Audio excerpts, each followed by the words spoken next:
sale. That's right, quarter of the way through the 21st century, or the 2000s, but whatever. Here we go. It's the Steam Summer Sale. There's a lot of sales, but Summer Sale and the Winter Sale are usually some of the biggest Steam sales around. Always fun games to be had. Although I do remember when the summer sales were more fun and interactive, and you could like vote on which games you wanted to be on sale and stuff. But anyways, here in 2025, lots of good games on discounts. Lots of just good games overall. And what I want to do is talk about gaming and sales and go through some games to see what could be good pickups. Now I realized, I came to a realization lately that the time I have to play games is, getting shorter and shorter. I guess both in terms of, as you work and have a job, but also like kind of morbidly until the end of your life. I guess, how much games I can play. And I have a ton of Steam games. Gaming is a huge part of my life. According to Steam, I own 1,762 games on Steam. Kind of a lot. It doesn't include PS5 games that I also have. Doesn't include Epic Store games, which, they've been doing a free game a week for like 5 years, so I have like 300 games on there. Don't know if I think I've bought one or two actual games on Epic, but the point is, I probably have like 2,000, 2,200 Xbox Game Pass at times, but the point is, I have so many current games that I likely will never be able to play them all. And to be fair, a ton of the games I own are, free games. Games went on free sales on Steam. Especially previously, I was huge into like humble bundles and other bundles. So, I would buy one game at a historical low, and maybe you'd get 10 other games thrown in for free that you didn't really care about. But but even sometimes I would buy the bundle for that one game and then never actually end up playing that game. But, it is what it is, right? So, yeah, my whole profile's on theme with the space age aspect. Homage to probably my favorite game series, Mass Effect. But I digress. I have so many games that I won't, I physically can't play them all in my life. And despite that, there's always a new game that comes out that interests me. A game that I'm like, ooh, I want to play this. Ooh, I want to play this, despite my huge backlog. Something always comes up, and I read a lot of gaming publications, PC Gamer, maybe Polygon, a couple other ones, and they talk about upcoming games. I like the Steam Next Fest demo where I can try out different games, and I end up wishlisting a ton of games. I currently have 402 games on my wish list, which is a problem in of itself. I already have all of these games, and I have this huge wish list. It's games I see lots of times. Again, I wish list games before they come out because it just looks interesting and I want to track it. But maybe it comes out and maybe it's not that great. But I have over 400 games on my wish list, and with my backlog of 1,500 games or whatever, I can't be out here buying every game on my wish list. So I want to try to clean up my wish list.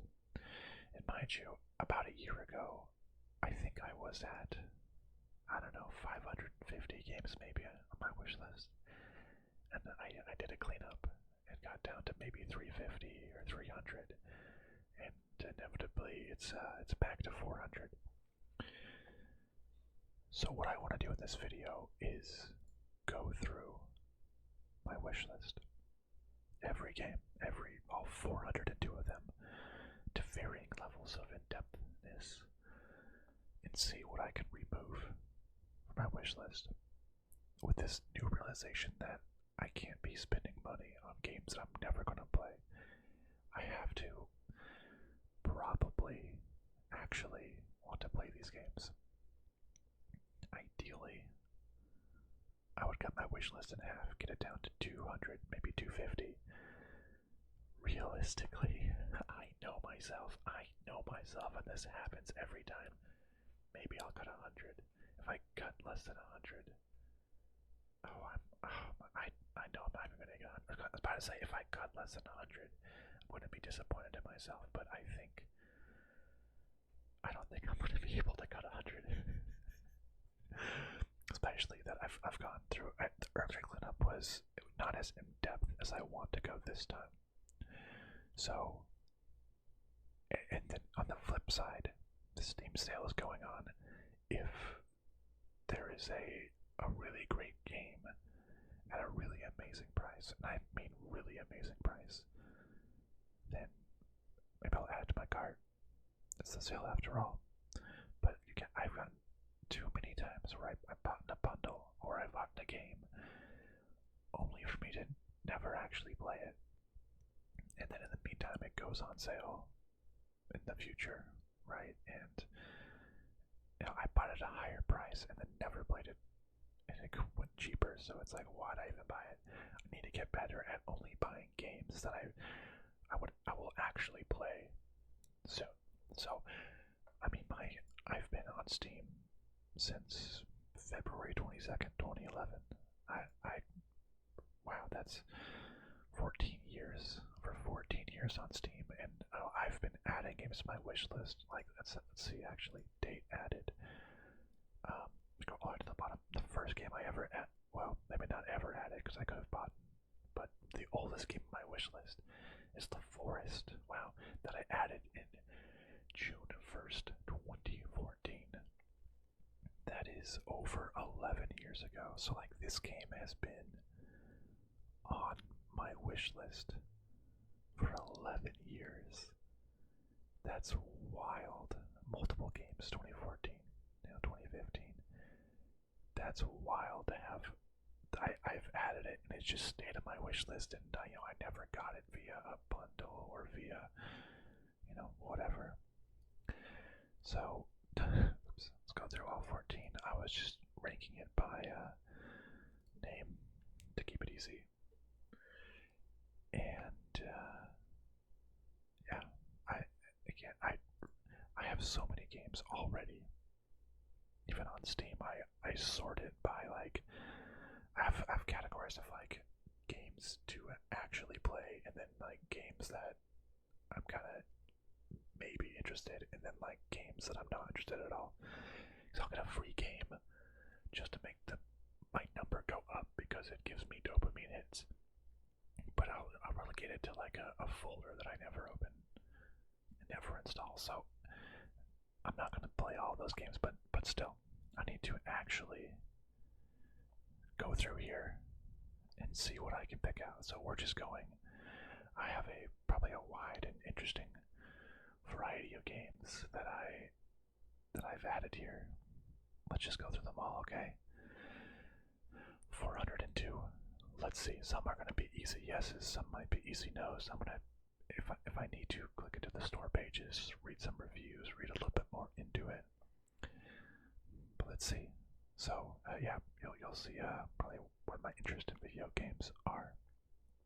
First one, because it's first because it uses parentheses, the Norp Apolog. I mean, it has really good reviews. It's like a clicker, idler type game. The journey of the Norps as you guide them towards their goal of delightfully excessive wealth communication. It's maybe like a cookie clicker type game, an idle. You help small buildings get rich. So, I mean, it's an idle game. The Norp.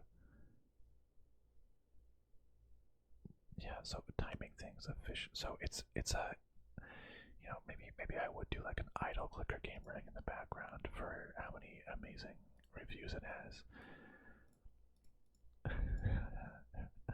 After the little speech, I start off like, "Will I play this game?" I don't know. It has really good reviews. I could start having a clicker game in the background while I work or whatever. I mean, I'll keep that one. 1,000. It's 1,000 times resist or 1,000x resist. It's a relatively recent game, 2004, 2024. I've actually heard really, really good things about this game. Thrilling sci-fi adventure, Years Unknown, or it's kind of like visual novel-ish. The story's pretty good. Game is like a bit more of like a short film rather than a game, kind of visual novel with not super action, but I heard the story is really good. I love a story more than gameplay. Like, you know, love movies. I would watch, I'll click through a visual novel, or I'll click through. I've heard really good things about this game. This is an easy keep. 428 Shibuya Scramble. I don't even know how I find these games. Oh, Spike Chunsoft. Those are the guys that made Danganronpa. So I've played Danganronpa, Trigger Happy Havoc, the first one, Danganronpa 2, and Danganronpa V3. I like the Danganronpa games. Good story. So it's like a kind of like a FMV full motion video game, like a live action game. This game just seems so ridiculous. A kidnapping on the streets of Shibuya brings together a hot-blooded detective. I've been to Japan one time for like 3 days. I was at Shibuya. Obtuse logic.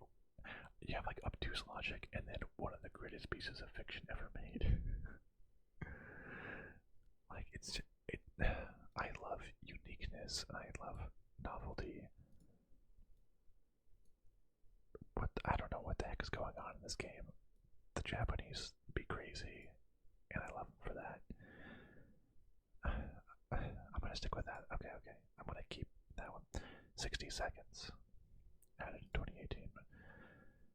Dark comedy, turn-based tactics, outbreak sim. You have 60 seconds to see, but so we like Robot Gentleman Studios. Something like the bombs are going off and you have to go in your shelter. On day one, you have to pick different supplies. Decide like what you're going to do. That's pretty good reviews. Make difficult decisions. You have to run and you have 60 seconds to, I guess, or grab things while you go in. Live with your family. You search through your house. Everything will be against you. What to take with you. Is this like a become a servant? No. So chaotic. A choice game with multiple endings that are fun exploring. With each run, you get to learn something. Kind of randomness. I don't love randomness. You know, I think this is going to be my first cut. I don't love random roguelike games you have to play multiple times. Hey, added you in 2016, but sorry, 60 seconds. A chair in a room, green water. Oh, this is a VR game. Gosh, I do have a VR headset. What is it? Oculus? Whatever. I don't really play it. as much as I want to. Honestly, I haven't played it in like a year or two. It seems so interesting, and oh my goodness, it looks creepy. A horror VR. Explore your surroundings as a protagonist of your own horror story as you immerse yourself in this dense VR thriller in the deep south. The mystery of how you awoken. I feel like this would be a good VR game. On the meta.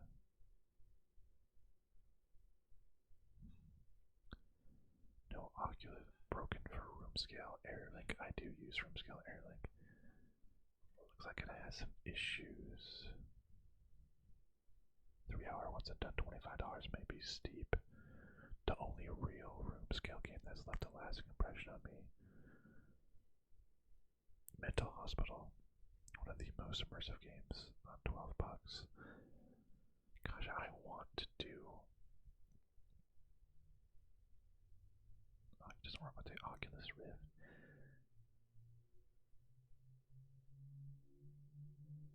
You know, I think I'll probably cut this one.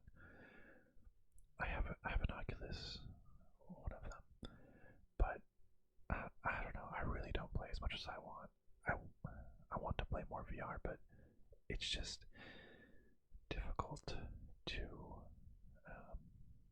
sit down sometimes, and you just want to sit down and relax, not really like stand up and do a full VR thing. So let's get rid of chair in the room, green water, a hand with mini fingers.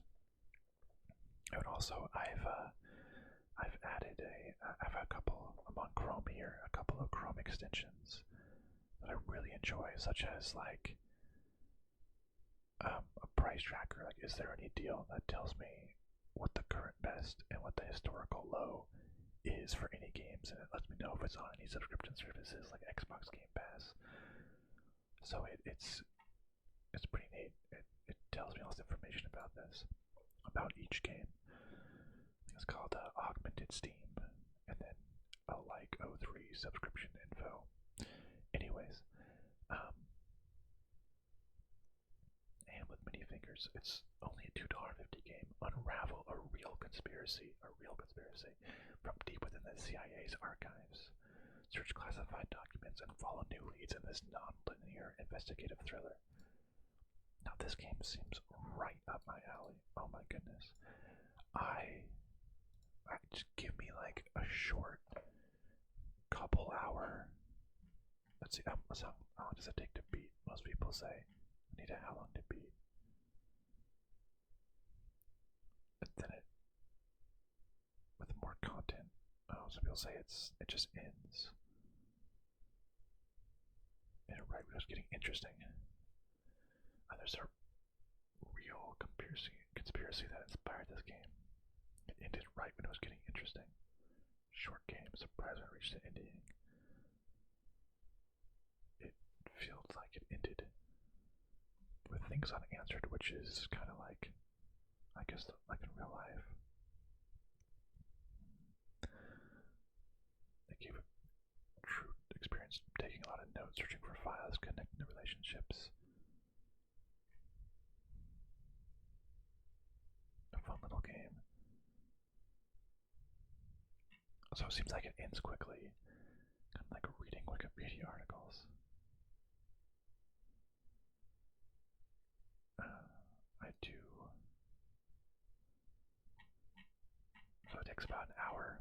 I mean, this would be like a really good game for an ASMR video, I think. Like, I love to just give me a little quick mystery, a little shorter than I expected, but you know, $2.50 looks like it's been $1 before. I think I'll keep it on my wish list, but I will maybe wait till it gets to $1. Ahead in time.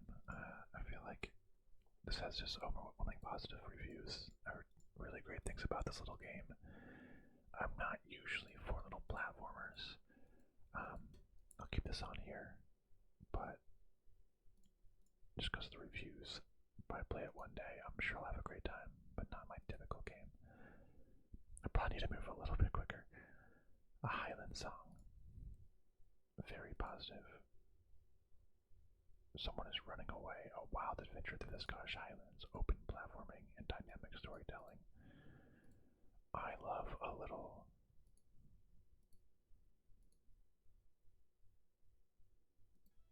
I love a little indie game.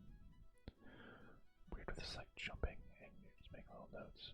Just has music in it. That's kind of interesting. To the sea. You're resting. Different music. Spelunk caves. Survival too, huh? Shelter to survive. I don't know, this looks kind of interesting. There's music, you have to help her across. Okay, I'll keep it. A little to the left. So it's like a game about organization. 92. A cozy puzzle game. That sounds good. Where you sort, stack, and organize household items. Wow, a mischievous cat with an inclination for chaos. A puzzler with 100 satisfying messes to tidy. I guess there's got a hint of what you're trying to do. Oh, so you have to organize it a certain way.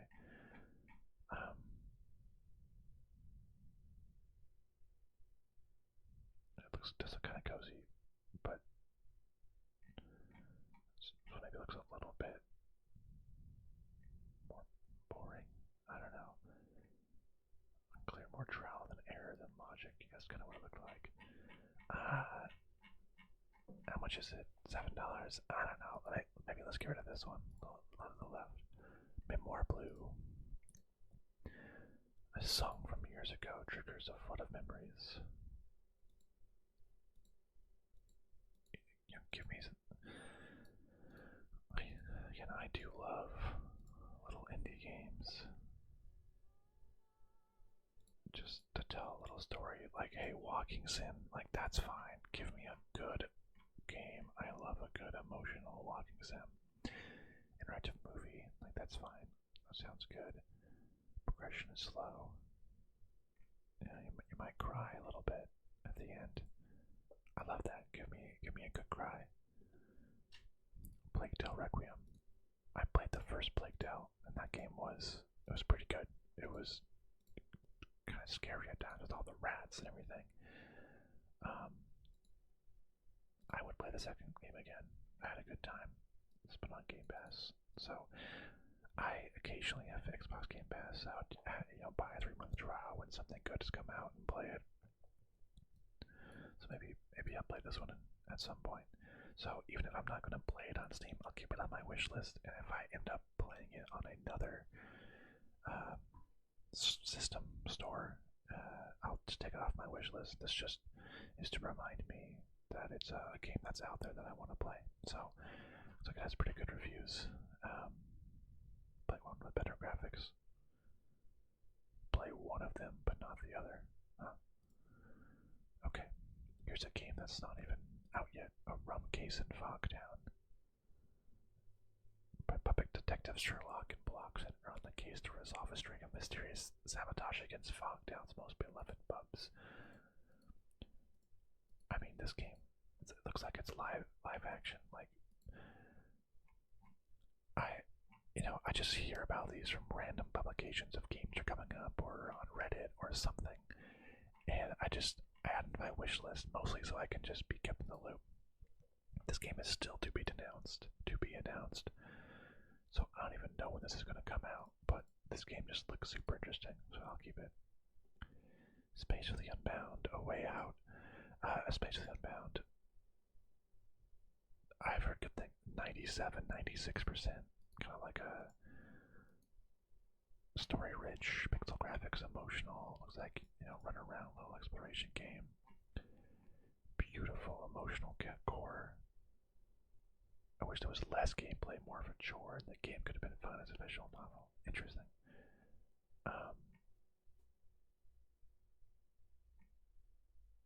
Thoughts are, yeah, I'll keep that. A Way Out. Same people that did It Takes Two and the new Split Fiction. This was their first game, actually. I really need to like find another person that I can play these with. It's like a co-op game where we each play two different people trying to escape a prison. Super, super interesting. Uh, I want to play. I want to play that for sure. Ace Attorneys. I played the original Ace Attorneys. Miles Edge. So dramatic turnabouts. Interesting.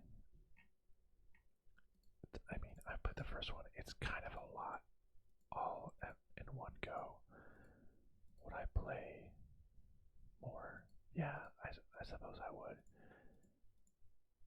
Again, it's kind of a lot to do all at once.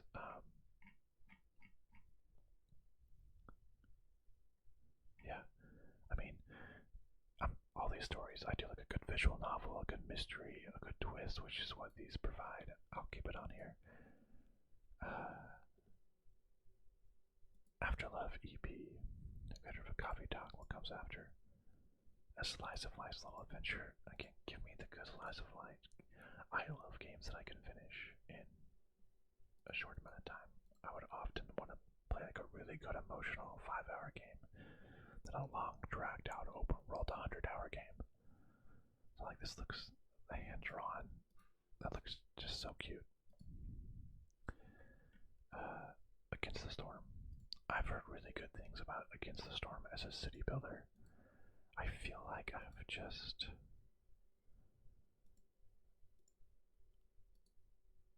I don't know what it says about me. I feel like a lot of city builders have just gotten so complex that there's just like too many things thrown at you all at once, and then a natural disaster comes, and you're like, I don't even really know what I'm doing. I feel like I don't just have time to like do a ton of runs to learn everything.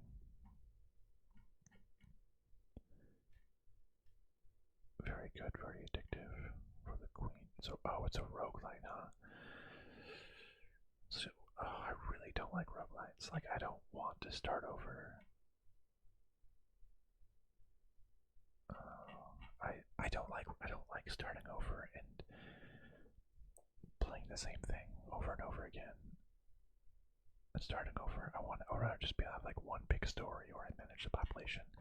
I know you have great reviews Against the Storm. Nothing against you, just not my type.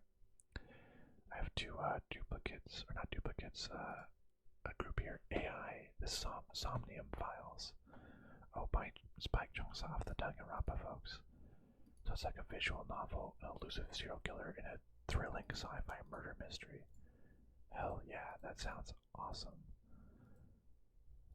They have pretty good reviews in the 80s. Give me a good murder mystery game. And Danganronpa has just wild mysteries. Nonsensical logic. Yeah, that's fine. I like that. That's good. Keep us stripped. This one just had what sounded like the most insane premise in Tokyo's popular Electric Town. That's Akihabara. Vampires called synthesizers welcome on us. You must identify and dispose of them the only way you know how, by engaging them in hand-to-hand combat in order to strip them of their clothes so that their bodies melt away in the sunlight. Like, what the hell is up with that? That just sounds like the most ridiculous premise in the world. Those Japanese, but that just sounds so silly. I want to keep it. Alice Madness Returns. I've seen this one around for a long time.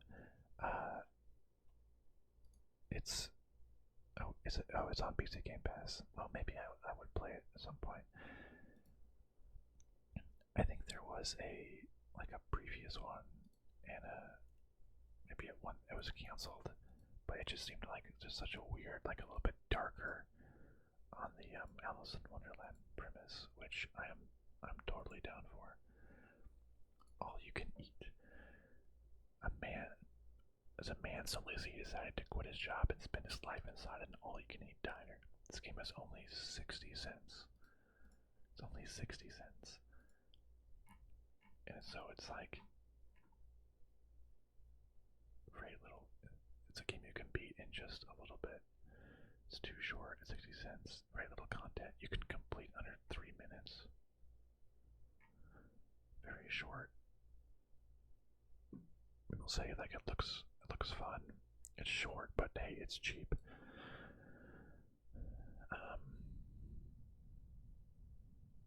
I don't know. Even if it's cheap. It's only 60 cents. Literally nothing. I probably won't play it. Let's remove it. Amanda the Adventurer. Oh, I heard about this. I mean, obviously it's on my wish list, so I've heard about it. But it's like Dora the Explorer, but in real life, and like it turns into like a little bit. Join Amanda and her pal Wooly on a series of adventures as they explore and learn about our wonderful world. New play-alongs, laugh-alongs. Just make sure to do everything Amanda says, or she might get angry. So there's a 2 and a 3 coming soon. This looks like positively creepy. It's cryptic and has some lore. It's not an escape room type game with disjointed. I kind of like escape rooms. Short and cheap horror game. Psychological horror. The lore is unreal. I just like the idea of horror that's off of like a children's cartoon. Looks fun to me. I'm not even huge into horror most of the time. Ambrosia Sky. Oh yeah, this was an upcoming game. You're in a deep space disaster specialist. Dispatch the rings of Saturn. Lay victims to rest, clean up fungus, and research. So that's like a cleanup kind of game. I think I just added this recently. Yeah, just like a couple weeks ago. I think for the next fest from the demo. I didn't even play it myself, but so you clean up contaminations. Discover an alien ecosystem, research and upgrade your equipment, lay the dead to rest. Navigate zero-G environments. I don't know, maybe I added this one in haste. If it comes out and it's good enough, I'm sure I'll hear about it again and then add it in the future. American Arcadia. Cinematic puzzle game that combines a 2D platformer. 95-94. Okay. And first-person game to tell a thrilling tale of escape experience. Okay. Escaping from the world's most popular reality TV show. Single-player, point and click.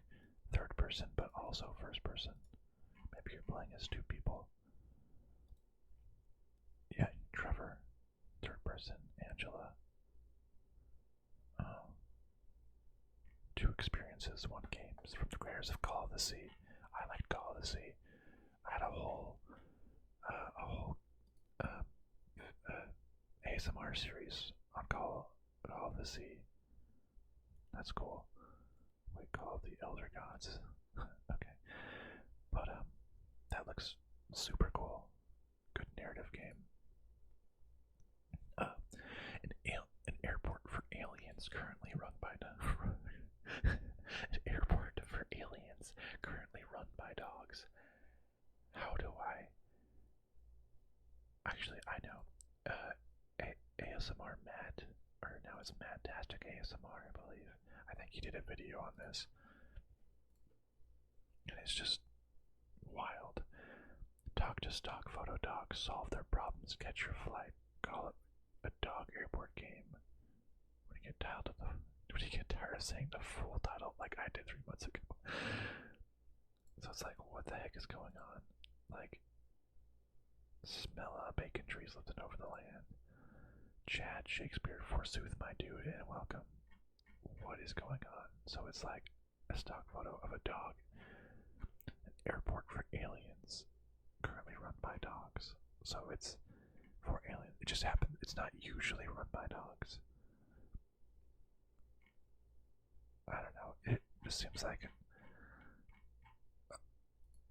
a little too much. Let's remove it. Okay. Anomaly Agent. Cyberpunk action adventure, fluid combat, time bending story, quirky characters, punch or shoot. want to see a video. Is this kind of like um, Hotline Miami or something, where like you die really easily? With a new rogue, I don't love roguelike defeat bosses in different ways. I don't love like super fast-paced combat games. Maybe I'm getting older. Actually, I hate that. I hate the like. What's it called? Like smush beat 'em up when it's like just like the screen is just full of like so many bullets. Bullet hell games. Don't love that. All right, this game really good reviews, but not the type of game that I like. I'm gonna remove that. Another Crab's Treasure. I saw this. It's like a dark. It's a Souls-like in terms of you're like a little crab, and like you have to go face hard bosses and stuff. But it's like it just looks so cute. It was made for a love of the genre. So you fight like bigger crabs, everything. You're running away. There's hard bosses.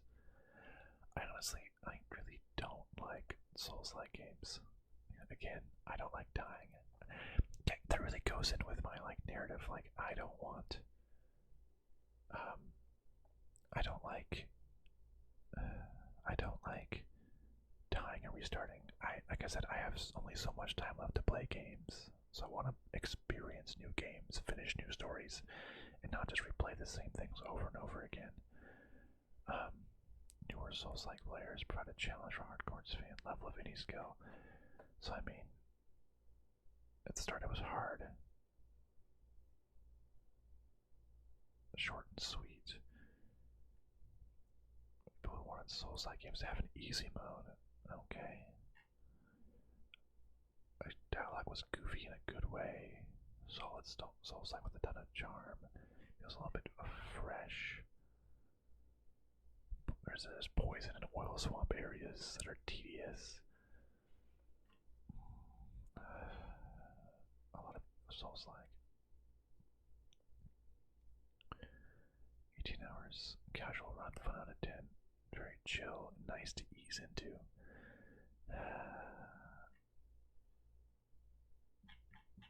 I don't know. Is this worth getting? Maybe. No, you know, if I'm on the fence, I gotta just remove it. I have to focus my time on the bigger ones. Ayo Kana 4 Rhythms Across the Blue. Some visual novel game. I like a good handful of visual novels. While we're flying to the skies, as simple as riding a bicycle to sport, flying circus is all the rage. I mean, it has really good reviews. That's really nice. Your job is to train them. Sport simulator. I'm more than twice the age of the target audience. Is this supposed to be for younger people? Beautifully. I like good slice of life stories. Sports anime with romance. Okay. You know.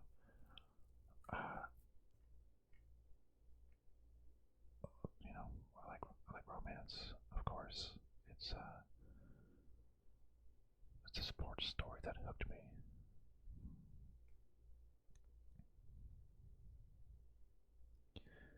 There's like different, you can side with a different women or whatever. That's such a good review. It seems like it's kind of silly at times too. Well, is it in Japanese? Oh. Whatever. Let's keep it. Apollo Justice. Okay, so I've only played the first Ace Attorney game, so I don't know like all of the lore. I guess now it gets into like other people. I feel like I can't have every single Ace Attorney game on here. This is like when it stops even being Phoenix Wright. It's being like Rookie Attorney. This one looks like it has worse reviews than the rest. I'm gonna remove this one from my wish list and keep the other Ace Attorneys, and if I play and enjoy the other Ace Attorneys, then I can go back to adding these like offshoot ones. Arctic eggs. It was some weird like surreal. You cook eggs in an Arctic base or something. It just seemed like, yeah, surreal. Like, what is going on? You're just cooking. It's physics. You're flipping eggs around. Some surrealism. What the heck is going on? Honestly, who knows? It's $6. It seems a tale of modern. Flip into the boots of a poultry peddler. Feed the hungry inhabitants. Cook like the pros. Scrub now to eggs plus touch lives. You listen or don't. Dreamlike storytelling. I don't know. It just something about this game seemed unique and hooked me. It's simple with care. Looks kind of like a little to the left. No, but in this, you repair old school objects in this cozy puzzle game. That sounds fun. Good reviews. A lot of games I think like, oh, I'll play this for ASMR, and I'm sure it would be really, really good for ASMR actually. Just keep assembling things. It's nice and cozy and kind of puzzle-like. But then I buy some, and then I just have like a huge backlog of games that I say I'll play for ASMR, and then I never do. But this one's different. This one's different, I tell ya. Wow, the last of the aid. We've been here forever. This is going to be a long, long video, and that's okay. I'm here for it. I need to go through my wish list. Avowed just came out recently. First-person fantasy RPG. I mean, it has middling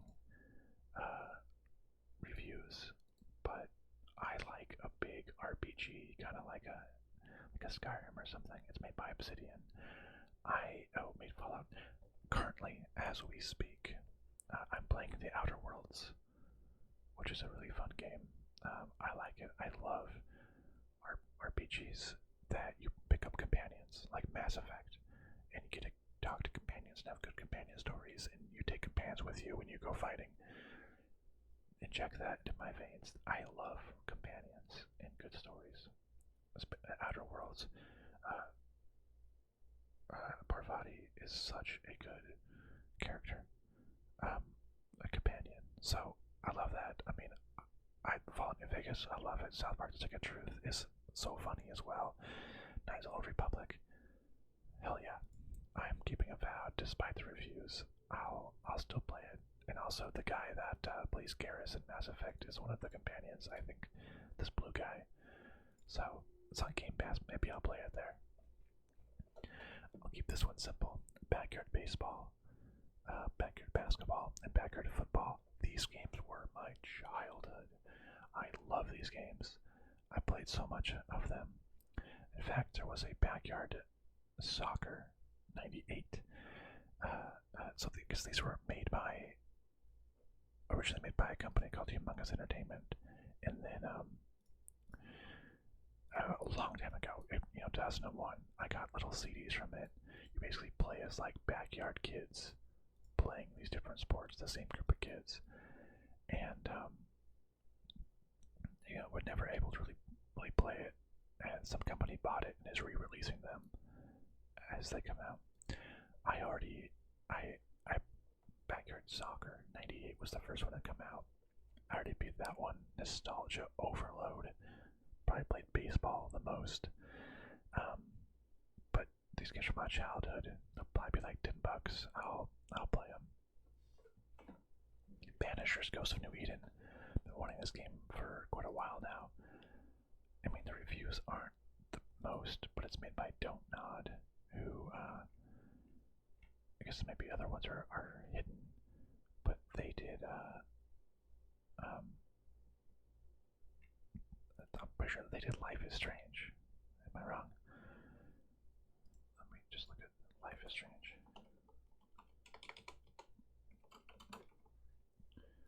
They did like I guess maybe not the remastered. Hold on. Life is Strange, like the first one. Yeah, don't not. Oh, it's don't not entertainment versus don't something. I think something's got like just publisher names or whatever. Or it's like a really good narrative game. Like maybe I think like maybe the combat's a little bit boring, but the game looked really good. Quest structure repetitive. Enemies respond after every fast travel. I do actually. I don't like that. Oh, vampire or vampire, whatever. Um, I don't know.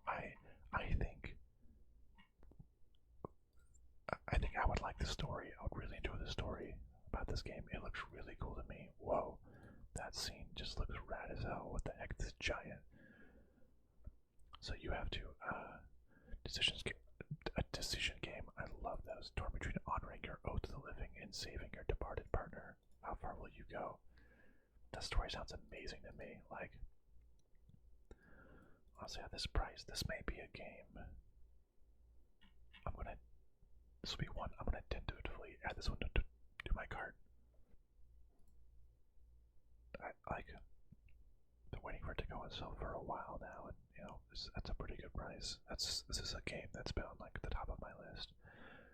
Barn Finder seemed like a fun ASMR game. You like bid on abandoned barns and storage auctions, bid high, and you find a chance to find items. It just seemed like a fun little game, kind of point and click simulation. Bid wars, locations, pawn shop, a little bit of a plot. So like it seemed kind of like fun, a little bit more jank. 10 yeehaws out of 10, just a fun parody of TV shows. I thought this would be good for an ASMR game. Beckett, more of like a kind of like a puzzle, a dark and unsettling narrative that will shake you to your core. Of a reluctant investigator, BAFTA award winning. This disturbingly powerful story is unlike anything you've ever played. It's like a very experimental art house, deeply disturbing. The spirits of a young man, heavily text-based, pretentious, overweight, too much style, too little substance.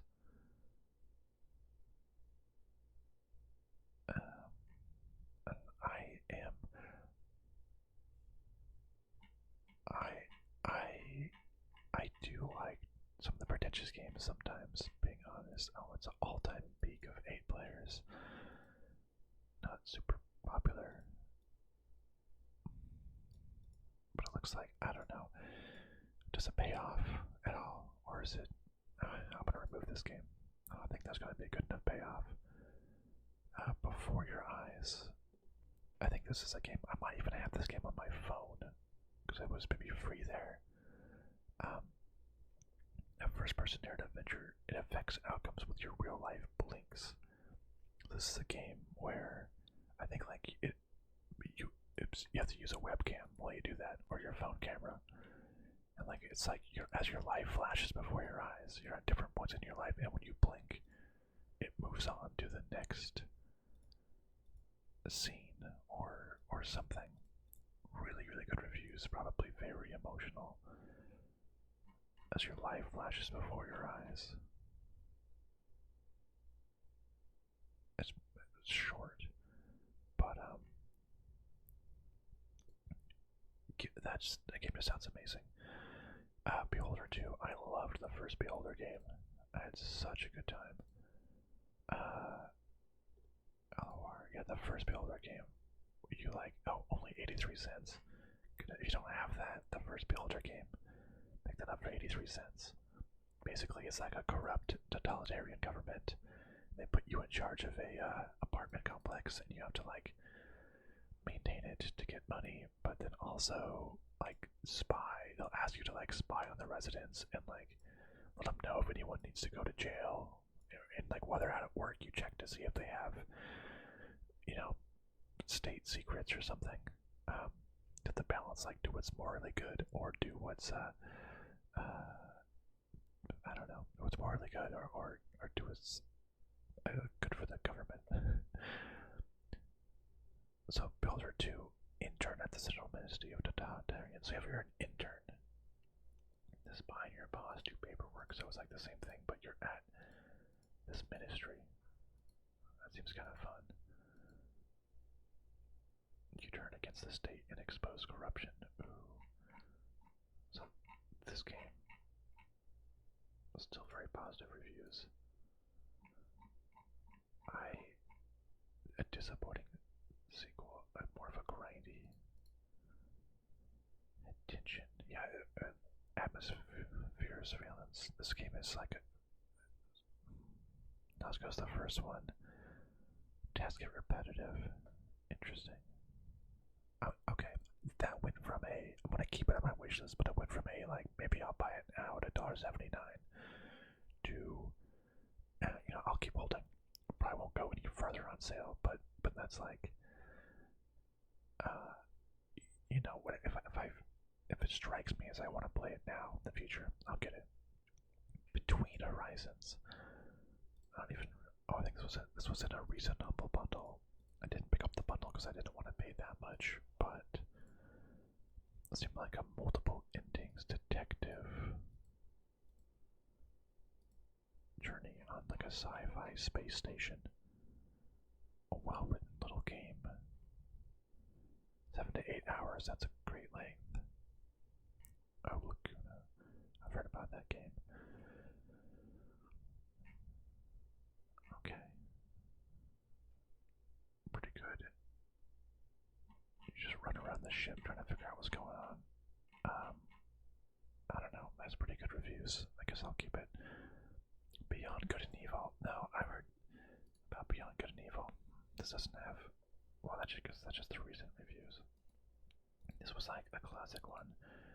Wasn't there like a sequel to Beyond Good and Evil that was announced like so long ago at this point that it like surely canceled? That was released just recently. This was like a 20th anniversary edition. I don't know. I didn't really know much about this game. It does look kind of old at this point. Oof. Game is good.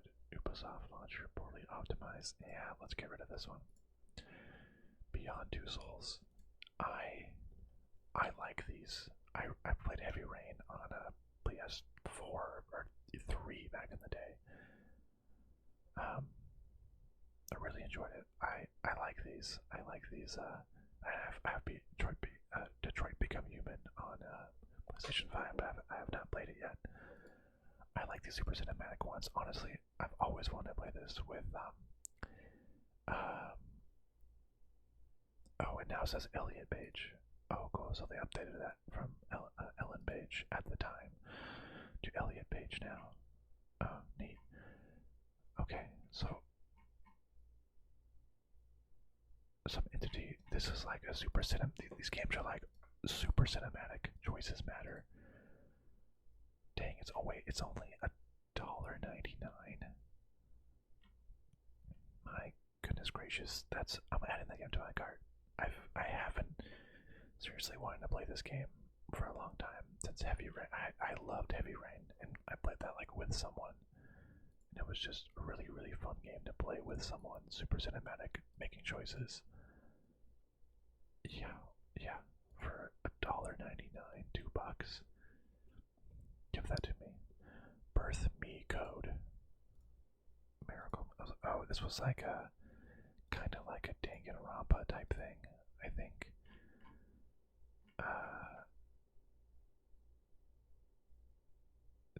It's kind of like, oh yeah, the Zero Escape series. The writing is amateurish, so it seems like a absolute must buy for fans of Danganronpa. I do like Danganronpa.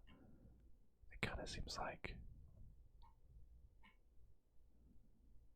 it's out of time and mind screw. I do like I do like super confusing ones. Thriller games. This does kind of just seem like a worse Danganronpa. I don't know. And these are always usually pretty long, like 40 or 50 hours. I'm Birth Me Code, and this is No, it has a sequel, Head as Code. I don't know. I'm gonna remove this one. Not something I'll probably play. Black Mesa. I need to just keep moving forward. I need Black Mesa. Honestly, well, only $2. I've never played the original Half-Life. I've never played the Half-Life series, if you can believe that. This kind of makes me want to play it at only $2. You know, maybe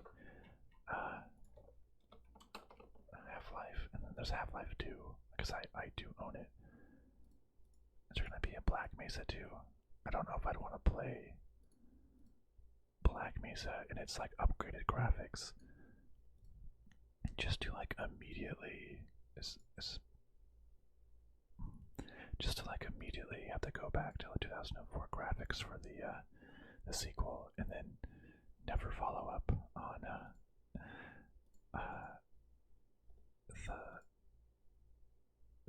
and then never get the third one, right?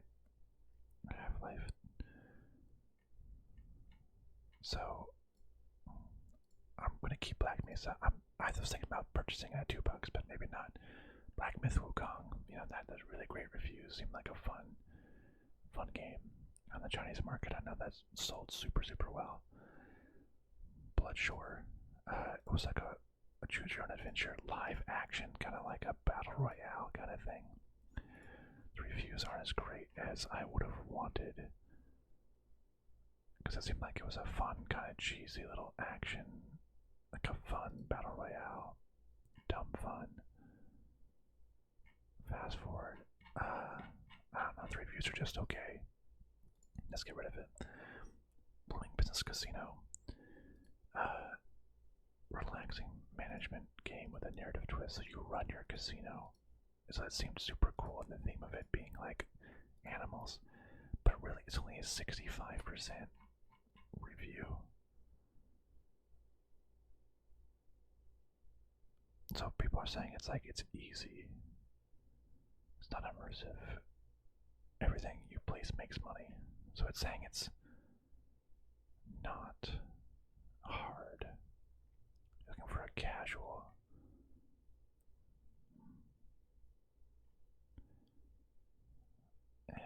Okay, I don't know. It's probably not worth it. Bomb Rush Cyberpunk. It was oh shoot, what was that? Jet Set Radio Future kind of spin on it. Can I get a gameplay? So like you like go around, you do little like missions and stuff. I had some like Jet Set Radio plus some driving game like trial on the original Xbox disc, something like that. 1 second per second of advanced fun, like a platforming type game where you skateboard around. Really good reviews.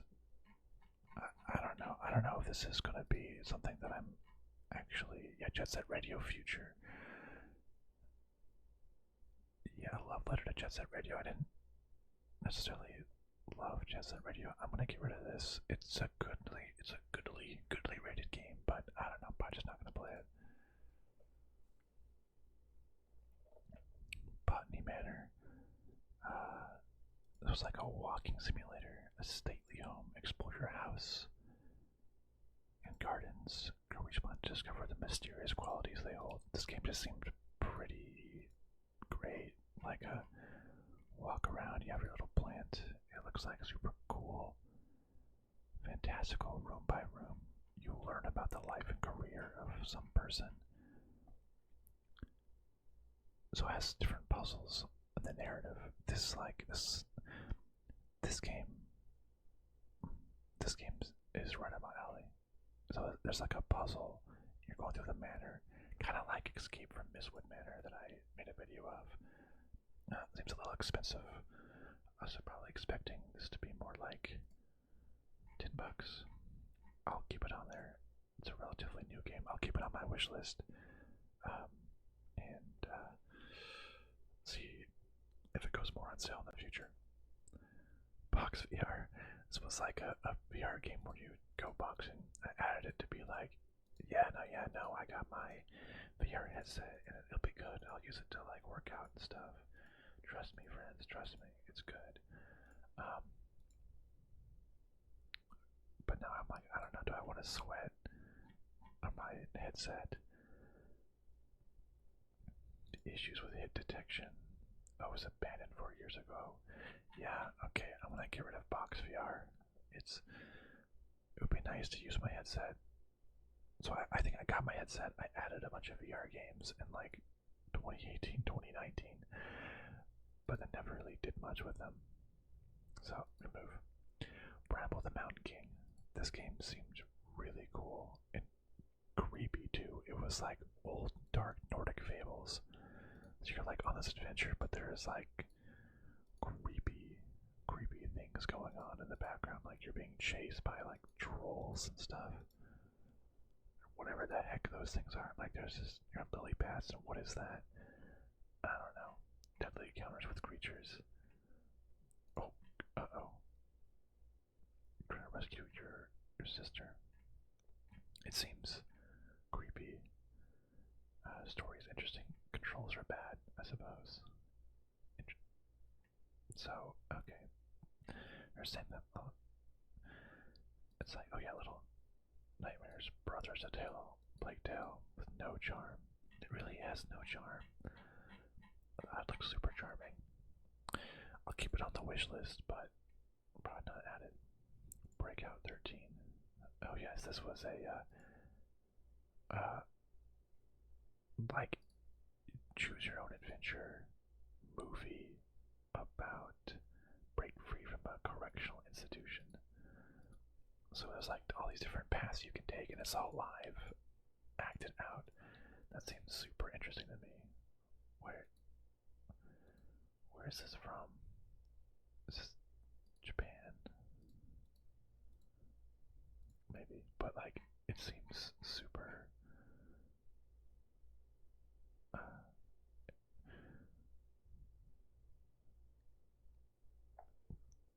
Oh, at the halfway mark, it just ended and told you to buy a DLC.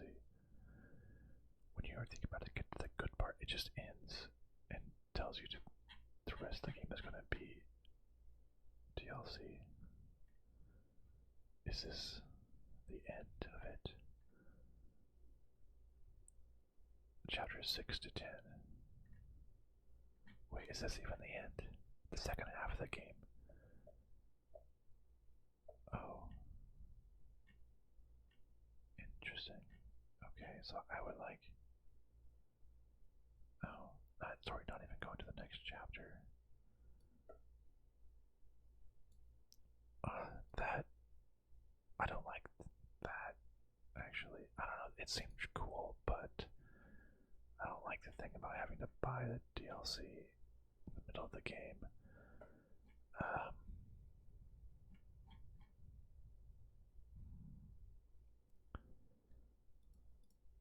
So you have to buy the DLC.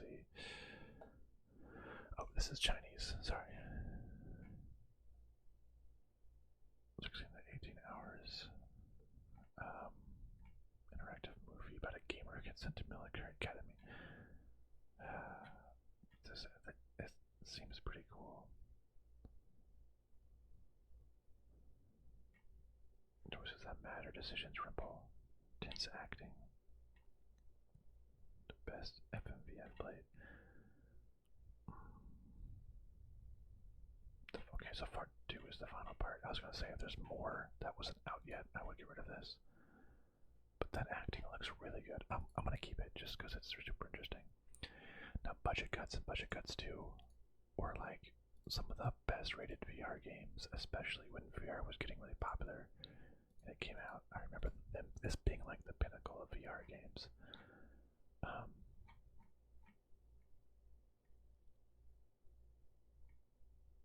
A good step up from the original handful of single player first person VR games. It hasn't aged well, inventory's clunky.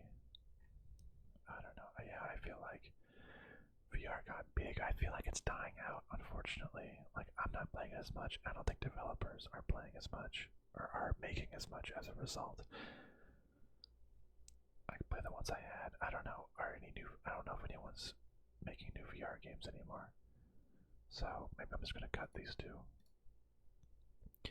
Call of Duty Modern Warfare Remastered.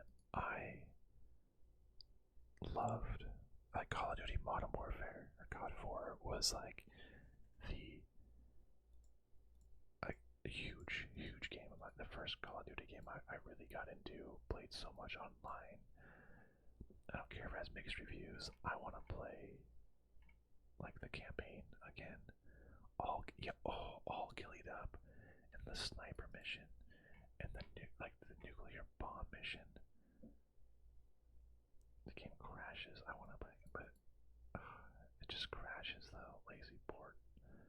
I don't really care about multiplayer, but the game crashes all the time.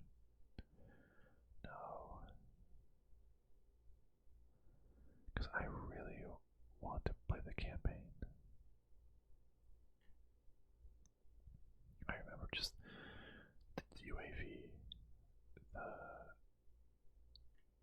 what was it, the airstrike and the helicopter. Like that was like the only, you don't pick your kill streaks anymore. But I loved, if it, okay, I'm gonna keep it just, I know it's Activision, they probably won't ever reduce it, but if it gets down to $5, I would pay that much just to try to play the Call of Duty 4 campaign again, because it's that good. Call of Juarez, but something went wrong. Okay, like a really highly rated Western action RPG. Yeah, that sounds awesome. I made a couple of the old Car Mechanic Simulator 2018 videos. That was fun. I would make some more videos for this one in the future. 2021. That would be a fun game to play. I'll keep that. Card Shark seemed like a fun little. Yeah, Devolver Digital. You like cheat at card games.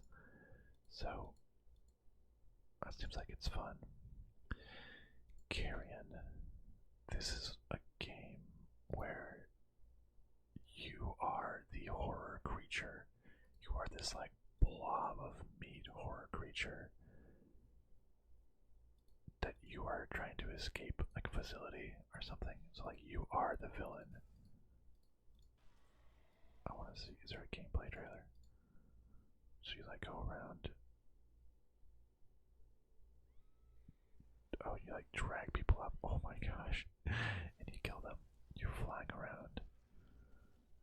That looks gory and frankly amazing. That looks fun. Oh, you're just trying to escape. Okay, this looks pretty cool. Being launcher was fun. Important to me placement. Repetitive gameplay.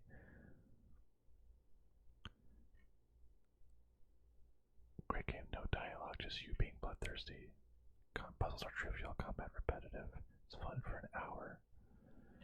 I mean, okay, I'm gonna keep it just for that fun hour. Like if it gets super cheap. Just like the idea is playing as like the villain seems super fun.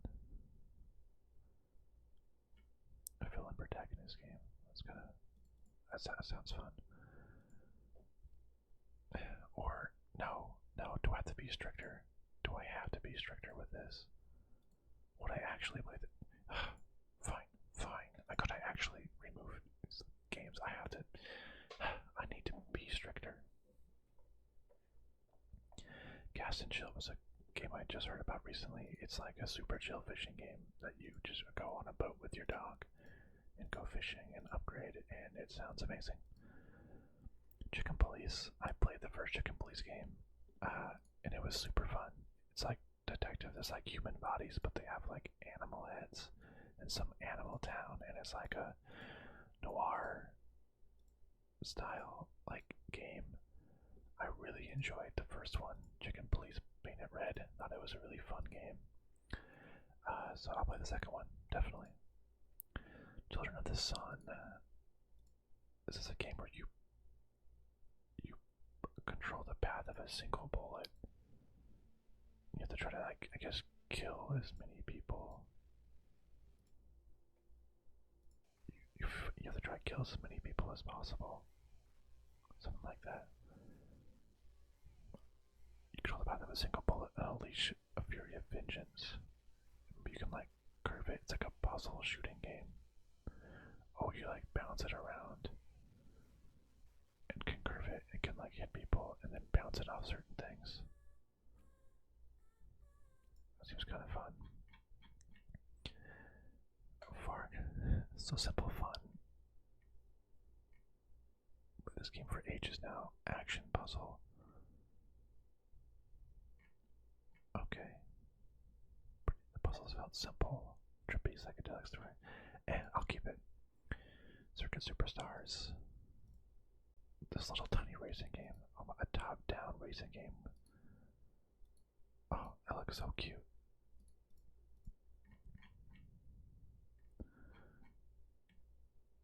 Give me RC Pro-Am vibes when I played it. Lovely little oh, it's, you know, it looks cute, but the thing with racing games is, like, you can only get so much value of playing it single player. And then, like, oh, but it does look so cute, though. No, I feel like, is there even a... No, I feel like it needs a good story as well. If it's just kind of like hop into races without any story or play online, no, I gotta get rid of it. Clear Obscure Expedition 33, 100% absolutely keeping. That game just came out, has amazing reviews. I'm probably going to play it on Xbox Game Pass eventually, but 100%. Class of 09, anti-visual novel. I heard about this one. Instead of playing as some guy who's trying to get anime girls, you play as anime girls and you create chaos in their lives.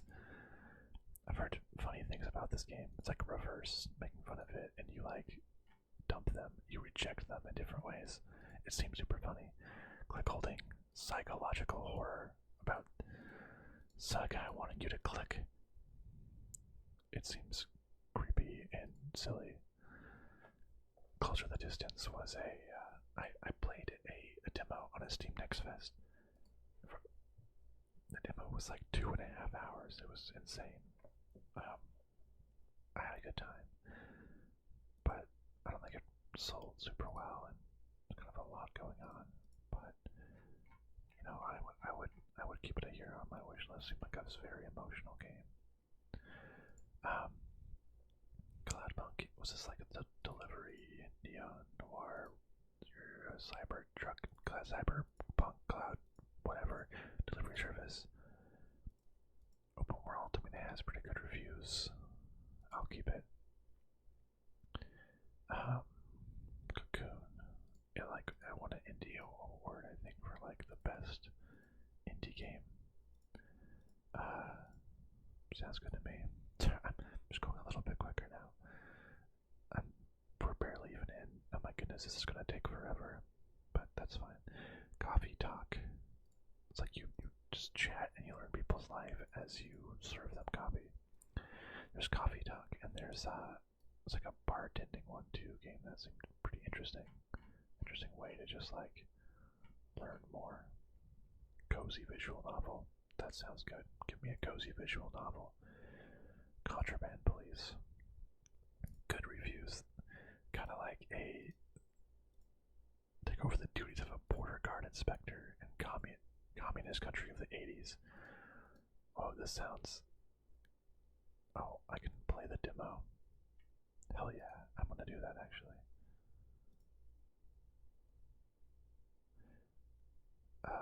Well, I'm having the demo installing in the background now. But this seems... Sometimes these like kind of like simulation type games are dumb, but this has actually really good reviews. It's like a live action Papers, Please, which I love that game. Some people say it's just way too much, making me have to drive around a big map. Slowest cars have to drive forever to get supplies, drop off prisoners, get rid of contraband. it more plot intensive and really explore the consequences, or it's more of an action based? On the jump. A fair amount of fun for the price. Kind of a janky story.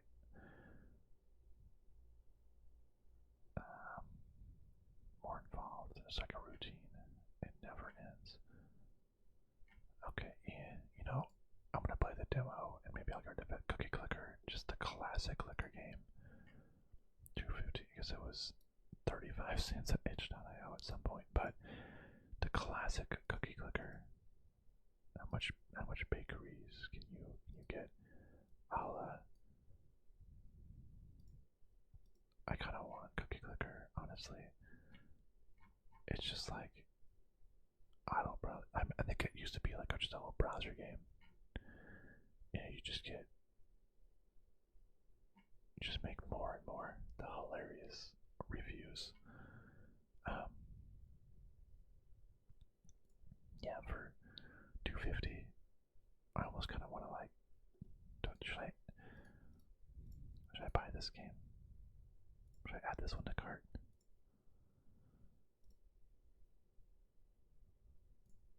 Maybe I'm gonna add it to my cart, and then yeah, that'll be one of the finalists. Oh yeah, remember Cooking Simulator was like janky and silly. Play one of the best cooking games, highly polished, just crazy things going on. One thing, I don't know, it could be fun to play for a little bit. Was there a VR mode? No. Fun to play for a little bit. The base game is fun but challenging. Yeah, I've seen other people play it, and it seemed fun. But I wonder. Oh, there is a career mode. Okay, there is a career mode.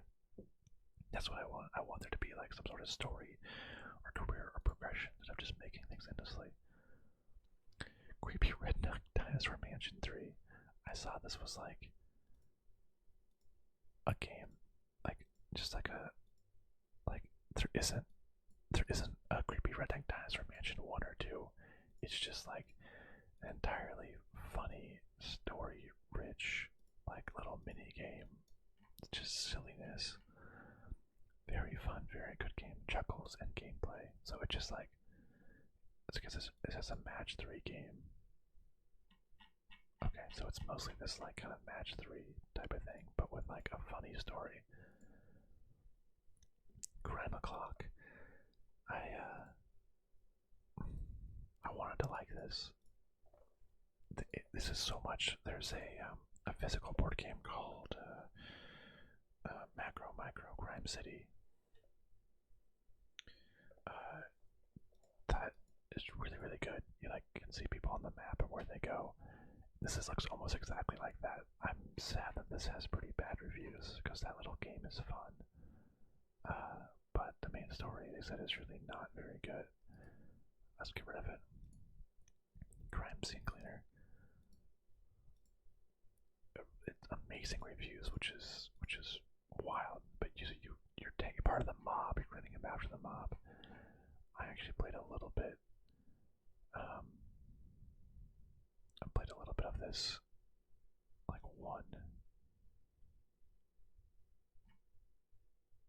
the first level on Xbox Game Pass, and I didn't really go back to it.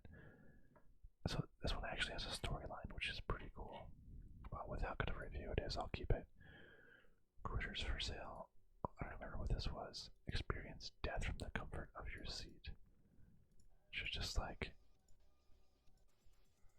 weird surrealness. What the heck is going on? Type game. This does look insane. What is going on? 5 short stories of just like craziness. A little too weird and convoluted for a lot of people, but you enjoyed the experience.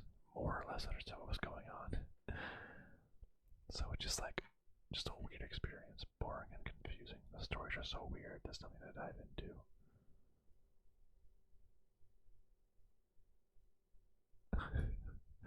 Okay, maybe a little too weird. Cruelty Squad.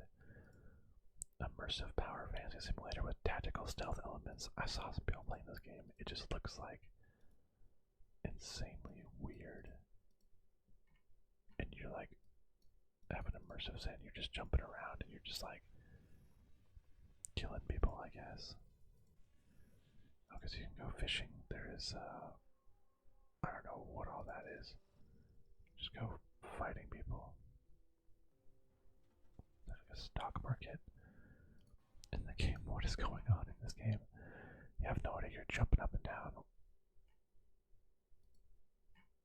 No hand holding. Punishment mode. It's just like a weird, weird game. Okay. I don't know. I just feel like it's a very hard, unique experience. I don't know. That's kind of too much going on. I've heard good things about Crypt of the Necrodancer. You like it's a rhythm. Oh, difficult kind of fighting game. I don't know. So you dance. You have to do dungeons. You dance and you fight, and it's difficult. I don't know. This sounds like too much going on for me. I think I don't want the difficult games. I really want Cryptmaster. That game seems awesome. You like can type almost anything in there of how to advance to the crypt. This is like a game that I want to download the demo. But this is a game that I really, really want to play. This is up there, but probably wait for a bigger sale. But you can actually type in, like, you have your party, and you can type in almost anything, and the Cryptmaster will end up responding to you. It's pretty cool. Cult of the Lamb seemed pretty cool. It was a roguelike, but it focuses heavily on like building your kind of home base, which I like that a lot. I did like Darkest Dungeons because you can build up like your base and your followers and stuff. Curious Expedition seemed like an interesting simulation type game. Dynamic narration. Never did play the first Curious Expedition. Should probably like play that one first, maybe. This one seems kind of old. I don't know, but I'm not having fun playing with this. It's a good gimmick.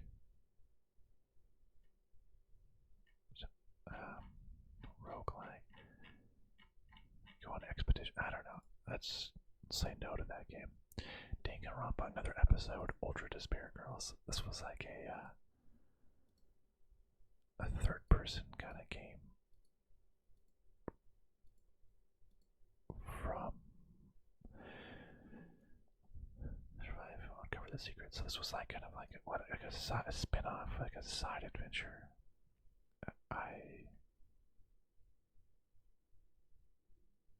Yeah. I think this is. I don't know. I think I like the Danganronpa games. I added this probably when I was really into it. I don't think I really need to go back to this right now, though. Remove. Darkest Dungeons. I really like the first Darkest Dungeons. A little bit easier. They kind of turned it into like a roguelike, though, which I don't love. Because I wanted to like have. Like the reviews don't say that, like, yeah, running around the caravan is a horrible slog. Other games to click on the map. The core of the game is good. Yeah, and the roguelike. There's a sense of progression, really. This is not Darkest Dungeon 2, it's a roguelike masquerade. Don't waste your money. It was far too grindy. The game improves on the combat, but it fails in every other regard. Finish a single run, and by the time I died to the boss, the game just wasn't for me. Yeah, this game, it seems like I missed the dungeon, missed the difficulty. They dialed things down.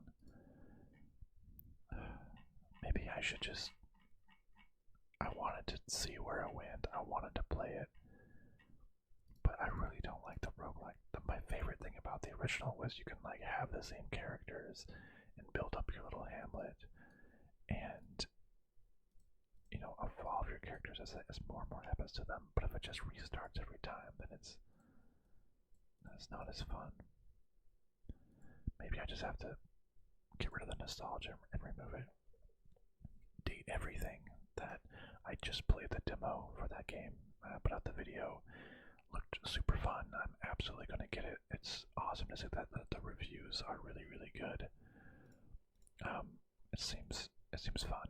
I'll get it when it goes on sale. Dave the Diver got such good reviews. I'll play it at some point. Well, I'll keep it on my wish list. That is. It almost seems like there's kind of like too much stuff to do though. Like the game is like too huge.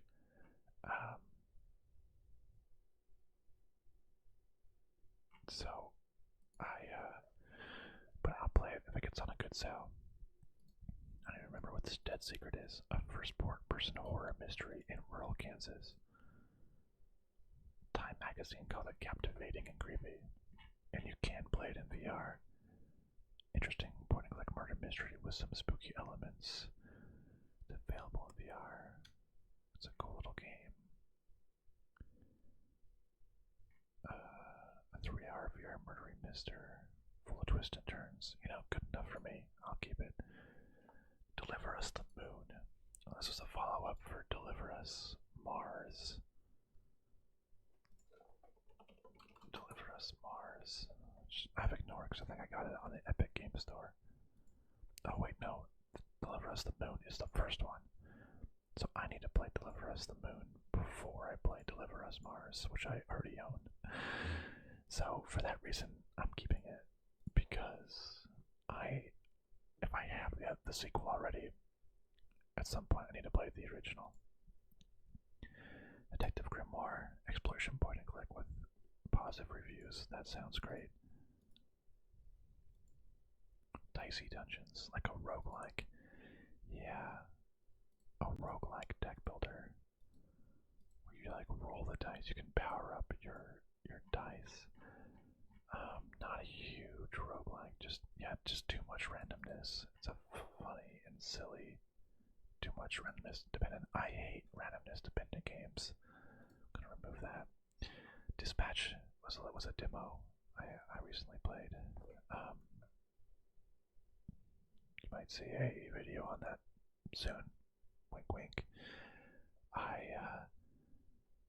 It was a fun game about you manage like a superhero dispatch agency, which had Aaron Paul as like the main character, which was awesome.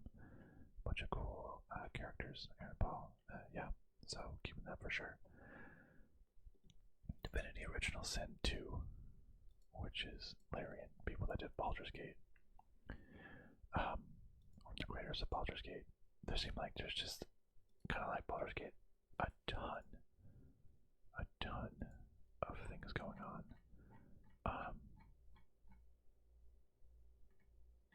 A short 20% of most activities is dry and die.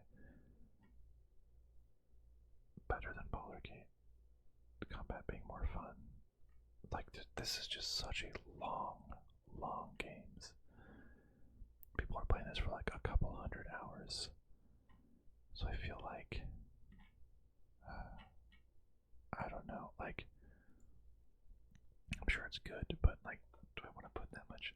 I'll keep it just because it's overwhelmingly positive. A cute little cozy city builder game. This game looked super cute. I'll keep it. A reverse escape room, which means you're trying to like get into the room. I love escape room and escape room games. Different puzzles as you venture deeper into the mansion's heart. I love escape room games. So I'm keeping that one. Dragon Age. I know Dragon Age the Veilguard had not great reviews. I have the first 3 3, honestly. What? Dragon Age Origins, Dragon Age 2, and Dragon Age whatever the third one is called. And then, but I think I have them on other ones. But like I said, games with like companions, the makers of Mass Effect, I've always wanted to play this game, this series. I own the other 3. I have not played any of them. I think I will play them at some point in the future. That's a huge commitment, but I think I really want to play them, and I'll play Veilguard as well. If I played all the other ones, I will play Veilguard. I'm sure that I would like it. Going for a woke agenda, yeah, whatever. So Dragon's Dogma 2 came out recently, and Dragon's Dogma Dark Arisen is the original. Dragon's Dogma 2 was big, but it has not great reviews, 50 to 60%. What is going on with that? Unoptimized, the deal. So, okay, combat's okay, incredible game, story, peak.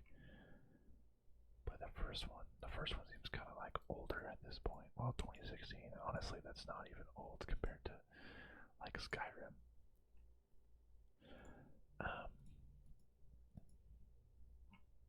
What is this game rated? 85. That's pretty good, honestly.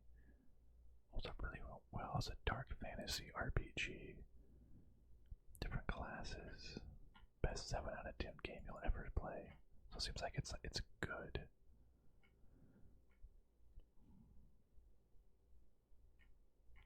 And then the new one, there's just seems like there's issues, zero replayability. Action RPG combat systems. I think I'm going to just get rid of both of the 2 Dragon's Dogma games and not play either of them. Drop Touchy Drug Dealer Simulator. This was like a card roguelike game. It was kind of like a Tetris. I think I saw something recently. It came out. Looking back on it, doesn't really interest me. Drug Dealer Simulator. So you're making kind of drugs and your crime empire, legal consequences. It kind of seems interesting now. To me, dealing drugs boring. So soundtrack. So I guess it was like an early access little demo. General cinematic. Give me a gameplay trailer. You're just like walking around, crazy things going on. I don't know, so many simulators. Maybe I don't want to do a drug simulator. Drywall. I saw something, this is coming soon, that like a short and sweet comedic adventure that like you just get so you're pushed to the limits of human and non-human tolerance that you have to just eat the drywall in the office. Try to maintain your composure and fit in. So the game's not even out yet. Don't let your anger get out of control. I thought it was kind of silly, but I don't know. Maybe I'll remove it and then come back to it if I need to.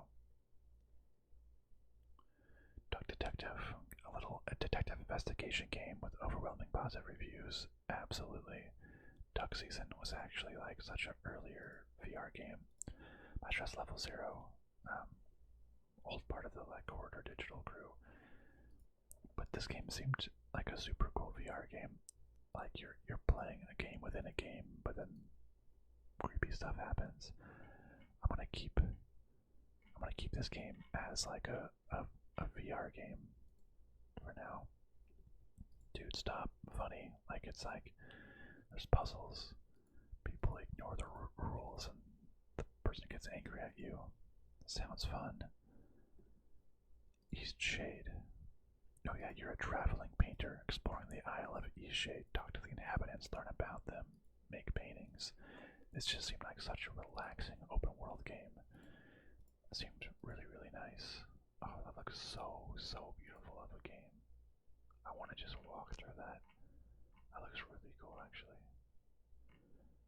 Motion sickness. Weird. It felt kind of dead. Seriously populated areas that seemed empty of everything. And so I won't buy it immediately, but it sounds kind of cool. Echo generation. Whoa. Lead a gang of kids to uncover spooky mysteries. Very good reviews. Not a lot of reviews, but it seems like it's pretty fun. Crit hit, kind of like a turn-based shooter or turn-based game with Stranger Things vibe. Cute, short, lacks depth. Retro, great fun. Quick time events, so like a nice 6-hour game. That sounds fun. Eden, it's been on my list since 2015. Some visual novel anime. Their faces look kind of weird, I think. Maybe their eyes are too big. A Tale of the Planet's final love story told using the art style. It's very positive reviews. Oh, it's short. It's only 10 hours. That's actually pretty good. The best endings. Slow burn. Superbly well written.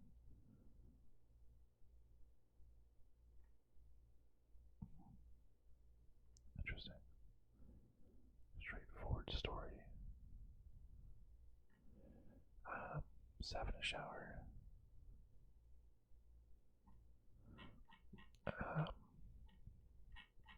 I haven't really done visual novels in a long time. The faces are kind of throwing me off. The way that's, I don't know if I like that. It came out on Jan 30th, and I added it that year. Maybe I saw like a news article or something. For being on my wish list this long, I think I'm going to get it off my wish list. Sorry. Elsinore, time-looping adventure game set in the world of Shakespeare's Hamlet. Whoa, that sounds awesome. 96%. That sounds awesome. Enslaved Honestly to the West. I remember this game came out a long time ago. Not the premium edition, but like the original Enslaved on like maybe like an Xbox 360 launch title or something. It's kind of like a Monkey King story.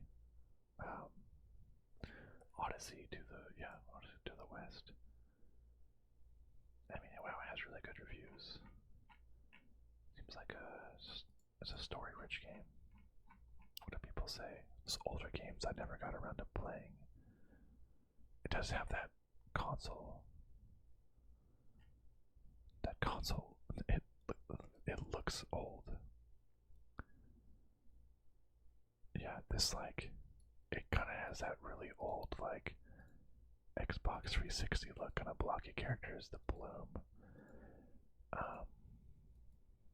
What does that gameplay look like?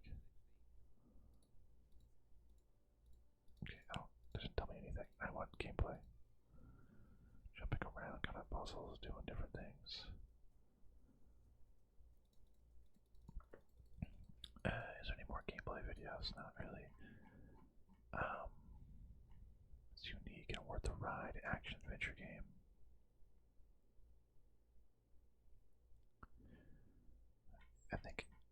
I don't know, it seems super old. I probably wouldn't actually play it. Escape Academy 2, Back to School. This is an upcoming game. Well, if you're still awake and are even present, or if anyone's even listening to this, I am currently playing Escape Academy 1, and I am playing the entire game for ASMR to do these escape rooms. It might be like a 10-hour game.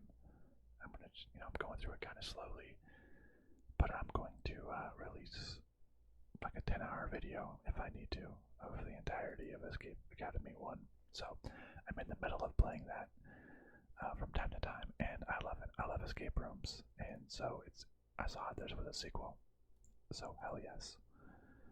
Esoteric Ebb, another upcoming game. Single player. Looks like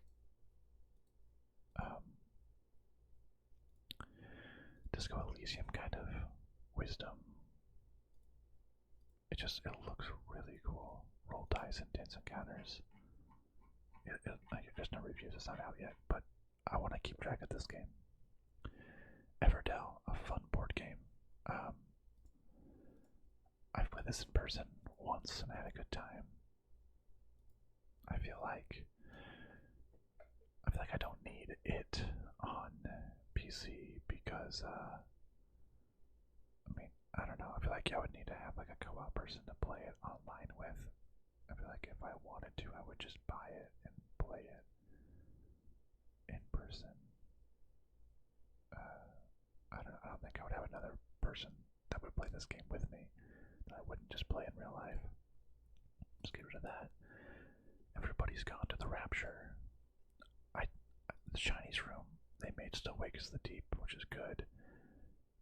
Dear Esther, which is like the original walking sim, who made Gone Home. Was that also? No, that was Fulbright, but similar vibe. Everybody's gone to the Rapture.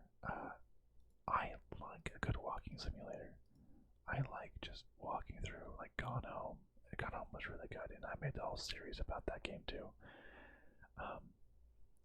Non-linear. Why does it have such poor ratings? The graphic and the voice acting are good, but it's really slow, and the story isn't worth the couple-hour walk. And beautifully, it tells a story. They never made the performance, so it's boring and slow storytelling. And it's like 4 hours. Bit of a slog. There's a run button. Slow speed discourages you. Grueling. There's a story in there somewhere, but trying to tell multiple disembodied voices apart. You can just go into different rooms. My favorite story-centered games. Love the game, love the story. You know, I like walking simulators. I'm going to keep it despite what people say.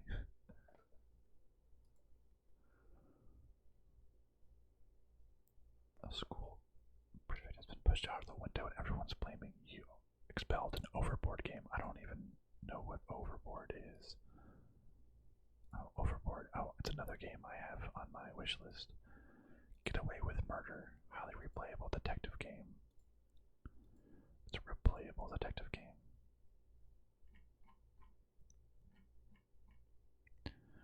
2 hours of gameplay until you unlock the... So the game is based off of repetition. Figure out the route in a time loop. A fun mystery game. Expect you to play this super short story again and again to find the better ending. Oh, I actually don't like that at all. So I'm gonna proactively remove Overboard and Expelled. It's like the same thing. It's just like the same kind of loop thing. Stakes feel lower. A self-aware time looper. Oh, okay, so it's self-aware. I guess that's kind of cool, but I don't. Circles they needed a guide to figure out because. So you figure out you need to like hide something.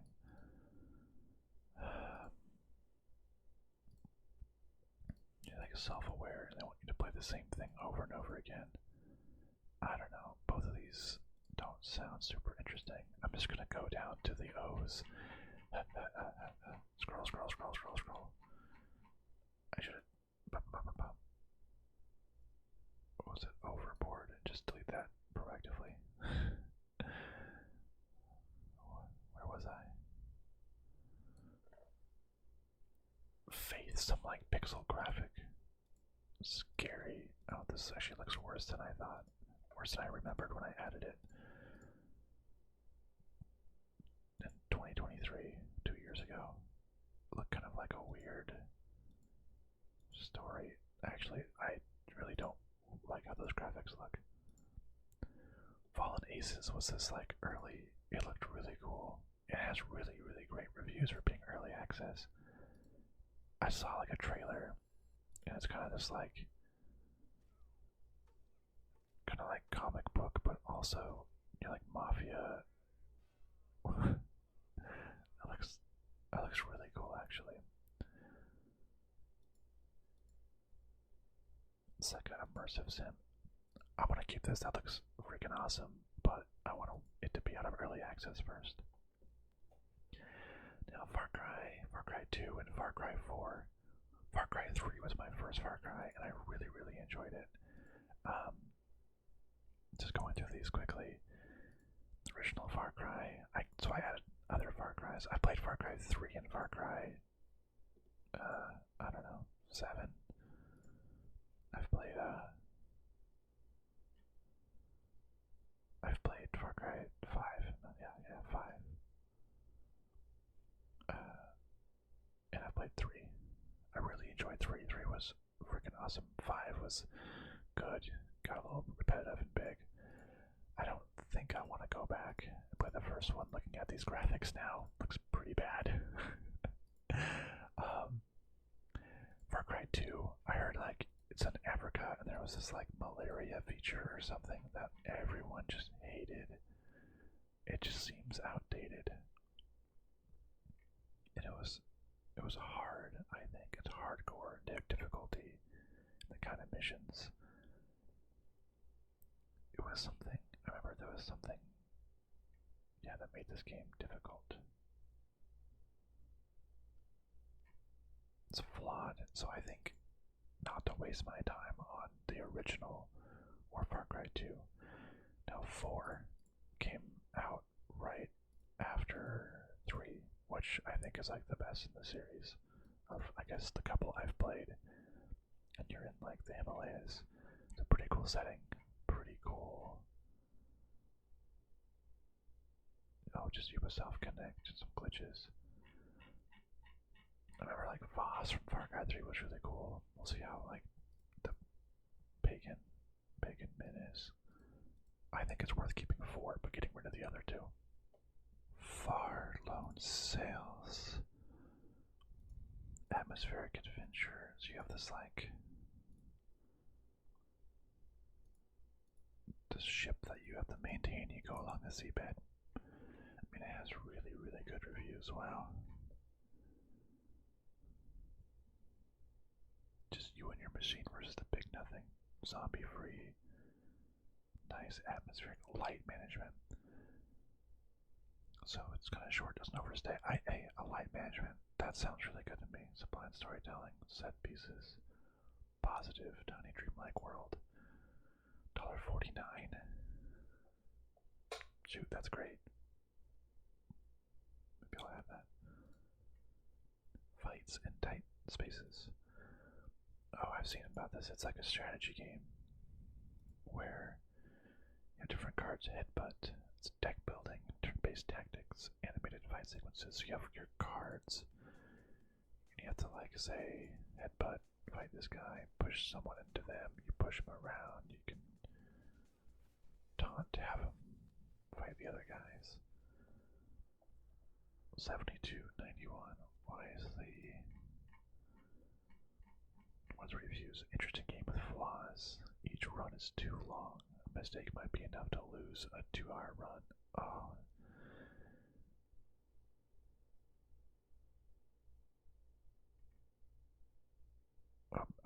I loved Midnight Suns, actually. It scratches that itch. That's interesting. Dozens or probably hundreds of deaths, failed runs. Okay. I don't. A hard turn counter every fight. I hate that. Okay. I don't want failed runs. I like Midnight Suns. It's a single story. You can choose to do more to get better. I don't want to fail and start over. Removing that firework. This was believe a Chinese game. Accidental fire at a funeral forces the police to investigate a closed case. So it seems like a horror indie, kind of like a creepy, digital novel. Interesting. Destroying me emotionally. Cry. Whoa, such a good goodness, this game sounds amazing. I'm gonna keep this one for sure. Maybe not play it just yet, but we'll see. Flat out, I played this game in my childhood. This game was awesome. I'm glad to see that it was re-released and reviewed so well. Bugbear, the people that did,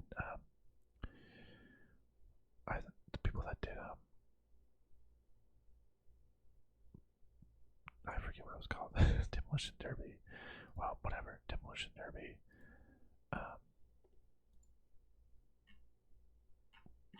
Blank out. What was it called?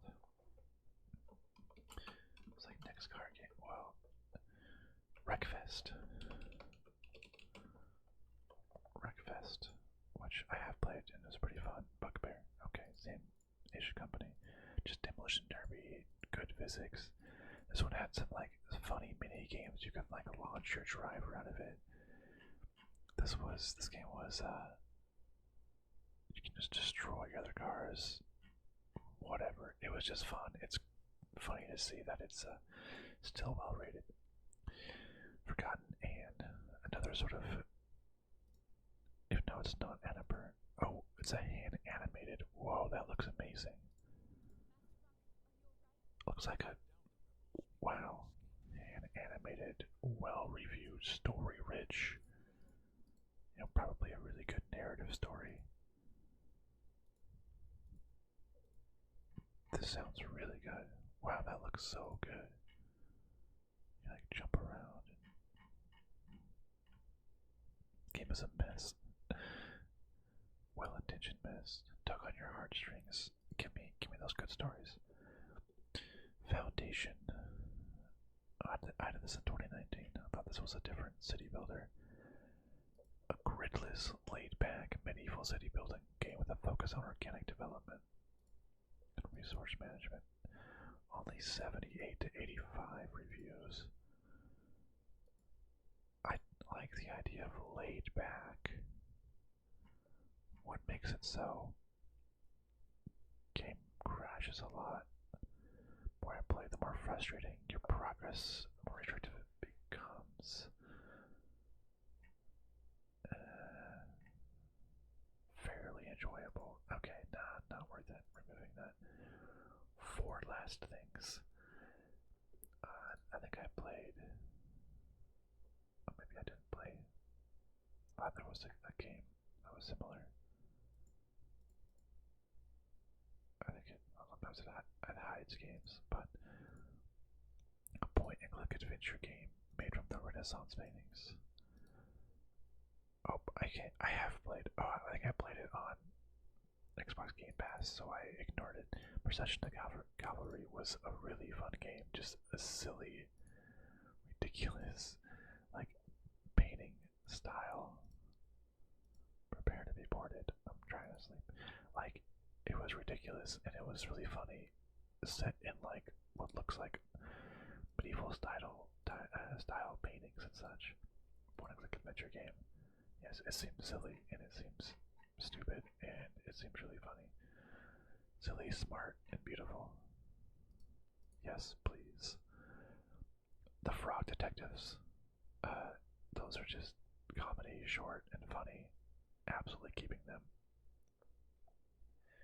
Game of Thrones, a Telltale game series. Oh. This game isn't even available anymore. It's no longer available on Steam. I love most of the Telltale games.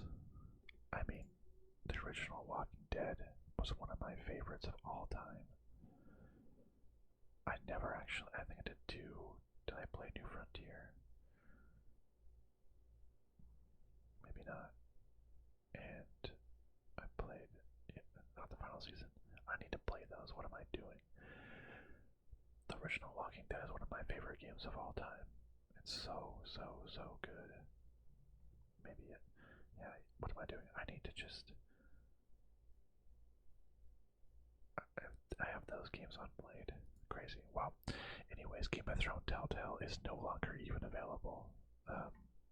So, okay. I guess that's an easy remove. I can't even buy it if I wanted to. gas station simulator. There's a lot of these simulation games that are kind of fun. So you buy an abandoned gas station, restore it, renovate, upgrade. I like that idea of just like you can upgrade your place and make it look better. Sometimes it can get the pace. It's a mini game if you're halfway decent, not challenging.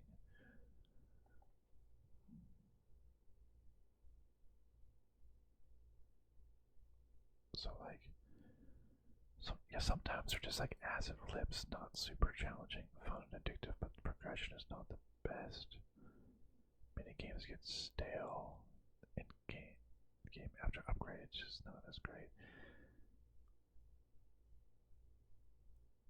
So you can just hyper focus on this for a little bit and then be done with it.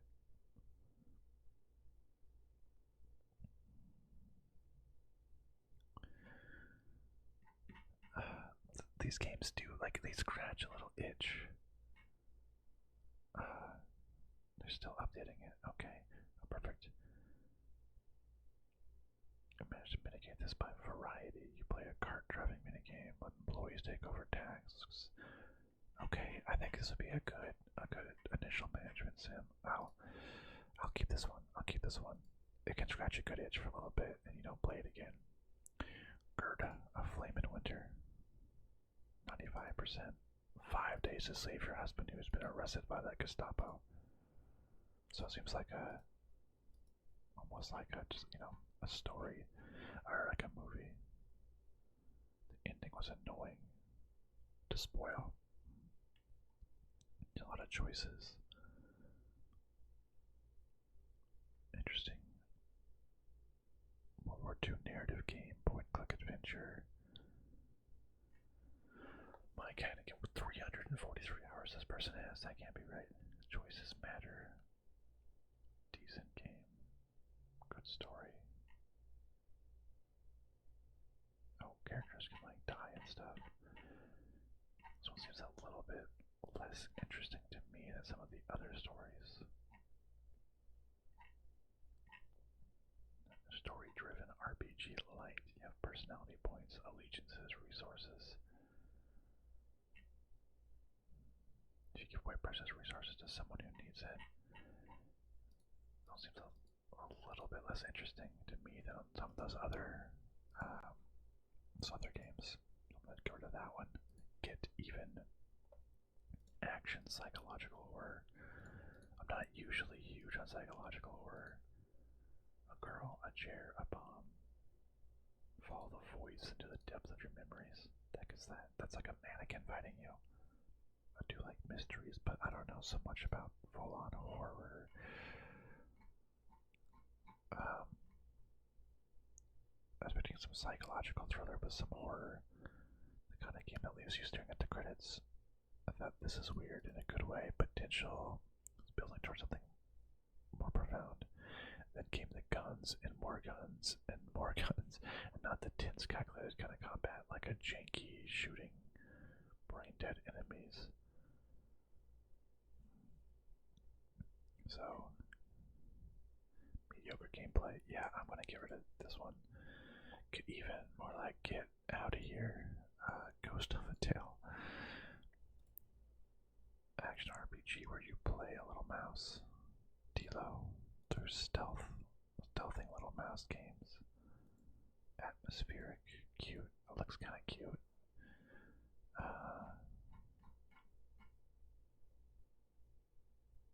Too many tasks going on in parallel. This beautiful game you've played. Okay. Adventures of a sneaky little rodent. Yeah, I'll keep this one. Ghost Trick Venom Detective. I've heard good things about this game. Directed by Ace Attorney. Creator. It's like a puzzle mystery. Overwhelming positive reviews. I've heard about this game from some friends, and it looks like it has really good reviews. So, sounds awesome. Canosa. There's like a time loop about someone that they pretend to be human. All of the screenshots are in Chinese or Japanese. It was a social deduction RPG. You engage in discussions to figure out who is the secret imposter. The rolls increase. So it's like a horrifying concept. Some of the RNG events are trigger. It takes about 20 hours to complete. So it's like Among Us but anime. So like someone is a. So you have to, I think you have to do it a couple other times. And you get through it maybe about 20 hours. And you try to figure out who the imposter is. That sounds fun to me. Goodbye Volcano High. I played a demo of this a little bit ago. Kind of like it's weird that there are like these dinosaur things, but it seemed like a good story about like it's the end of their final year of high school. The stories about like friendship and making things right before everyone goes and splits their goes their own way. There was some choices on what to say. Visual novel. It seemed cool. I would play this game. It just looks yeah. Oh, kind of like Night in the Woods as well. I do need to play Night in the Woods. Yeah, I want it. I liked it a lot. Gordian Quest. Epic deck building. So many deck building games now. RPG. Lead combat.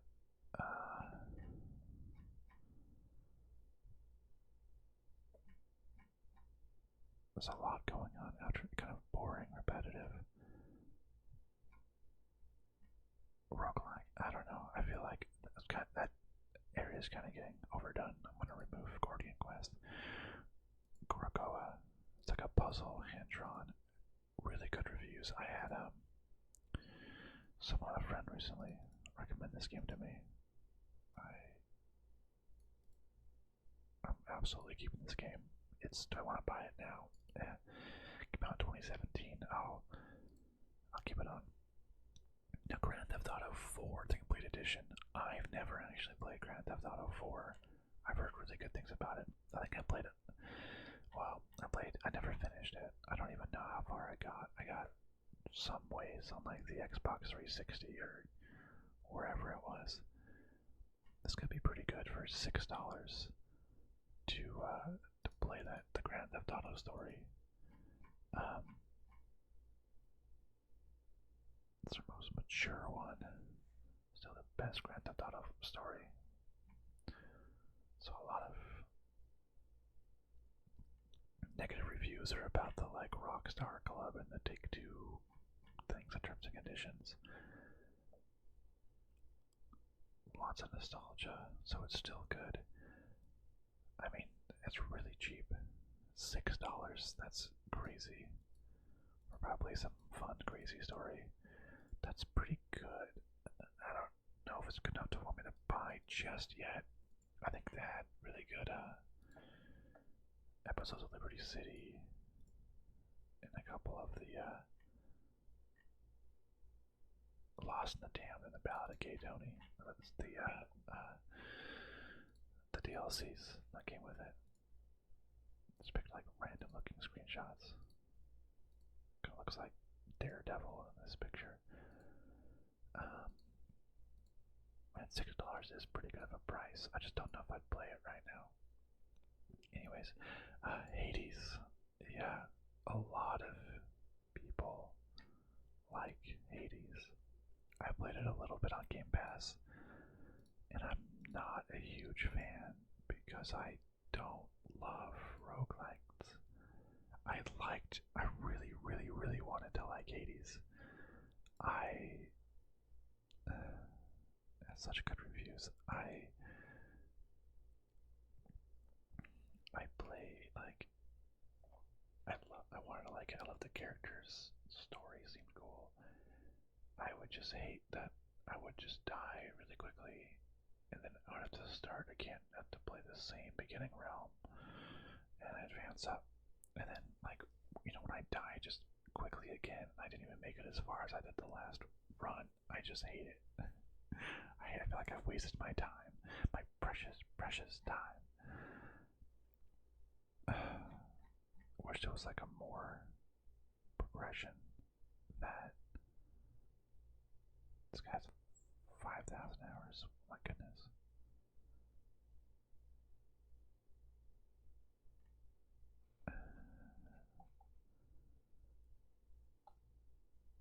Yeah, I don't like that. Yeah, like I wish. I don't know. This is gonna hurt people, but I'm gonna say no to Hades. I have already played it. I would love to beat it at least once all the way through. I never did, and I just gave up.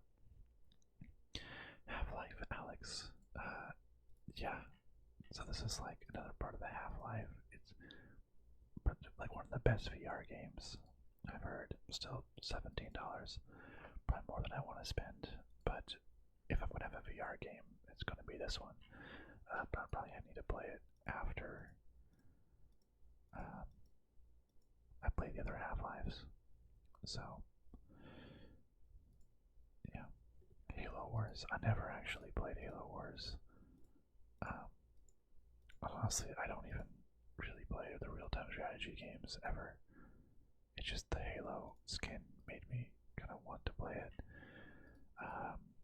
But honestly, I don't think I do real-time strategy, so I'm just gonna get rid of this one. Heroes Halibut. I saw this was like a very. It was a slow-paced. It's very cinematic looking. Is it like hand clay figures or something? Like a walking simulator. He has a little quest. It's a very narrative game. It's fetch quest. It's a labor of love. But people say it's bland. How much I laughed. The storyline, voice acting is awesome. Stop motion animation is good. Stop puzzles. I guess it's more of just kind of like walking back and forth, very slow pacing. Some people say it's unique. No tethered puzzles. Simple life.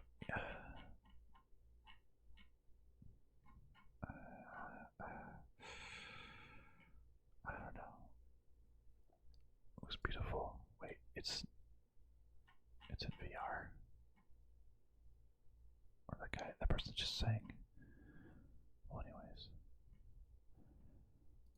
Heavily narrative driven fetch quest, so you're just gonna go back and forth, but it's a good I'll keep it it's a good story. Harvester. This was, I guess, some like really old like twisted game. I was saying it's like super foreign. Like this is the game your mom didn't want you to play. Your mom hates this game. Can't live without a spinal cord, son. What is going on? So I think I have this because I just look wild. I think it's gonna be too old school. Point and click at this point. I'm removing it. Haven. Oops. Mostly bought 7290. Two lovers gave up everything and escaped to a lost planet to be together and glide through a mysterious landscape, explore a fragmented world, and fight against what's trying to tear them apart.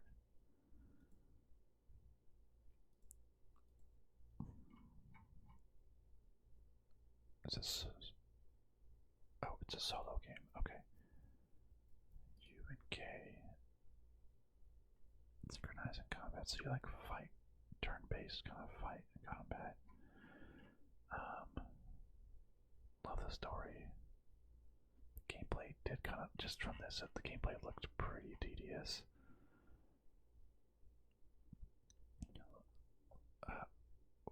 Let's see. Story rich gameplay is very easy. Nice cozy game.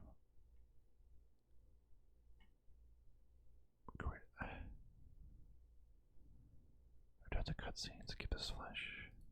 Keep it fresh. Its start is slow. The turn-based combat looks kind of lame, just from that. So honestly, you know, so many games. If it just doesn't catch my eyes, I'm gonna get rid of it. Heart of the Woods, overwhelmingly positive visual novel. Filled with magic, fairies, and a ghost girl. Travel to a remote forest village to investigate rumors of the supernatural. Hell yeah, that sounds fun. Good review. I'll keep it. So Heavy Rain. I enjoyed this game. Jason. Um, this was a fun game back in the time. 4 characters.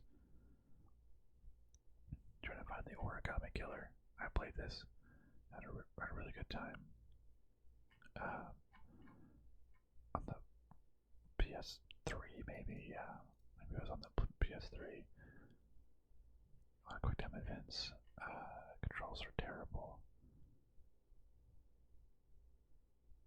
Interesting. Controls are terrible. Clunky, outdated controls. The story is great. I'm just for $4. Do I want to buy it? I was already looking at Beyond Two Souls. Maybe I'll just stick with one for now. I don't need both of them. Henchman story. Very positive. Being a bumbling supervillain's henchman is a thankless job. So it's like a narrative adventure henchman story. Funny. This sounds really funny. Only $3. That's really good. Inside the Fate. A lot of visuals, so it's a fully voice acted, fun visual novel. A comedy.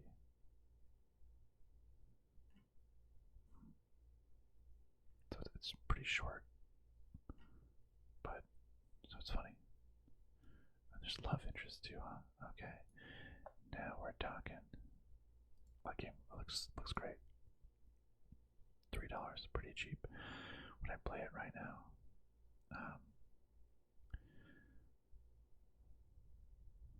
That's really cheap, only $3. I'm gonna add to my cart, but we're gonna see. Hitchhiker. I played a little demo of this and it seemed pretty cool. A mystery game set along lost highways. Your goal is to solve the puzzle of your own backstory. I mean, it seemed like such a cool idea. Hitchhike kind of reminds me of like the Road 96. Miles Zero was a prequel to Road 96. It didn't really have good reviews at all.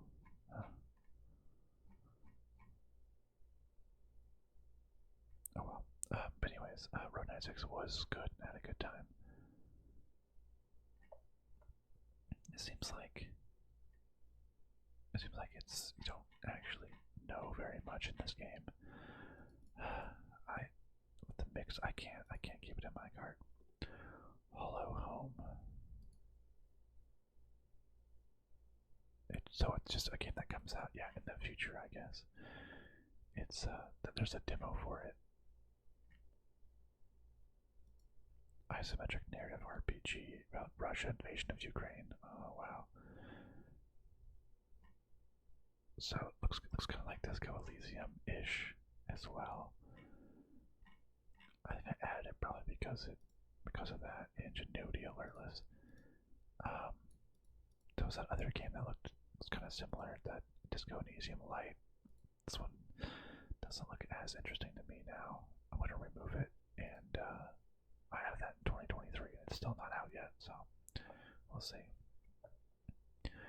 Hollywood Animal was a super fun looking. I played a demo of it that I posted, and I had a really good time with that demo. Doesn't have the best reviews that I thought in early access, but needs a polish, you know. So maybe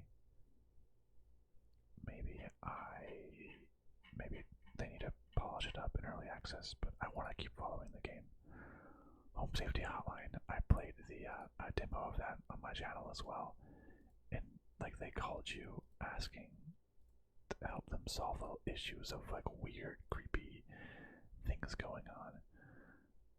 We help us Goober here. I thought it was really fun using them like packets on what it could be. It's no story, lame gameplay, boring game. I don't know. It didn't seem like you're invested that much. The voice acting was mostly Mitch, just a creepy short. I played for like a short game, so I'd probably pick it up for like $2. If it goes on sale later, I'll do it. Home Buddy. Yeah, it's a Game Crumbs game. Interactive thriller about a group of friends haunted by the memories of their past. So it's like a psychological horror kind of. What does like a gameplay look like? Kind of running around. Oh, they just kind of stab you there. That seems like you could just die pretty easily. They're just kind of running around and you're trying to just avoid them. Clever and nuanced. They just like stab you and you die.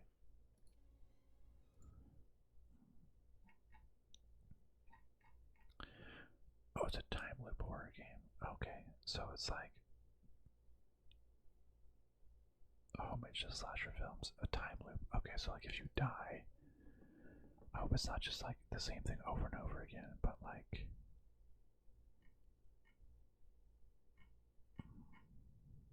more. I was thinking it might just be more annoying. Sometimes when a time loop, if something resets, those little scenes that kind of you go over and over again. You try to make progress, you make some good clues, but then you have to go run and hide or you get killed. You have to go back or you die. Yeah. So it's a looping game. It's a pretty short game, spooky events. Story is okay.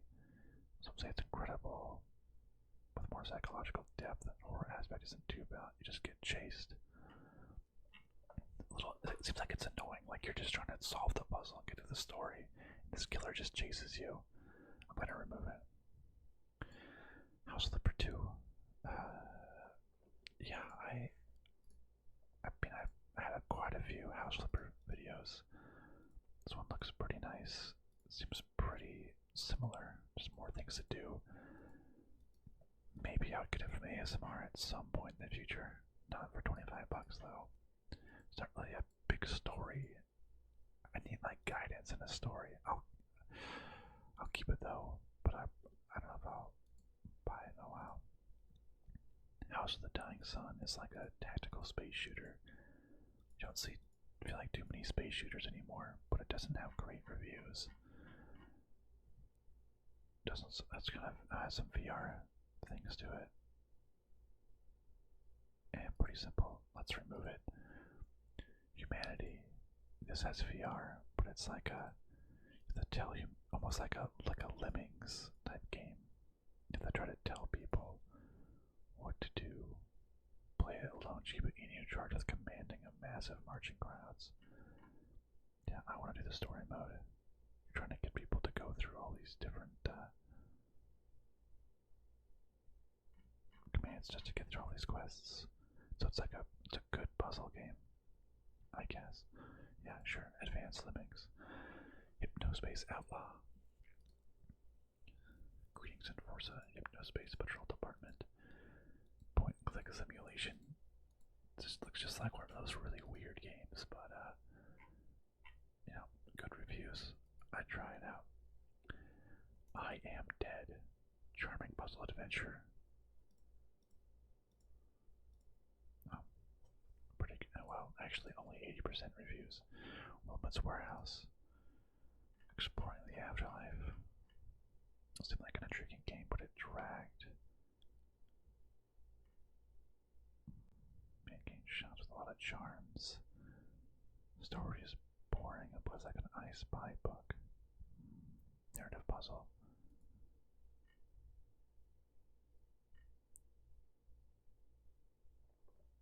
So there's emotional Story is kind of interesting, and it was a bit too sudden. Cozy game with an interesting premise. Repetitive gameplay. Maybe I'll get rid of it. I Am Your Beast. It's like a fast-paced FPS. I heard about it. You just go through, kind of like a first-person shooter.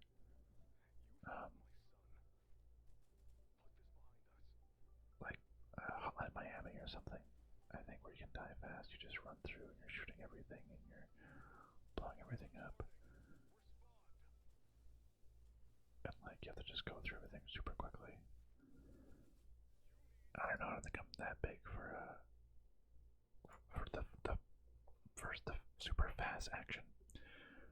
I was a teenage exocolonist. I've heard really good things about this game. Spend your teenage years on an alien planet. Narrative RPG with card-based battles. Explore, grow up, fall in love. The skills you master over the 10 years will determine the course of your life. Oh, so you actually grow up. I hear there's like companions and you grow up with people. Choices matter. It's a life sim.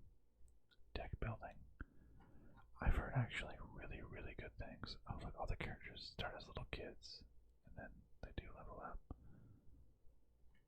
You grow up from being a kid. You go through your entire years.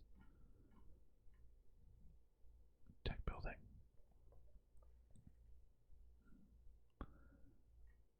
I've heard really good things about this game. I've heard really, really good things about this game.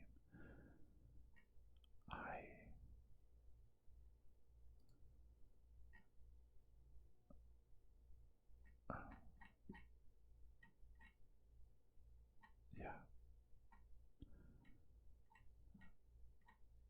I don't know. I think I forgot what game did I say, like what game I was asking for, like a companion type game or like a, or maybe I was asking about like a Midnight Suns type game where it was like action but there was also like the live sim portion. I think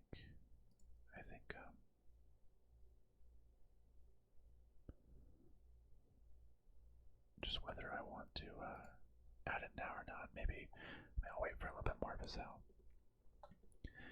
If found, coming out, racing everything. I think good reviews. Just a probably someone's very, very personal story.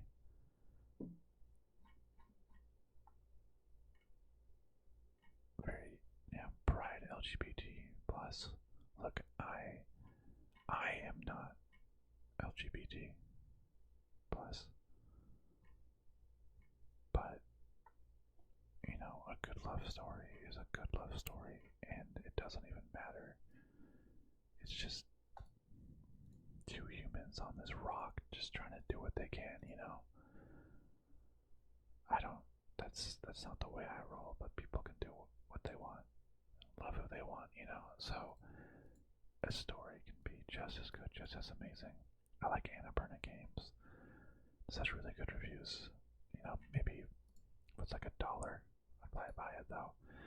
Imposter Factory, now Freebird games. Now To the Moon is one of my favorite games of all time. It's just so emotional and so good.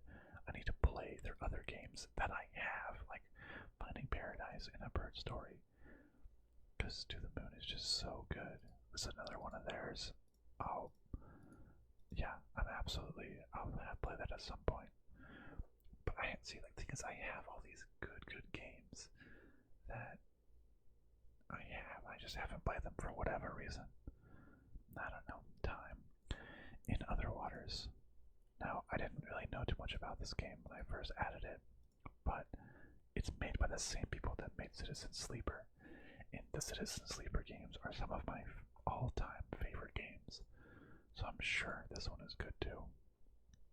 I love Citizen Sleeper. It's so good. I have it ignored because I play them on Game Pass, but Citizen Sleeper are some of my favorite games of all time. Just the narrative, the thought, it was so good. So I don't know too much about In Other Waters besides it's made by the same people. and that makes me really want to play it. Explore an alien ocean. Saying the story really isn't good. You're the AI instead of a computer trying to help the scientist. You click samples, analyze them. I don't. So, okay, it tells a good story. It's really immersive.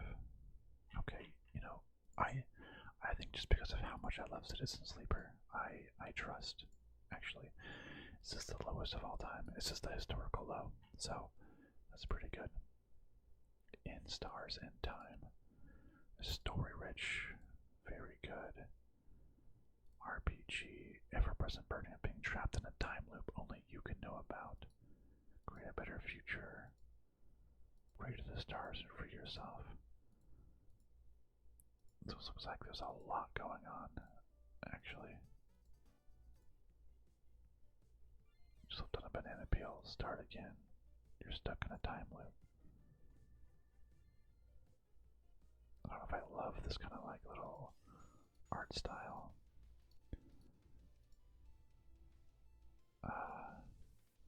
Has really good reviews, but seems kind of like, I don't know. Really likes, yeah, Undertale. I was gonna say it looks kind of like Undertale.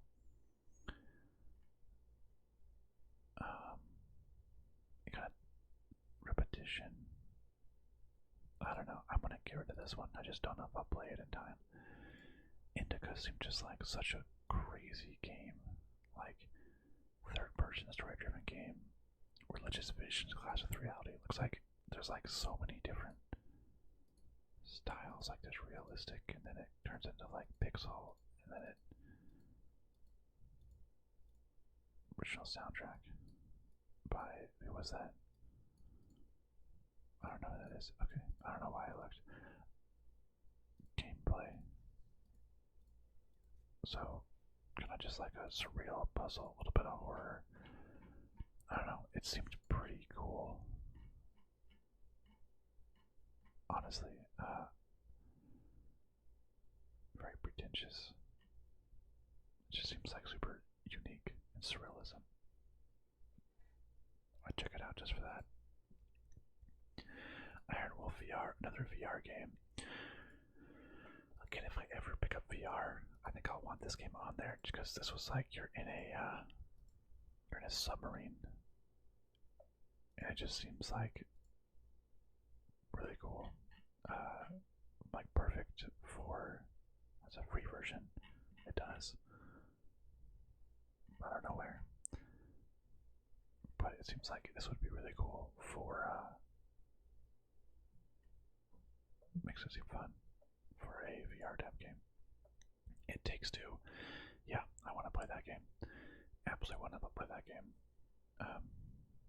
Yeah, easy. I need to just find someone to play it with is the issue. Julia Among the Stars. It's a point-and-click adventure game. Pretty good rating. Innovative narrative-driven adventure. A group of scientists. Point-and-click. Interesting. The cozy style and base. The story game I've been looking for. Very surprised I like this as much as I did. Not just mindless, some puzzles are annoying. A stunning atmospheric experience. You've been sleeping dreamless. Okay. Okay. Now, usually one of the best adventure games. Try to unravel what happened to your own crew while you were still in cryo. Puzzles are challenging. Okay, actually, I was getting turned off thinking that it was point-and-click adventure, but the reviews brought me right back in. Yeah, that one's staying. It's not on sale. That's interesting. This was one of my... I added this game in 2014, 2 days after it came out. Maybe I saw something on Steam, but this was one of my oldest games. It's not on sale, so I'm not going to actually buy it. It'll just remain. Japanese Drift Master, huh? Discover Japan's car culture. You're drifting around. Not the greatest greatest reviews. Every turn invites you to offer the master of the drift. It's pleasant looking, terrible structure and implementation, inability to restart races, tedious scoring, most weep game. Main story has segments that are censored. Why was there uncensored stuff? That's weird. Don't teach you how to do anything. Nah, let's remove this. Job Simulator. This was a funny VR game back in the day. You had to do different like overtimes and VR stuff.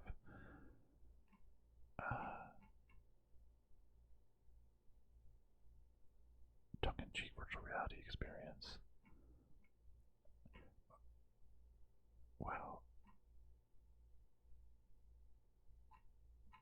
This is perfect for first-person horror. Probably horror because it's just your job. Well, again, I'll keep it because it's a really well-rated VR game.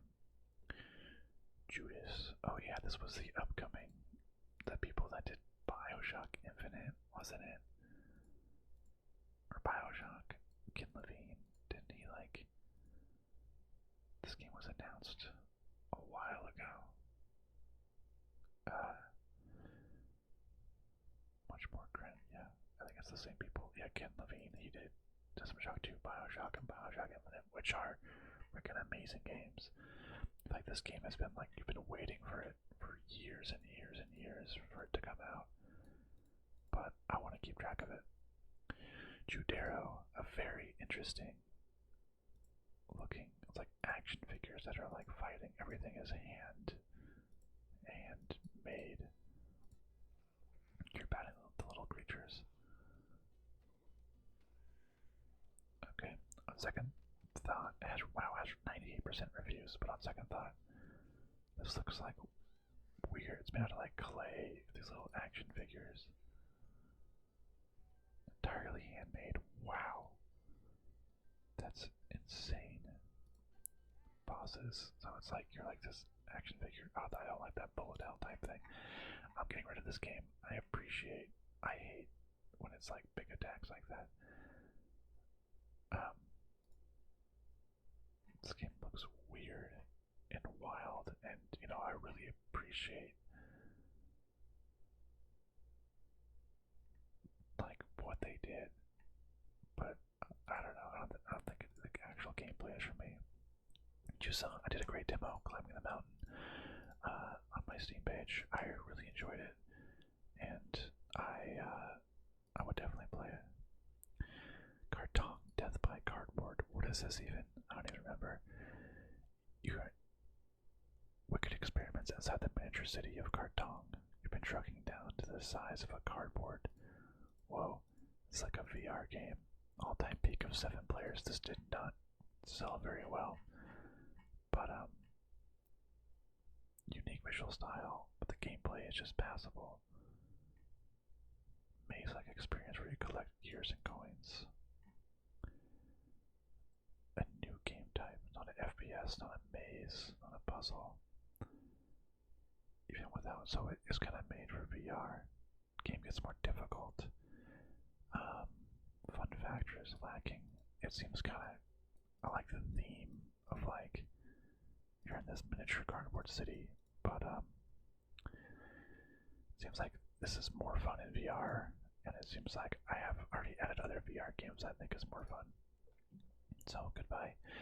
Katamari Damacy reroll. I've never played any of the Katamari games, but like I know you just like roll around and like you just make giant balls of, I don't know, right? Roll them up. You just like get bigger and bigger as you go through. Worst control scheme. This is way shorter than I remember. I don't even remember this. Keyboard controls don't make sense. Doesn't even work on a controller. Doesn't support controllers beyond because you roll up the world, right? And you just like, it's short. It's a bad port. I don't know. Maybe I'll just get rid of it. Katana Zero. was just, I remember seeing this, it looked fun. Really good reviews. Seems kind of like a Hotline Miami, like super fast action. You just go really fast as you fly through there. It's not necessarily the type of game that I'm looking for. Travel your past. Seems kind of cool though. You buy the game. The story's gritty, enough difficulty. It's like scary, good game. I played this at a before it came out at like a South by Southwest gaming event. Way back in the day. I don't know. That's really good reviews, but I don't know if the gameplay is something I quite enjoy. Looks like there's some like non-combat stuff, which there's like a rewind functionality.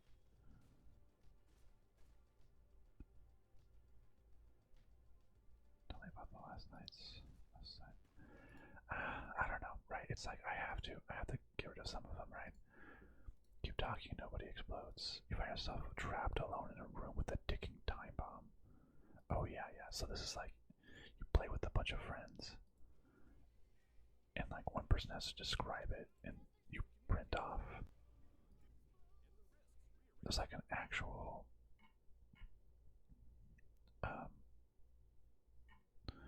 like challenges with bombs. One copy of the game needed, and people have to. You print the bomb defusal manual, like actual paper that they have to go through. You have to describe it for them, and you have to work together to defuse this bomb. It seemed really funny and really silly, but man, does anyone feel that like since post-COVID, you don't just like have a bunch of friends over for a game night anymore to do things? I feel like that just doesn't happen as much anymore, as fun as it would be. That's remove. Kinda, Bridge of Spirits. Story-driven action-adventure combining exploration with fast-paced combat. Souls-like. Seemed like it was okay. It's like you avoid the corruption. I've seen about it. I mean, it's pretty cute looking. Souls-like. Kind of like this. I don't know. Yeah, this is kind of like what I was just thinking looking at it. Painfully average. It just seems like it doesn't stand out besides the visual style. I'm walking away. Disney Dark Souls. I don't love that. I don't know. I don't think it's worth my time. Killer 7. What? Let's take it to the world of Underground Assassins. This game just looks. What the heck is going on? 92%. Pretty good. Take control of this distinct murderous rose and hunt down. I don't even know what the heck this game is going on in this game. Oh, was it originally on a GameCube?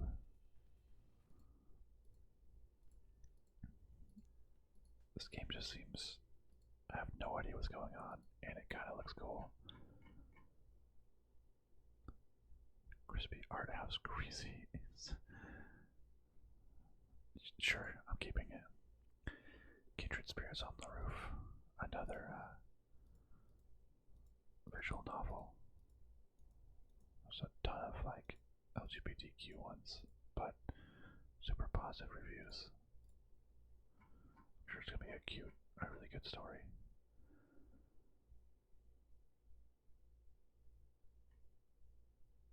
Okay, cool. Why not?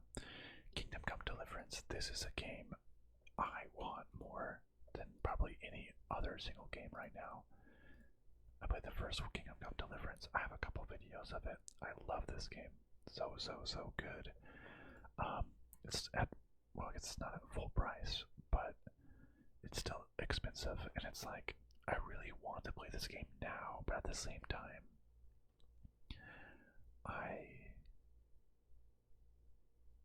I have so many games. I'm like, I could play more games until it gets on deeper sale, like in the winter or in next year, but I also want to play it right now. So I'm really stuck. The gold edition comes with the DLCs, which I would want to make sure I have the DLCs. And also with new games, I'm like,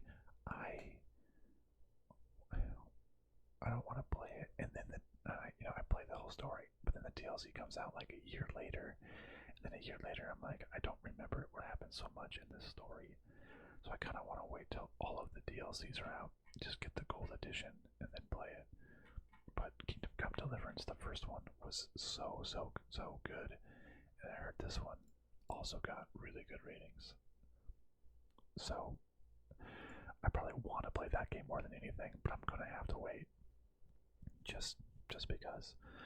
Wait for the DLCs to come out, get it on even deeper sale, and I have other games to play. Last Stop, single player, third person adventure set in London. Only 75% reviews. I mean, it looks really cool. Uninspiring cast of characters.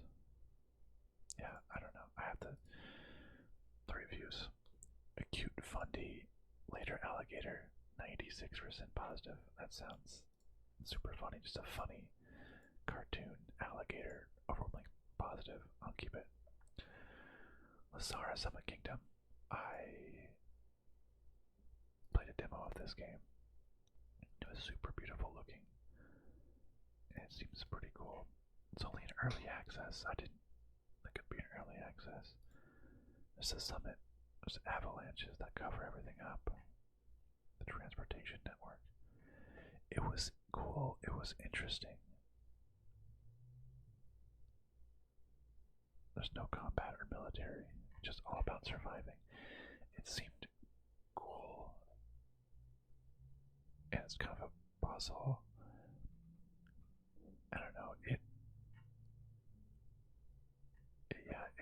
looked great and it was kind of relaxing. But I don't know how much depth and how much fun I would have overall. I'm going to remove. Let's build a dungeon. This was you manage a game studio making the world's greatest MMORPG. You hire designers, coders, testers, create a fantasy world. And you have to welcome players, and if they get bored, they cancel their subscriptions. And this game just seemed, it's like a game within a game about making a game. It's not even announced yet when it's going to be released, but it just seemed like there's Let's Build a Zoo game. But this one, it just seemed crazy. Like, you have to be a person to making a game studio. Like, that just concept seemed crazy. I want to keep following that one. Now, the Life is Strange games. The Life is Strange, the original Life is Strange, is one of my favorite games of all time as well. It's great music and vibe and everything. I want to play Before the Storm. Absolutely. That's not even on sale. That's weird. I want to play Before the Storm. It's a prequel.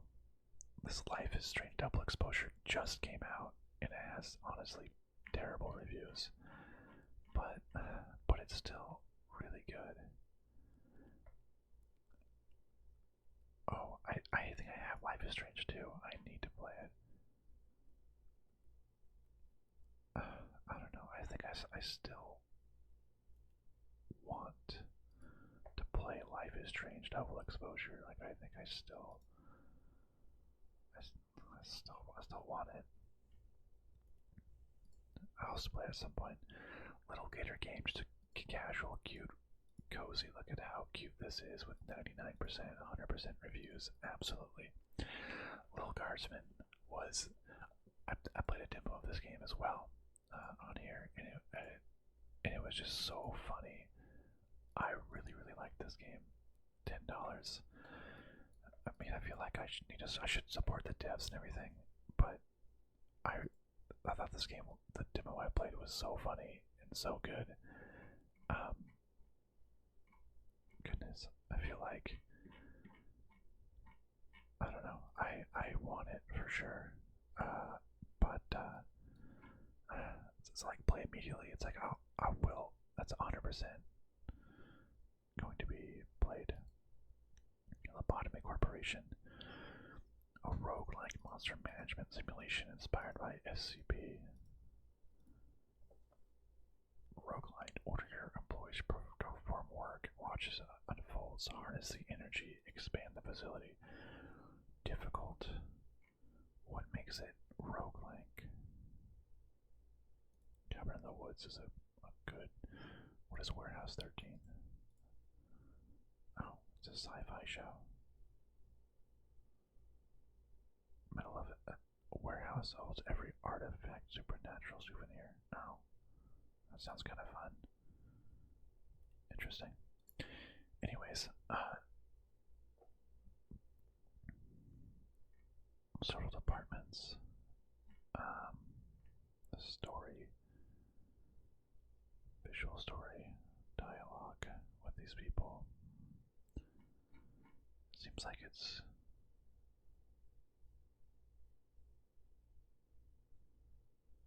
sanity faded away. Not for the faint of heart to the challenges. I'm gonna delete this game then. That seems just kind of like a time waster. Loreline the Laser Eyes. I've heard amazing things about this game. And I absolutely want to buy it at some point in time. It said like, don't look into it at all. Just this is a puzzle game. I heard like, that's really, really good. I will wait till it goes on a more sale, deeper sale, but I've heard really good things about it. Loretta, psychological thriller, accessory to the heroine's crime. Visual novel, choose your own adventure. Looks kind of cool. A sleeper hit, peculiar psychological thriller. Okay, yeah. Lost in Random. A gothic fairy tale action adventure where every citizen's fate is determined by a roll of the dice. Do you have a dice with you? What is going on in this game? I don't exactly know. What's the actual like gameplay?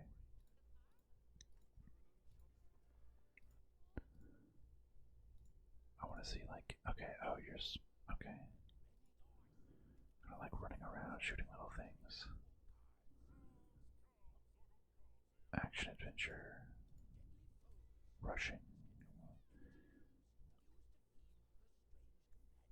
Looks kind of cool. Interesting. Slow conversations, long and tedious combat. Tim Burton art style. Not terribly long. Okay. Lovely game. Sport. Says some people. Whimsical, dark, and funny. Bite-sized adventure. Beat it in less than 48 hours.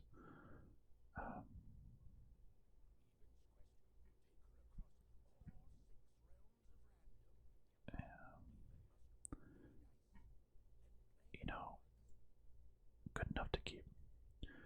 Lost Records. Another one of the very good. Oh, just came out recently. Very good. I think Choices Matter. Same people that did Life is Strange again. I think it has good ratings. Good looking story. I absolutely want to play this game. A game tycoon. You kind of create your own game tycoon company. Those are kind of fun for a little bit, and I think I might get bored of this of that. Oh yeah, the new Mafia game looks pretty sick. I have it on here. I'll see when it comes out. If the reviews are bad, I will remove it. Manifold Garden was this like surreal puzzle game that just looks so trippy. So much going on. Escher-esque. Looks cool. I'll keep it. Manor Lords. Yeah, like a city builder. Some large-scale battles. Rule your land as a medieval lord. It came out. It's still in early access. You can make a lot of paths. I haven't seen major updates. I don't know. I feel like this is kind of, there's a lot in the city builder space. I don't think I'll play it. This was one of my first, Mass Exodus was one of my first experiences with VR that I played a long time ago at some place, like some demo place. So it's one person is the secret in VR. You're like this giant disembodied head, and everyone else are these just random bots. And your goal is to do tasks and blend in with all the little creatures. So everyone else is on a not a VR headset. And the big person is trying to figure out who is human and who is not.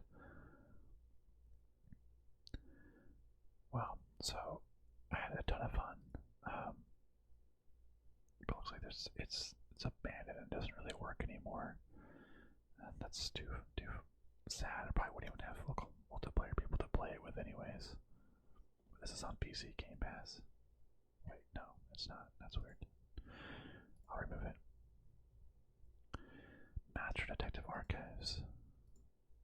Another kind of Spike Chunsoft, so like a Danganronpa people.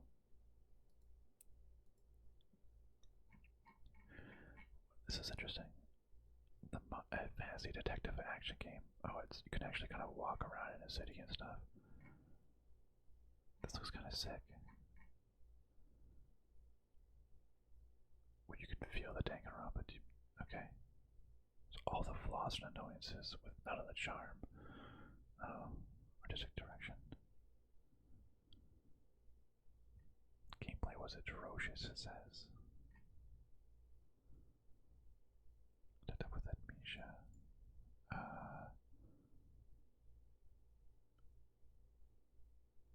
So it says it's like maybe not as good. You know, I don't know. I'm gonna keep it. It looks pretty cool. Metaphor Refantazo. Definitely people, Atlas, people that made Persona 5 and everything. Or Persona games. I'm absolutely gonna keep it. I played a demo for it. And you know, it took a long time. It was pretty good. JRPGs just take freaking forever. So it'd be like a 100-hour game. I do want to play it in the 150 hours game. I want to play with it at some point in time. And I don't know, there's just a lot of just little tiny battles over and over again. But it was pretty interesting with some intrigue to it, so I'll keep it.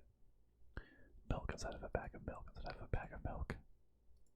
It's just like it's a 74-cent short story of just challenges. I think it's about depression. 10 to 15 minutes. It's like depression. It's not even what's going on.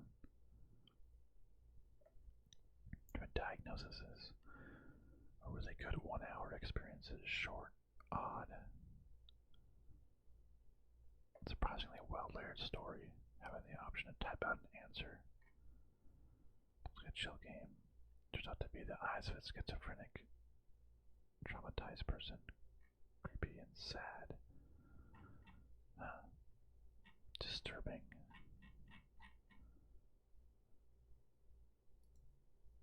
What is it like to see that? I'll try something else. Well, as I'm a character in a visual novel, I want to talk to whoever's reading this. So it's like,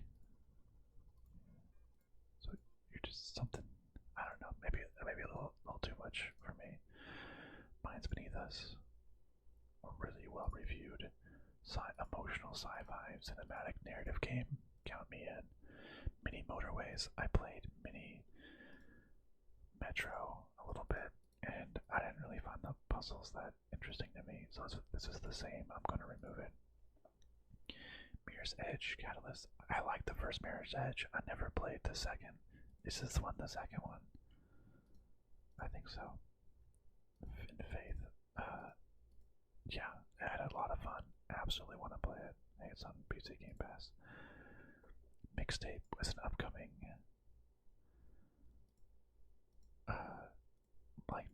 adventure game last night. Adventure Together.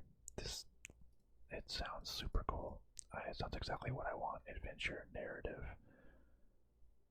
single player. Absolutely, absolutely.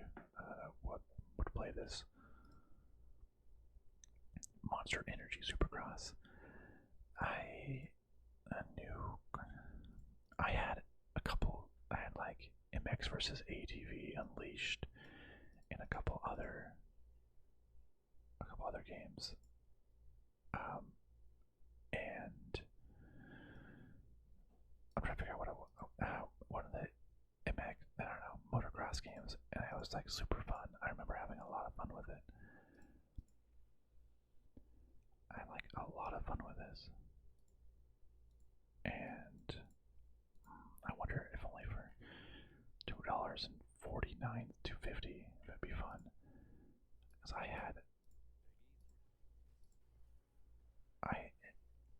I remember I enjoyed playing the game. Oh, what was it? It was a motocross game. I don't know. It was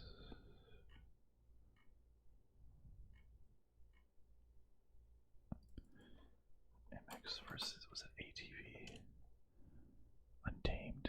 No, I don't know. One of them maybe. And it was fun. But it made more fun when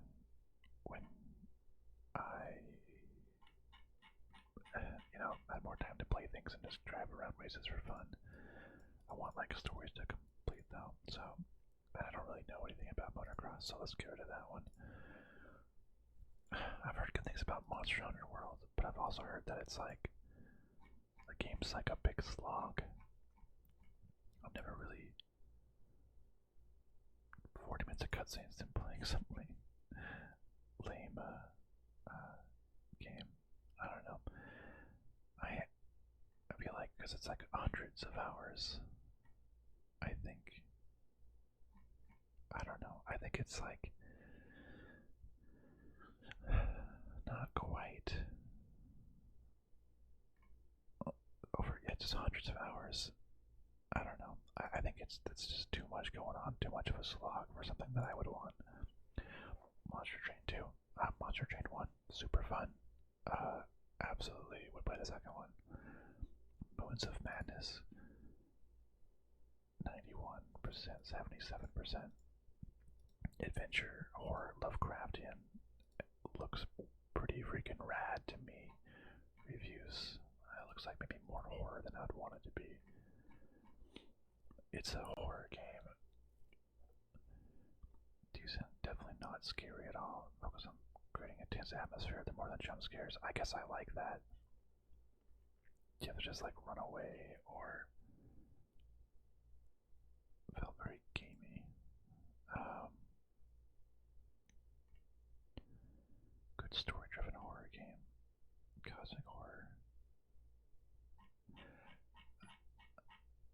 I don't know, it's a little bit lower reviews. I don't actually like seeing this, so you can like kind of see more of the monsters and like with the crazy stuff that's going on. I don't know. It only has 77% reviews. Do I really want gameplay? No guns, no combat. Okay. Mars looks great. The story. You're hallucinating. It's like, oh, mess with your mind. I do like. I do like this type of game. Well, I don't know. I want to remove it. I think there's better ones that we looked at. Moss was a little like a VR game where you help this little mouse creature accomplish his tasks. Was there another Moss game? No. Seems like it could be fun. So you help the little mouse do his little story. Incredible journey. Okay, I'm gonna keep this again solely to just like have little, I don't know, little VR games if I want to play it again. Mother, a role-playing horror game. Oh yeah, this psychological horror just looked creepy as hell. Where you play the role of Fiona, A young girl who arrives home and met with a strange mannequin claiming to be her mother. What is going on? Psychological horror with some mannequin that claiming to be your mother. What is the role-playing portion of it? A dense, engaging narrative that reveals itself over the course of 7 days. A good story. Its peak work of art. So, I mean, this has creepy, scary, and ominous without cheap scares. That seems like a fun horror experience. Motorsports Manager. I like Formula One. I follow Formula One. I had a version of this game on my phone, and it was really in depth. It was really engaging. It kept me wanting to play it and build my own little team and tell my guys when to pit and stuff. It was pretty addicting there for a while. Hire your own people. I mean, for $3, just about the historical low. GT Series Challenge Pack. It was fun. Just a super chill game. I could play this game maybe while watching the F1 in the background. Honestly, I might do that. It just wasn't the case. Concept, management, simulation, interface. Better than any of the F1 manager games. I think there was a Motorsports Manager. Was there a second game? Motorsports Manager. I thought that was the Motorsports Manager 2. Maybe not. Well, actually, this seems like the perfect little management chill game that I can just pop on and play for a little bit. I'm gonna add this game to my cart, actually. Mouthwashing was, I don't know what it's about, but it has really good reviews, and it seemed kind of story rich and weird and a little bit of horror. That just seemed really interesting. Moving houses. A silly little physics-based game about moving on, or is it? Be neat, careful, or a chaos goblin, but the choice is yours. But be warned, not all is as it seems in this house. It's tagged as psychological horror, simulation, and surreal. It only has 75% positive reviews, but I love how it's keeping us guessing here. It's not giving really away what it's about. I really like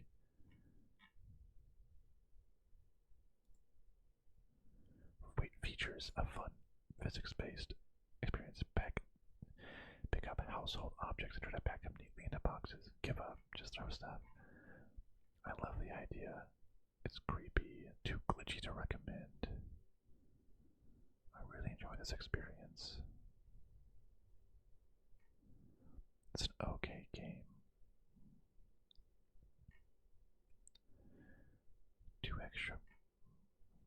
About 2 hours. Add more jump scares. Okay, I don't know, it doesn't have great reviews. Poor horror. Maybe just kind of the poor. I like the concept, but maybe the horror is just executed not so great. Remove. My friend Pedro. I remember this, the little talking banana, and you can hit bullets with pans. Bullet time. Things are going on. Crazy bullet time, jumping around action with so much going on.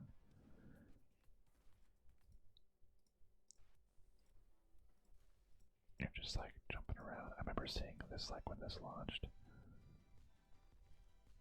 I don't know. Oops. Seems a little bit.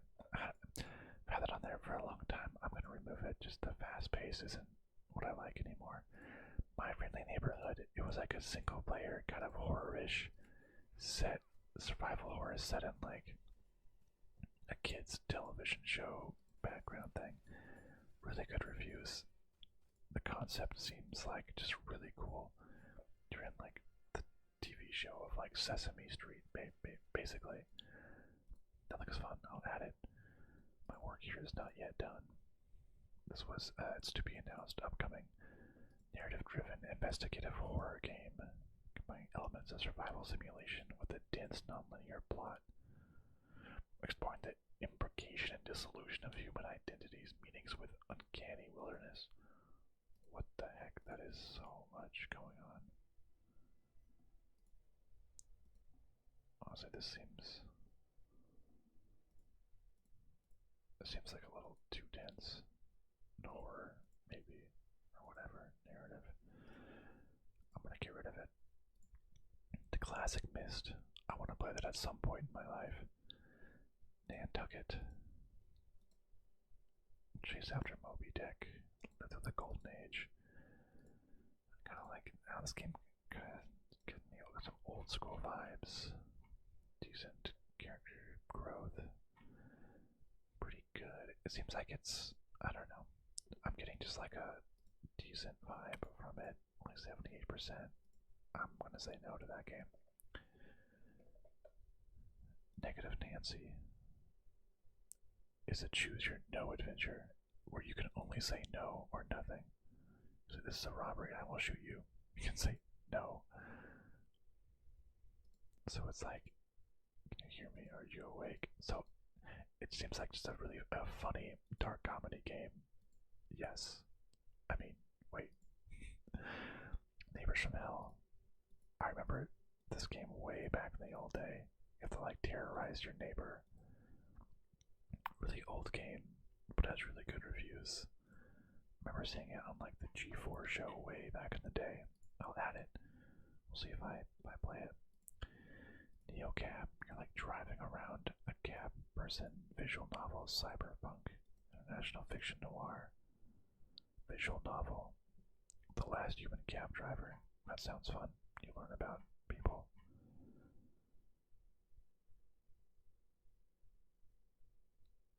Yeah. Continue to be off. It has hard dialogue choices. Sure. Nino Kuni. I played a little bit of the original Nino Kuni. And I thought the graphics were cute. A lot of it was so cute. But the issue is the JRPGs and so many little battles. Just over and over and over again. I'm like, I just want to advance the plot. I want to fight this level 1 creature for the umpteenth time. It's like Pokemon. Ghibli. It looks like a Ghibli. Yeah, it was. I can't play a lot of the JRPGs. Like, I love Persona 5 was really good, but as I was getting towards the end, I was like, I don't care about these battles anymore. I just want to get to the final boss. JRPGs are hard for me. Sorry, Nino Kuni. No Man's Sky. I did want to play No Man's Sky for the longest time, but I think it's kind of like a Minecraft. Like, I need direction. Is there a story mode? I don't actually know. It's awesome that they added all of these different major updates, which is super cool. Is there a story mode though? I feel like if it just says here's the planet scope and have your own fun, then like I don't know if I could. I need some direction instead of just building my own base or whatever. I'll keep this for now. Maybe I'll try it out on Game Pass at some point in time just to try it out and see if it's actually fun. No One Lives Under the Lighthouse. Assumed, yeah, another kind of little indie horror game about a little lighthouse. Slow burn retro horror game. You arrive at the old lighthouse, kind of old-timey pixelated. What's going on? Sometimes these pixel graphics are like scarier. It makes it just look even scarier. Sure, yeah, widely enjoyable, short. Though I thought it was a walking simulator, I figured out how to run. Oh, interesting. Neat little short horror game. It's going through at least once, or at least scare you, but it's creepy and unsettling. Okay. It was a lot.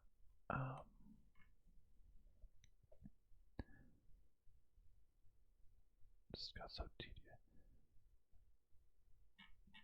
I added a couple of these like old school horror games at some point. I don't know. Maybe I won't actually play it. No, I'm not a human. This was a demo about like when the apocalypse. People wanted to come live in your safe house, but they might be secret aliens, and you have to like decide if you want to keep them around or not. That demo seemed pretty cool. It's releasing later this year, so I want to hear more about it. Nobody wants to die. Lose yourself in a dystopian world of New York. Like a 3D detective. Looks super cool to me. Looks really cool. Absolutely want to keep it on my list. Oh yeah, it's in the current novel bundle. But I don't know. Investigations. Oh, okay. Wow, did you love the investigations of LA Noir? Narrator style. Yeah, I think I won't get it now, but I'll keep it on my list for sometime in the future. Observation, sci-fi thriller. What happened to Emma Fisher and her crew on the mission through the lens of the station's artificial intelligence?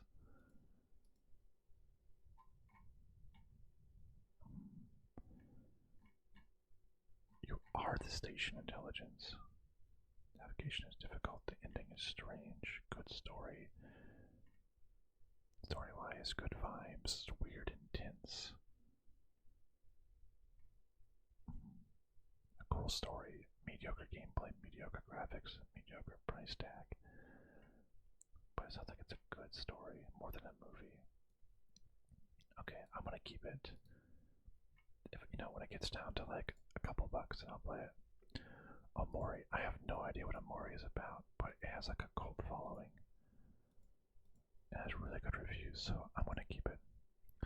1 Hour, One Life. This was a very interesting game that a friend told me about, where it's a game, online multiplayer game, where you are born as some other player's child, and you grow up and you have your whole life within 1 hour. Like you can have a child, your child will be the next player, and like you can like build a house, and then you can be reborn a couple generations later, and then like you can see how other players built your house. It's pretty interesting, but I don't know if I'll actually ever play this game. I don't think I will. It sounds interesting, but I won't ever actually play it. Open Roads. Yeah, just a cute adventure in a burn-up. Oh, it's not a Game Pass anymore, but this is a game I could play in a couple hours. Okay reviews, but this is the type of games that I like. You go back home, you review, see what's going on. Opus, Echoes of Star Song. Visual novel style adventure game. A girl can hear mysterious sound waves. Really, really good reviews. This is a cool looking visual novel. Wow. This sounds really cool. Looks like there's actually some walking around and stuff too, so it's not just all visual novel. Great story games, absolute. Oh, it won't take you more than 7 to 10 hours. That's perfect. Part visual novel, part walking sim. Wow. Wow, okay. This game sounds great. Absolutely want to play that game. Ori and the Blind Forest. I've heard nothing but amazing things. The gameplay seems kind of hard. I don't know if I'd like the gameplay, but I've heard enough good things about the story to keep it on here. Over the Alps. Choices Matter narrative adventure set in Switzerland. Sure, that sounds really fun. Pacific Drive.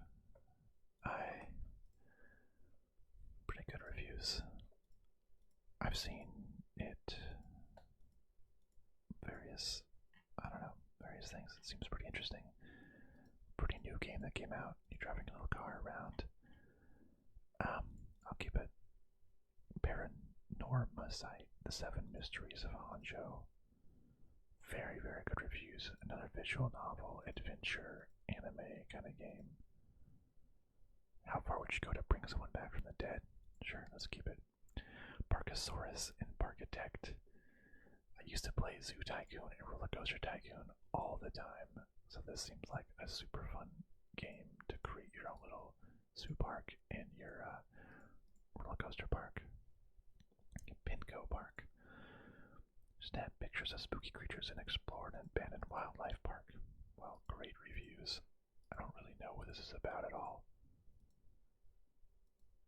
But, good reviews. Pretty cute. Periptia. First and third person role playing stealth game. So it's early access, some stealth. Looks kind of like also like an older game. Very interesting. GMAC. Still in early access. Player choice. Finish the last name. You have no idea what's going on. I don't know. I'm gonna delete this game. Persona 3 Reloaded. Yeah, I'd love to play that at some point. Phasmophobia. It has really great reviews and it seems really fun. Just like, it's hard for me to play any game co-op. Get a bunch of people together to play a co-op game. Seems funny, but I don't have a lot of friends to play it with. I'm just gonna remove a lot of these co-op games. Phoenix Springs. Lose yourself in the mystery of Phoenix Springs, a modern point and click in a cryptic neo-noir world.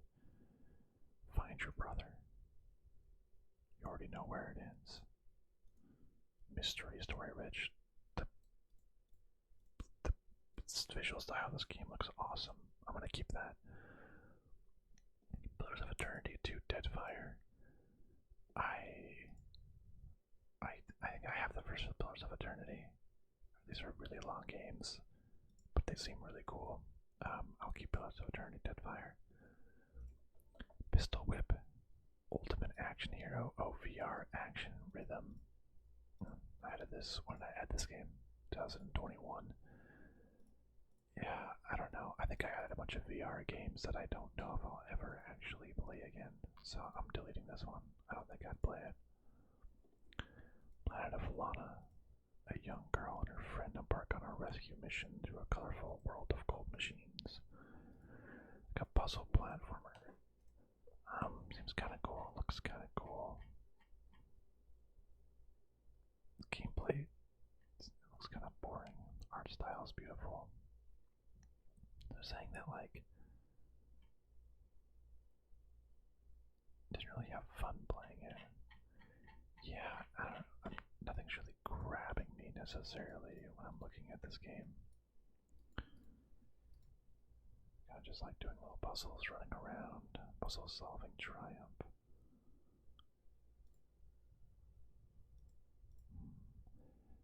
I don't know. I'm gonna delist it. There's just better ones out there. Planet Zoo. I think I have Planet Coaster. And honestly, I didn't like it as much as I thought. Its focus was a lot more on creating rides, designing rides yourself.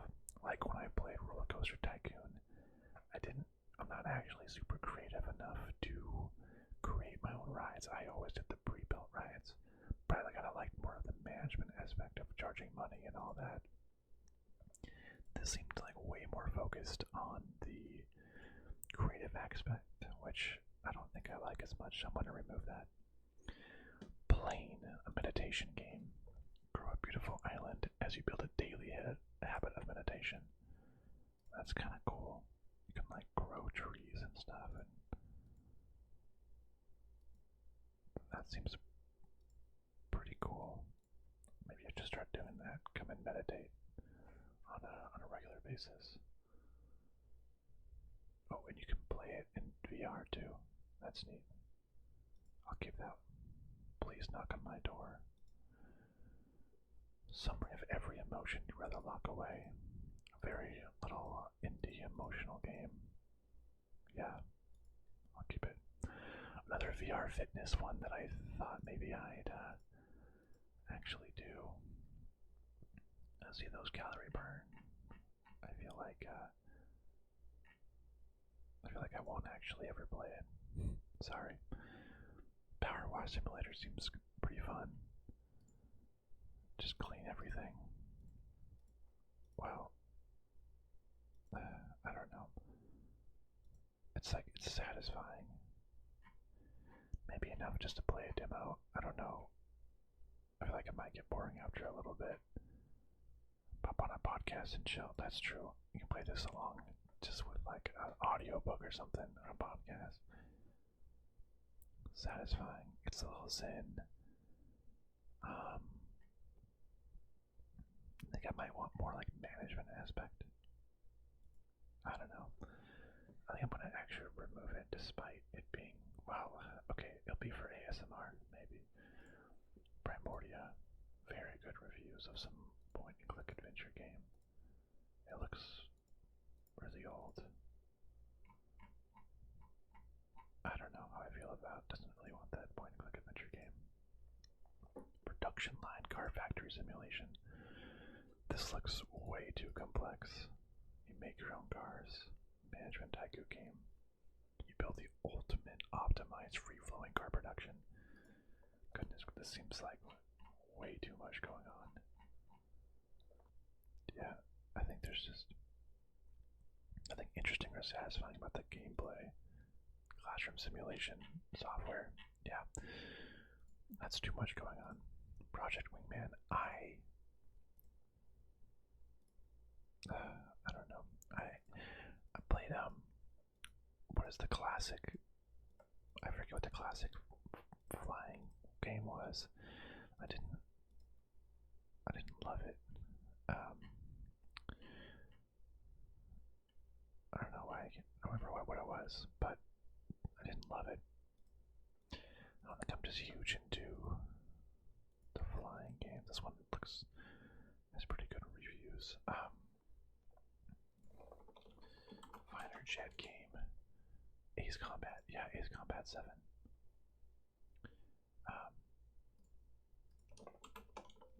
Ace Combat 7. I think I had this. I didn't love it. Actually, it was kind of hard, kind of difficult to figure out what was going on. Maybe Project Wingman might be better. It's probably pretty similar though.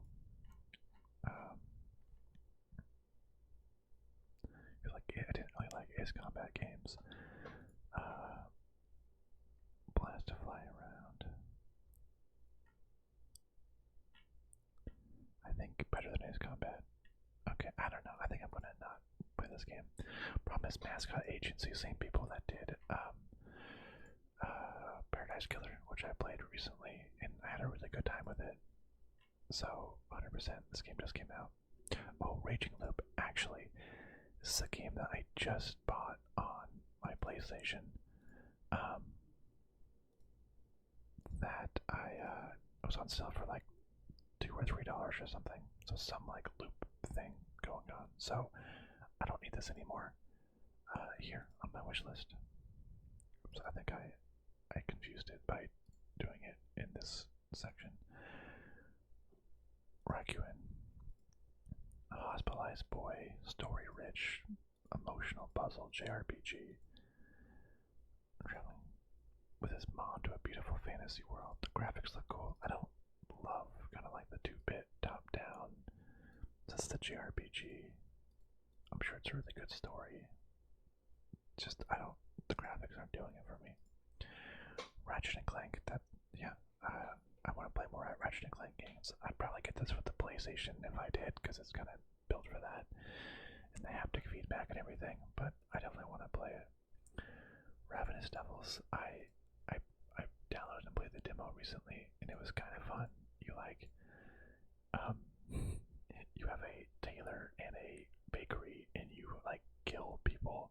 Your husband and wife duo that kills people to make food out of them. It was pretty like gory and graphic. The demo was kind of fun, like a pretty simple game, something I would buy for really cheap. Um, but I had a pretty good time with it, and I wanted to play more about how I can upgrade, so I'll keep that. Ready or Not, that like tactical SWAT game, that seems pretty realistic. That could be fun playing with someone. I want to keep that for sure. Reciteer, Item Shop Dale. This game I've been wanting forever. I feel like the graphics are kind of old these days, but it seemed cool. Like you were a item shop owner, you would go into the dungeons to get items, and then you would like set your prices and sell them. Um, I feel like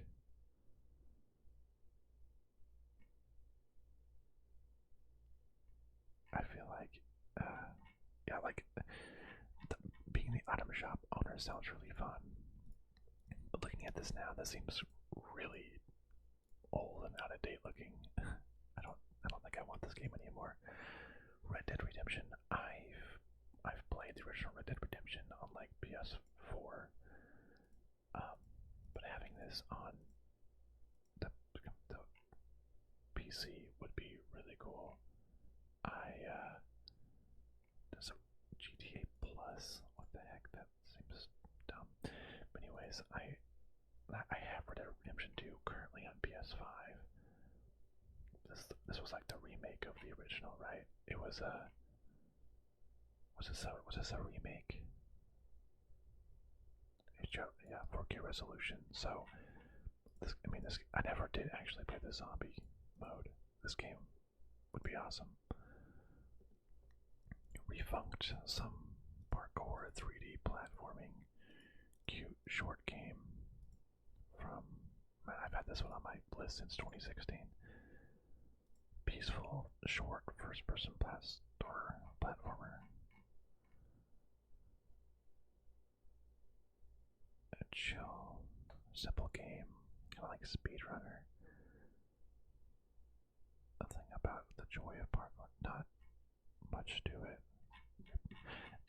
I don't know. I feel like I want a little bit more of a story. Replaced. What was this? 2.5D artificial intelligence trapped in a human body. Gets its own Replace combines cinematic platforming, pixel art, and a free flow combat set in the alternative 1980s.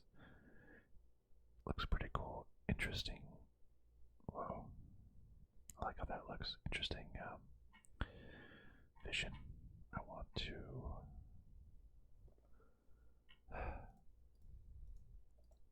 this is a new studio. I'm going to get rid of it, and then if it does really good and comes back, then I'll check it out. Reveal, a first-person psycho thriller game that focuses on story, puzzles, exploration. Something about this, there's like a circus, crazy freaking circus thing going on. And in the 80s, I feel like some horror games are predictable or not novel. The story, which is the heart, is kind of lacking.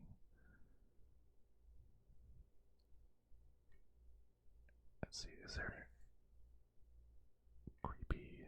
I don't really want jump scares. It's a walking sim.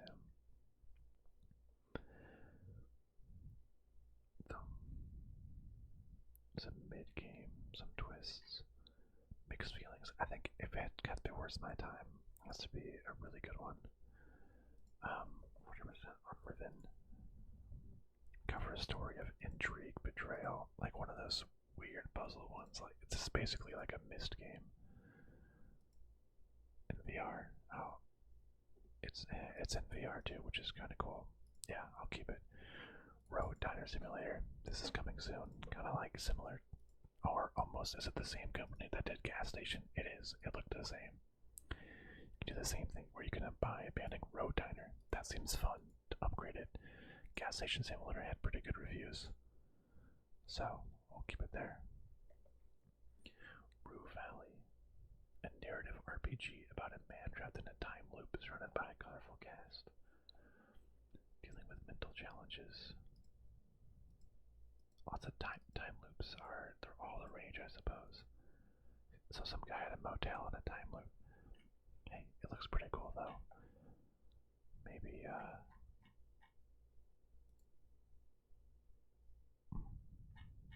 should download the demo and see if it's something I want to keep playing. Rusty Lake Paradise. Small remote island which is cursed by the 10 plagues of Egypt. Good reviews, point and click little adventure indie game. Rusty Lake series. Rusty Lake, oh, Roots, I guess. Oh, and Hotel. I guess I have a couple of the other games. Never played them though. Stalker. I have the original Stalker games, and I never actually played them, and I want to. So that game would be fun. Say, kind of like that Negative Nancy game. Was no playing game. Wait, I'm pretty sure in BG, no playing game. You just say no to everything. That's kind of like that Negative Nancy game, but it seems fun and funny. Sayonara Wild Hearts.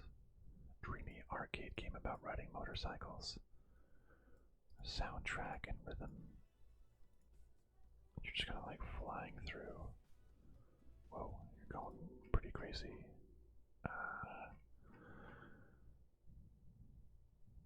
It's actually just about pressing left or right without caring about the timing. So it's just a pure spectacle. There's not really much going on. Just a short game with a cool soundtrack. The main story will only take about an hour to finish. Challenges in getting high score. I don't really replay games very much. I don't care about going back to do it faster or getting a higher score. Maybe this game isn't for me. There's the schedule one. Oh, did I just remove that? Well, okay, the game about this game came out recently, got a bunch of good reviews about you become like a kingpin of selling trucks. Kind of like open world simulation, I think. It got really popular in early access and like most relaxed drug empire. Traverse the town, launder money, tends to his plans. Grow weed, cocaine. The game goes way harder. Start off broke. You actually have to do so. There's a lot going on. I thought, it was funny. I don't know. I don't really care so much about like the drugs and stuff. Season, a letter to the future. Collect memories before a cataclysm watches away. Decently cool. I think I remember seeing this like an Xbox showcase or something. But so you collect memories before the world goes away. Please take out the secrets before the cataclysm walks it away. Emotionally complex characters. Okay, gorgeous, played leisurely, 4 hours. Could be a fun ASMR game. Security booth. Retro mystery, multiple endings. You are a person in a lab. Something happens at the lab, and you go inside to investigate. That seems pretty fun. Trying to figure out what's going on. The game gets weird and stuff. Sounds good to me. Sekiro. Some people say this is like the hardest Dark Souls game.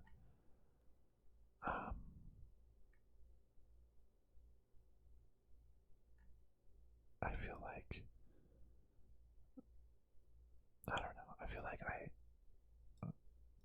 it's gonna be too hard for me, honestly. I like the idea. I just don't really like Dark Souls games. I don't like dying. I don't care if it's difficult. If I'm a weakling, call me it. It's okay. Symphony. Acrobatic 3D adventure, you parkour through landscapes and lush caverns as you guide biologists. I don't know if I like how the graphics and the minigame looks in this. Looks like really old school. Just parkour around. I don't know. Bad controls, ugly graphics, yeah, boring story. Of course, I'd look at the one negative review. Shadows Over Doubt, the private investigator role-playing game, solve murders. It's like a procedurally generated mystery and murder solver. Looked really cool. I like it. It'll need to get updated a little bit more, but it seems like, yeah, much things to do. Murder cases inside job. It barely runs right. It's a lot of potential. It has some bugs. I don't know. I would still want to play it at least a little bit. Shadows Over Loathing. I played West of Loathing, and it was so funny. Great little game. So this is like a slapstick comedy adventure with about H.G. Lovecraft stuff. Absolutely 100% want that one. Hey, these Sherlock Holmes games don't have the best reviews, but boy, do I love the detective mystery Sherlock Holmes games. I don't care. I love them. I want to hear more. So it looks amazing. Very Crimes and Punishment, but this game has you just running all around. So I guess they made it open world, but I guess they're saying it's like bad with combat and stuff. I guess they're saying it's good with scope. I don't know. I like all of these Frogwares Sherlock Holmes games. I like them. Can't fault me for that. Shredders. Kind of like an SS Tricky. What was it? SSX Tricky. Whatever it was. I feel like it looks super fun, and I'd play it for a little bit in free roam, but then I feel like I wouldn't know what to do with afterwards. Wouldn't really be like doing races with friends or anything. As much as it looks fun, I don't really create my own things. It looks cool, but I don't think I would just create my own fun. Civilization 7. Wow, it really launched. I heard that they changed like the entire formula. I love Civilization like 5, 5 especially 4 and 5 and 6 was pretty good. But 7, they did all this update and seemingly ruined it. Honestly, people hate it, so why bother? Signalis, like a really cool survival horror with a sci-fi dark story. A really cool story, really good reviews. I absolutely want to play this game. I so much want to play this game. How much is it? $13. It's still pretty new. Wow, 2022. It's gotta go lower than that for me. A game from the 2010, a shooter game. Fight the past to save the future. It was like a fun little like Xbox 3 era shooter, short but satisfying story. No grind, no shenanigans, linear story. Fairly run-the-mill shooter, different endings. Like one of the old games. Time traveling, warping. Game is overall mid. Okay, I thought it was like, a nice classic story, but maybe I added this game in 2014. Maybe it's time to remove it and not waste my time with it. Skin Deep, a new game that just came out. Immersive sim. Shooter. We got sneezing. We got things getting stuck on your feet. You stalk through a vast, non-linear starship to sneak, subvert, sabotage, and survive. You're outnumbered, outgunned. So it's in this, like, removing glass. Just remove glass from your feet. That sounds annoying, actually. So, like, you don't have a walking, talking insurance policy.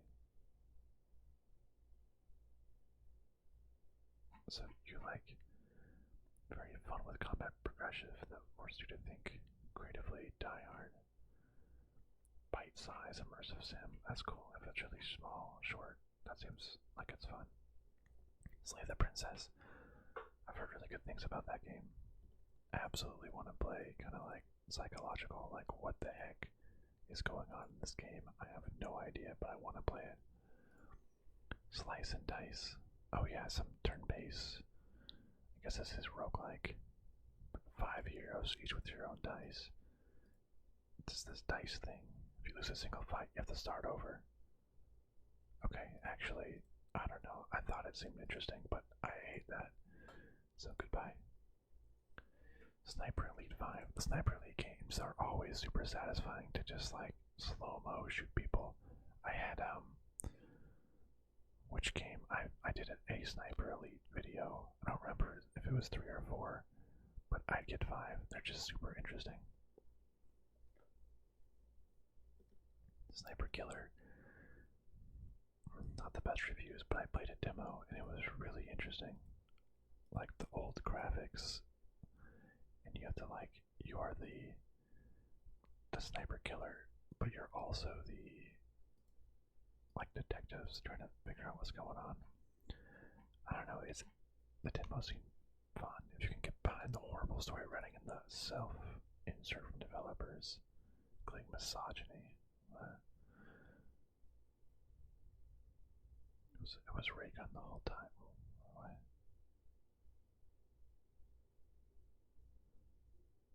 What you can do, add naturally dialogue, add a boss fight, get 1 level ruin a game. People didn't like that. Gameplay was good, story. Game is short, short games can be fun. Okay. I don't know, it seems like, I thought it was like, yeah, fun, stylish horror, but maybe not.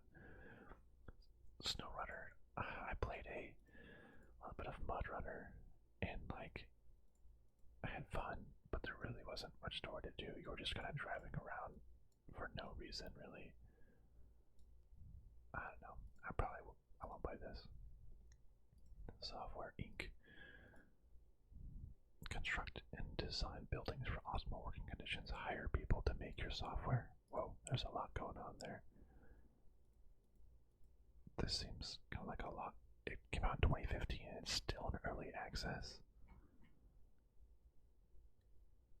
Small alpha to a masterpiece.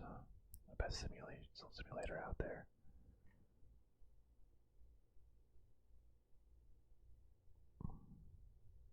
I don't think I would play much of that.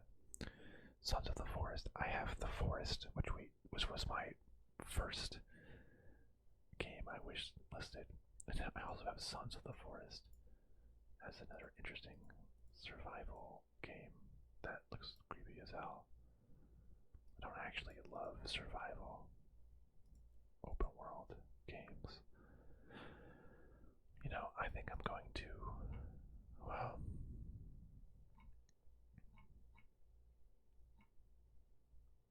finished it. Yeah, too scared to stray too far, so I can't.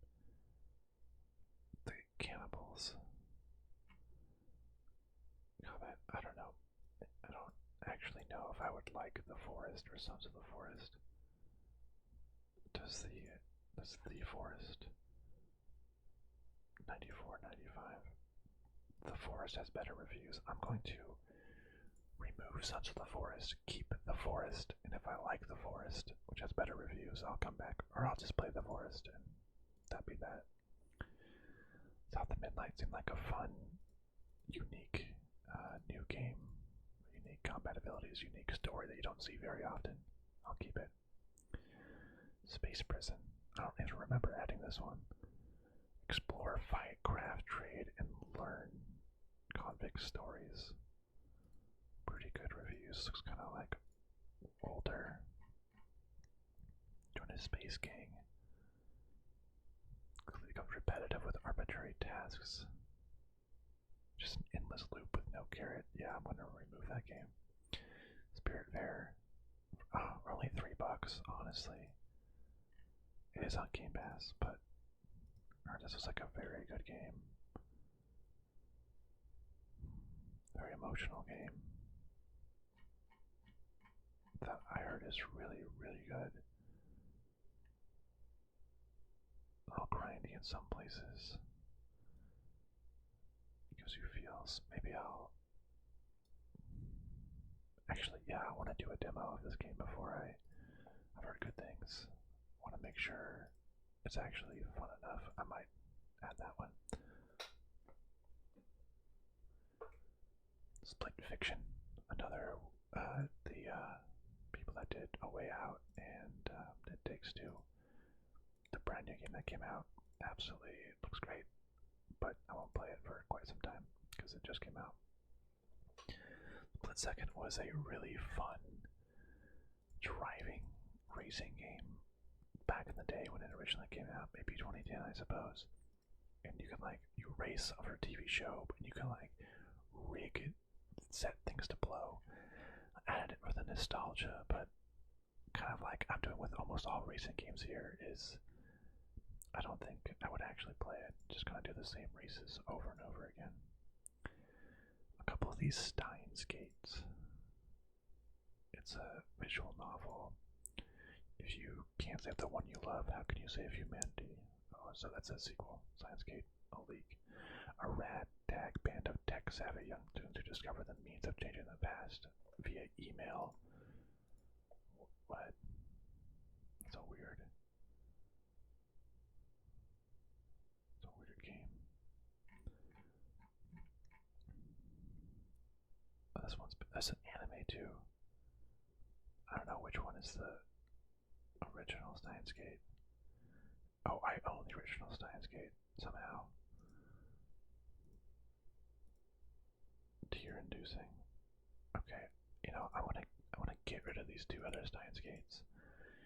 If I ever get around to playing the one Steins Gate, I'll add these other two. Still there. Point and click emotional story. Every day is the same on the faraway space lighthouse until a radio message. Psychological adventure game about grief, puzzles, wacky AIs, and dark humors. Point and click, emotional, story rich. Puzzles don't click, story didn't click. Short and cute, storyline wasn't the worst, albeit a bit detached. Puzzles are hard, short game, good experience. You read manuals. Puzzles weren't very entertaining, interested in the story enough to play it to the end. Great puzzles, fun dialogue, wasn't a fan of the story. A lot of people say they didn't really like the story.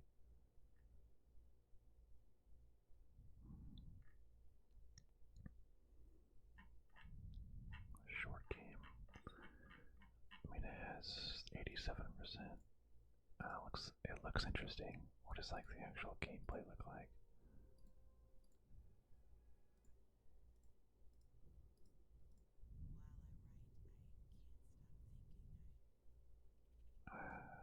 Do manuals to do things. Oh. You're going through this portal thing. I don't know. Maybe I'll keep it enough. Storyteller. Award-winning puzzle game about building stories. So you build stories. Or with the title, a setting, and characters, and you play the story. So you make your own stories.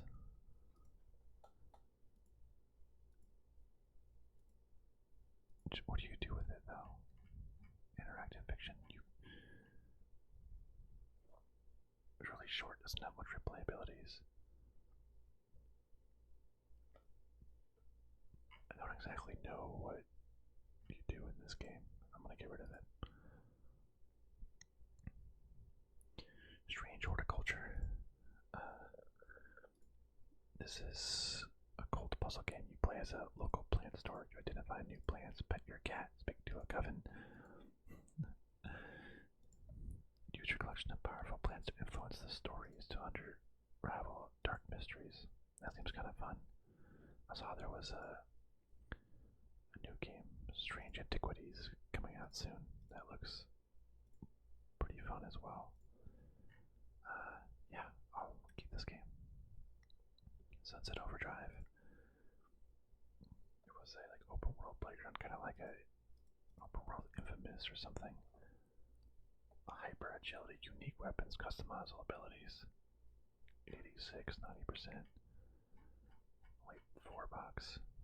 PC port is pretty buggy, super underrated. Top 10 best PC games. Insomniac.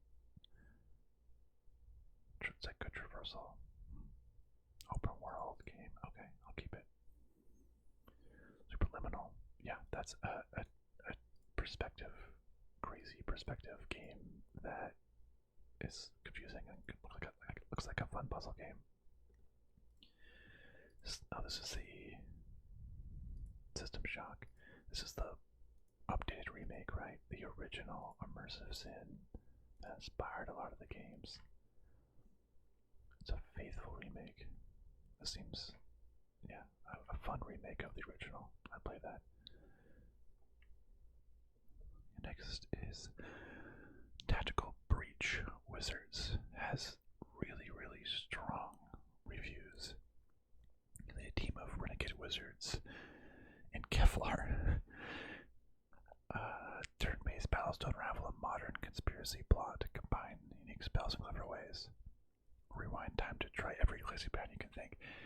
I like the idea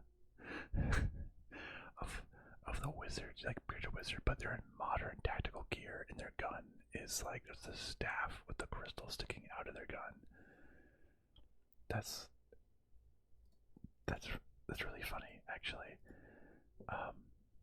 Really good reviews. What does like actual gameplay look like? Do you like, okay, you breach, like turn-based, you shoot stuff. You bounce across. Kind of looks almost like a puzzle strategy kind of game. With different characters, different squads, going out one at a time. That looks kind of cool. I was worried it'd be like a really fast-paced kind of game. The necromantic. It seems like there's really cool themed characters. I'm digging this. I kind of went into this thinking that maybe it wasn't for me, but actually it looks pretty funny. It looks pretty fun. Just the way you like plant things, so it's slower. Yeah, like XCOM. Like that's what I was going for. I did like XCOM. Wizards with M4 assault wands. Solid tactics puzzler. Great writing, interesting story. Okay, I like this actually. Someone that casually enjoyed XCOM. Okay. Never overstays his welcome. That actually, I wasn't super high in that game. I thought maybe it wouldn't be one to stick around, but I think it definitely will. Tainted Grail, The Fall of Avalon. Oh yeah, this was a game that just released very recently. Pretty good reviews. People were comparing it to like what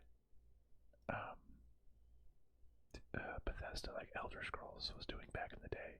Like it felt like a old Oblivion or something like that.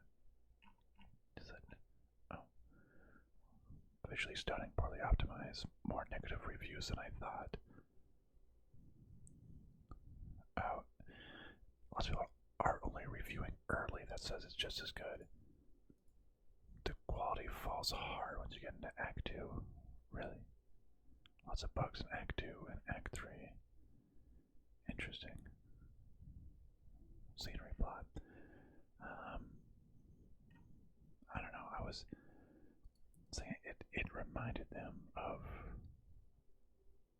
early, closer to Gothic, I guess, despite the comparisons. I'll seem to focus on its, I don't know what an FPP RPG first person performance. Buggy and shaky. It kind of blew up actually, somewhat recently. I guess enough that I at least heard about it. I don't know. I think it looks cool enough that I want to see how it goes in the future. Tainted Grail, yeah. That maybe it could be like a. I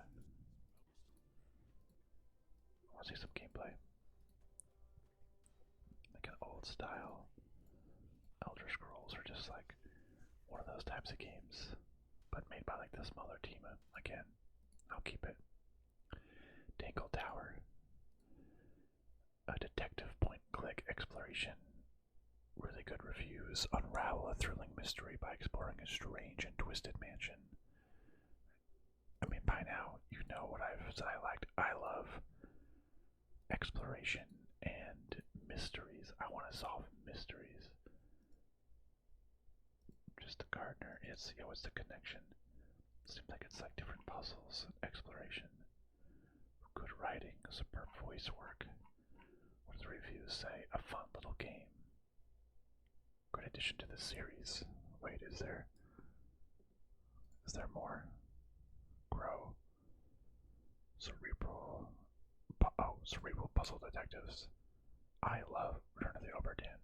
We'll get to the Root Trees Are Dead. Tinkle Tower, Rise of the Golden Hour. Idle Duck Detective. I feel like... Oh, I have... Is this the original one? Duck Detective, The Secret Salami.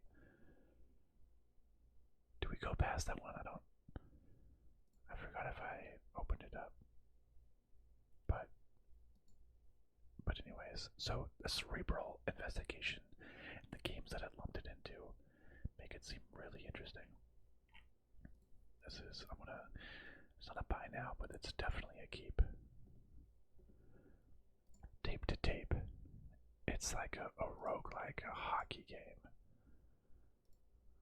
So it's where every choice matters on your journey to build the best hockey team. Choose your path, hire a unique player, discover synergies, pick unique abilities, prime referees. So I don't really watch hockey at all, but it seemed like really interesting kind of take. Like you can have your different players and you upgrade them. I like a game where you like kind of like Darkest Dungeon, where you have like some characters that you can level up and you can grab like silly abilities. Maybe you can build like your own arena or whatever. So it's still early access. I mean, it seems kind of cool. You have like your own bladesmith, a deep roguelike campaign. So if it's like a campaign, that sounds good. Different power-ups. Like I won't be playing multiplayer, but I want to the captain. Yeah, you discover the secret. Okay, like this just seemed like a fun roguelike, create a team and tournament is super buggy. It seems like it's super buggy right now. Gets repetitive fast, has some super clunky mechanics. It's sort of like NHL hits. It's laughably hard to connect with body check. It's fun for a few hours and becomes competitive. A campaign is very short and quite easy for a roguelike. Oh. Like NBA Jam. Every run is different. Oh, I kinda it's making me not like it as much as what I initially expected. Like this runs. I kinda like Darkest Dungeon. It's one giant run. Like you do lots of little runs in a giant campaign that ultimately goes towards like the finish.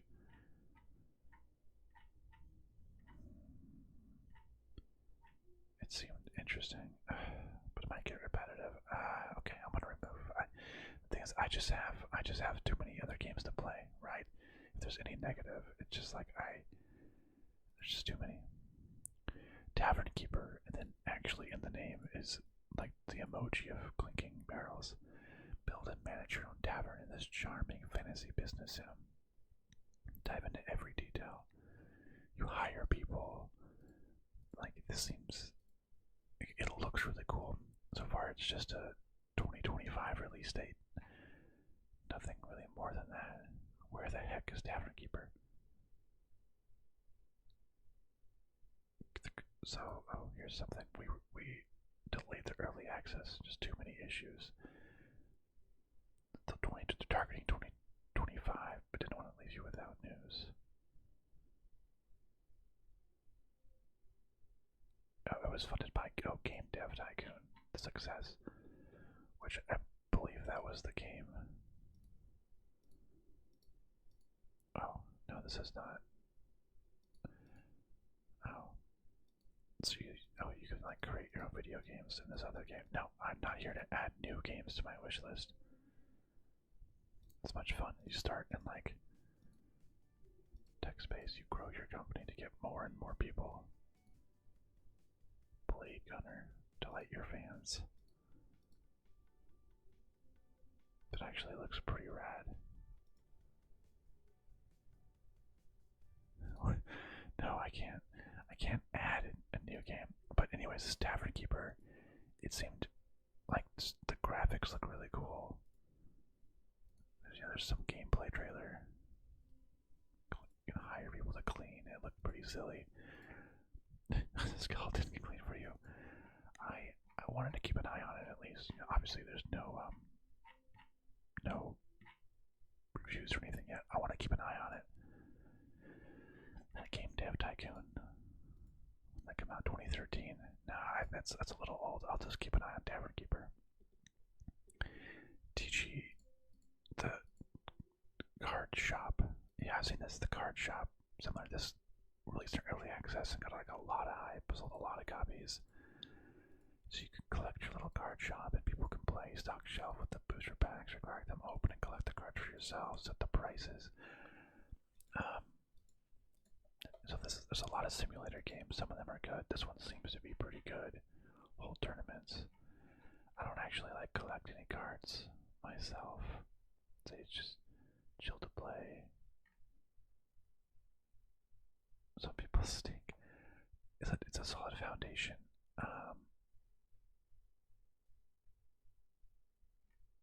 It's fun. Feels like a full game. I don't know. I think it's still early access. I don't want to simulate something. I gotta simulate something I actually know, like a gas station or a power washer.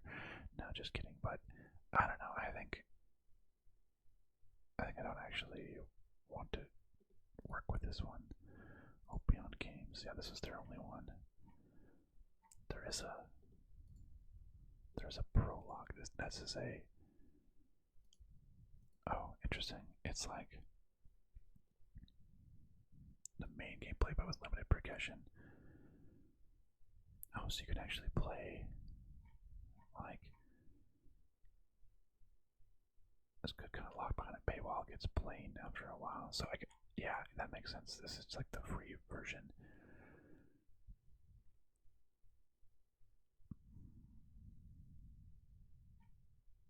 Grindy and boring. Yeah, I don't know. I think I'm gonna ultimately remove this one. Teardown. This seemed pretty cool, but I don't know if it's for me. Prepare the perfect heist in the simulated and fully destructible voxel world. Tear down walls with vehicles or explosive to create shortcuts. Stack objects to rehire. So it's like there's these huge voxel worlds, and you can like use the environment. I think this is pretty popular. Lots of people playing right now. Over 2,000. And you like create a heist. So it's like there's these locations and it's up to you to kind of plan and do like a heist with it. So I think it's like, yeah, you can. The graphics actually look really good. You grab certain things, rocket launcher, escape.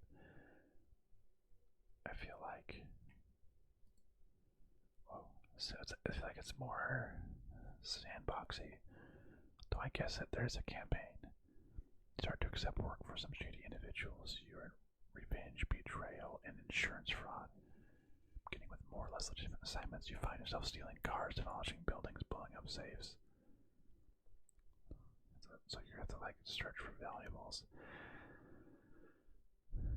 I feel like this game is more for people who like a sandbox and like challenges and wants to mod. It is the most funnest game because it has trucks, cars, and you can roleplay or have fun. Sandbox. So I think it's like destruction, more sandbox, workshop, like multiplayer. I feel like it's not. I like a campaign and a story. I feel like it's not as much of that, more freeform sandbox, so I'm gonna remove Teardown. Tearnil was like a city. It's the opposite, right? It's the opposite of a city builder. You you transform a barren. It's like a post-apocalyptic. You transform a barren wasteland into a thriving, balanced ecosystem. So you bring life back to a lifeless world by purifying soil, cleaning oceans, planting trees. That seems pretty cool. It's a relaxing nature puzzle. So you like make things environmentally friendly again.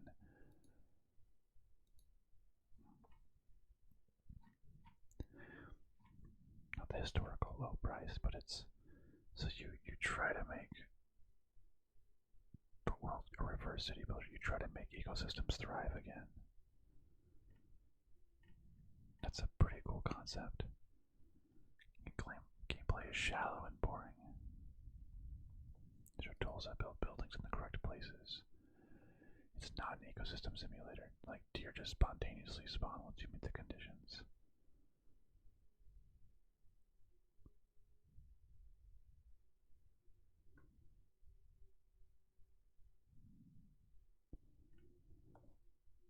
Puzzle games like to have twists and turns that challenge you. The recycling phase is a hassle. Excellent thinking game. Interesting. Chill puzzle. More of a puzzle software, which is interesting. It's too damn short. On a to deflate game mechanics. You clean places you lay down.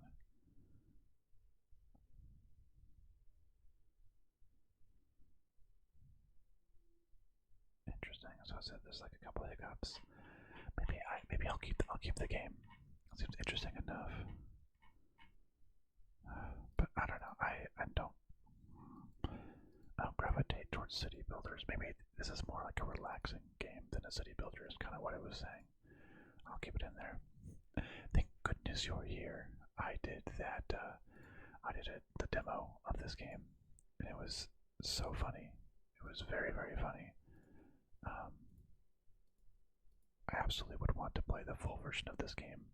More of a sale. I think it's pretty short. But it seemed incredibly British, incredibly funny. Yeah, this was like a laugh out loud game.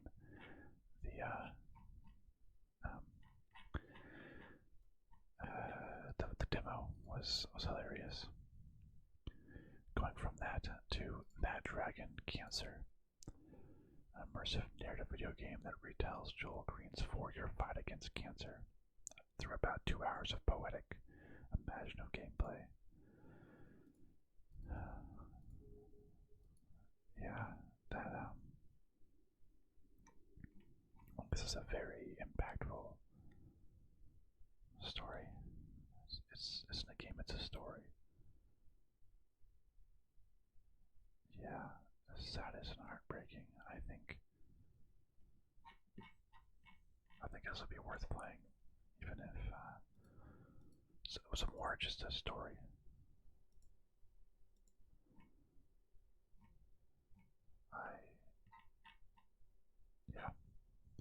I like those kind of games. I want to feel that which gave chase.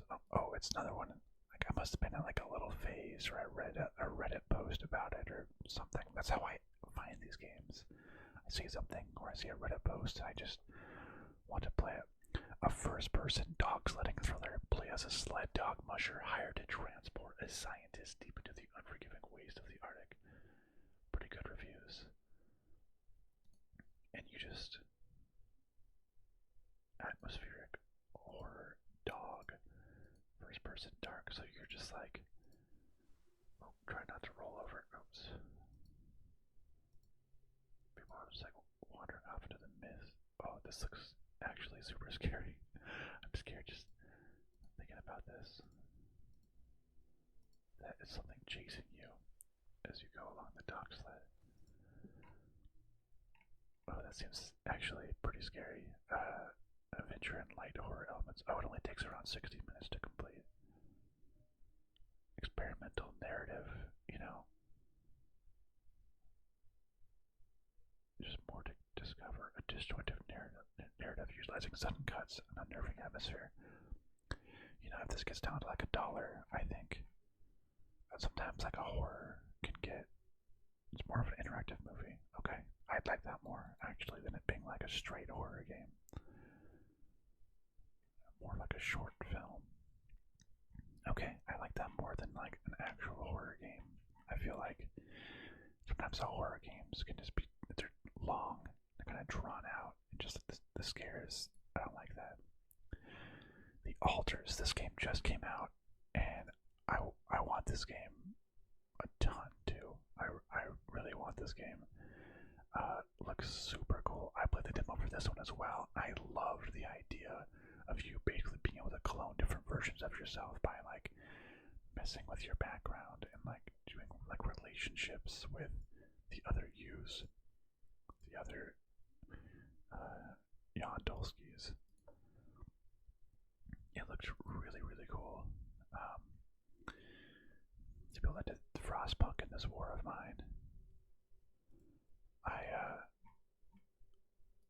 Standard edition, future DLC. Yeah. So I 100% want to play this game. It looks super, super cool. Kind of what I said before. It just came out. Oh, it's on Game Pass. But like, there's a deluxe edition. I guess there sounds like there will be future DLC, which like I want to just play all of the DLC with the game. I don't want to play the base game now and then forget about it and play the future DLC.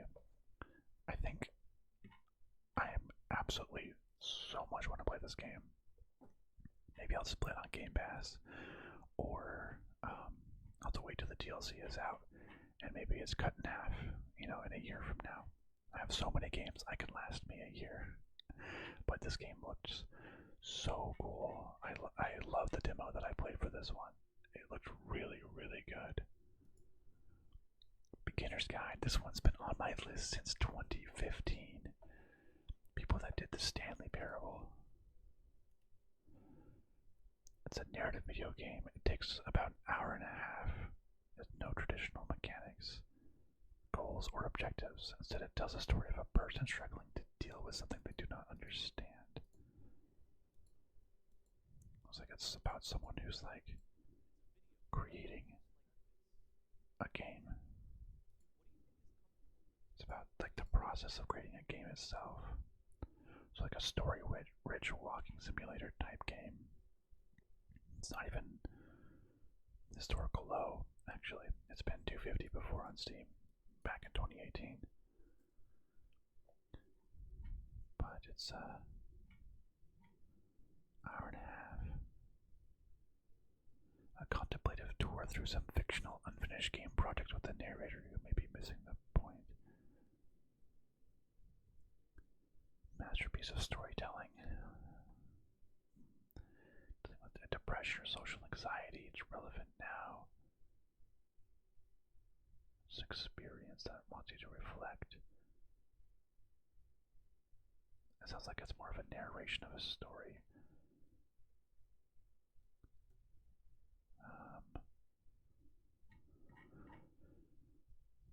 Greatest narrative. Okay.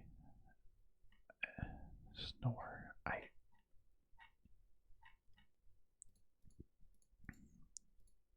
I guess I'll keep it. I like good story, even if they're walking simulators. I'll keep it. Okay, we have the 3 Dark Picture anthologies. So it's like Choices Matter horror games. House of Ashes is at the close of the Iraq War. Special forces hunting for weapons of mass destruction unearth something far deadlier, a buried Sumerian temple containing a nest of unearthly creatures. That one has pretty good review. Dark Pictures, The Man of Medan has decent reviews. The Devil in Me has not so good reviews. Supermassive Games, they did The Quarry. Did they also do Until Dawn? I guess maybe the original. I played The Quarry pretty recently, and Honestly, it wasn't that great. This House of Ashes seems kind of cool. Man of Medan. So it's like a bunch of standalone cinematic branching horror games. Man of Medan, 5 friends set sail on a holiday diving trip that turns into something more sinister. Oh, that is a creepy, creepy picture. Goodness. The Devil and Me, a group of documentary filmmakers receive a mysterious call inviting them to the modern-day replica of serial killer H.H. Holmes' murder castle. Oh, I just read The Devil in the White City book, which talks about H.H. Holmes' murder castle and the, 1898 World Fair. Really good book. This doesn't have very good reviews, though. Writing is bad, bunch of bugs, the horse game, the plot is nonsensical. The Man of Medan, Ghost Ship of Annoyances, Shroom. So it seems like they're kind of just like, okay, who will live, who will die? I think, like, The Quarry is a horror choose your own adventure. I was like, it's kind of good for co-op.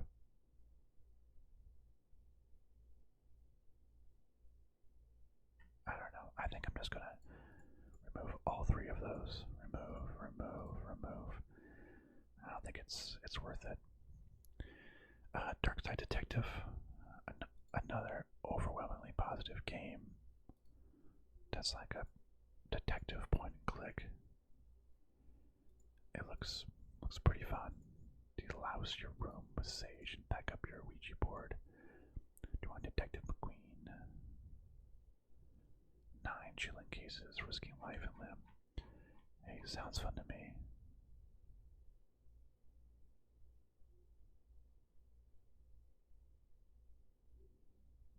Childish, very boring. Interesting. Alex, follow up. Good sequel. First game feels tighter, but this one explores a lot of interesting places. Love the humor of these games. Okay. That could be fun.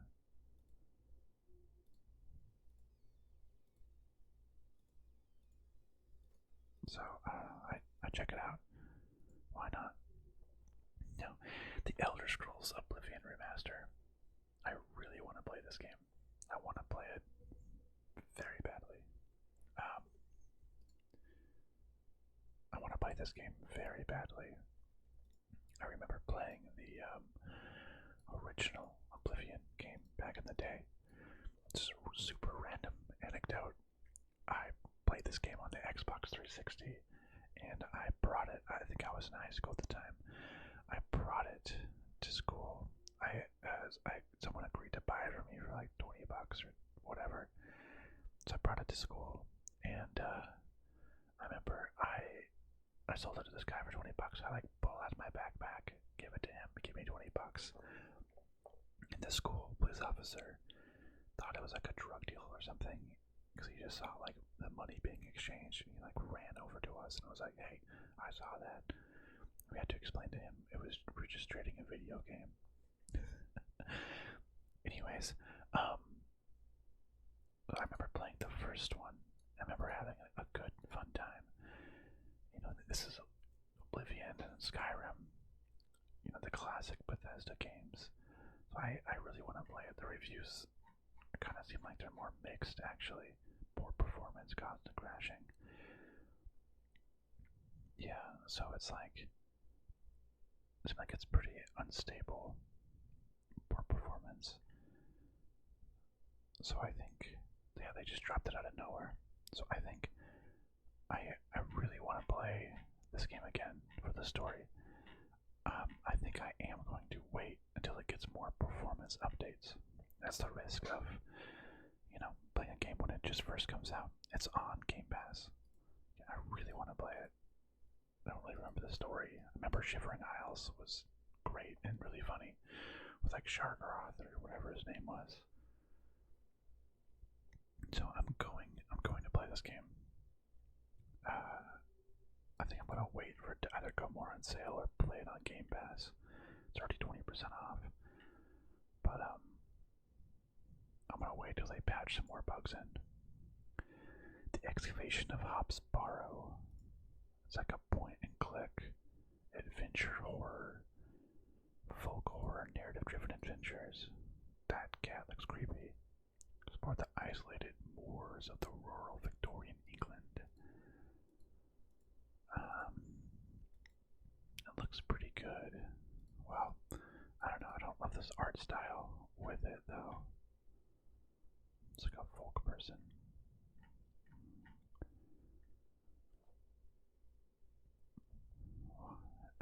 Both involved.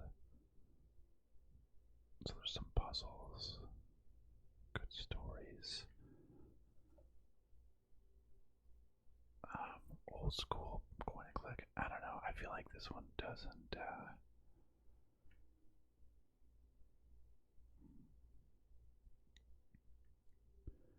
Unnerving, engaging, full of dread. Folk horror.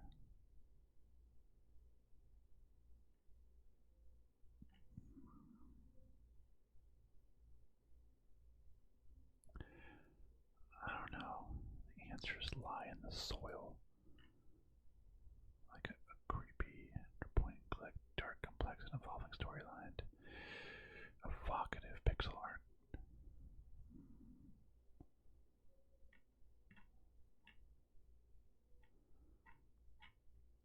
Creepy. Do I don't know. I feel like something is off-putting to me about just like. I think I want to remove this one. The Exit 8. Oh yes, this was like, it's like a short little game. You're trapped in an endless underground passageway. Observe your surroundings carefully to reach the Exit 8. Like you're stuck in the Tokyo subways with no way to get out. It's almost like the back rooms, kind of. Just long hallways. Teaser trailer. Apparently I heard they're going to turn this into a movie. So it's like a 15 to 60 minute game. I think this could be, yeah, don't overlook any anomalies. So it seems like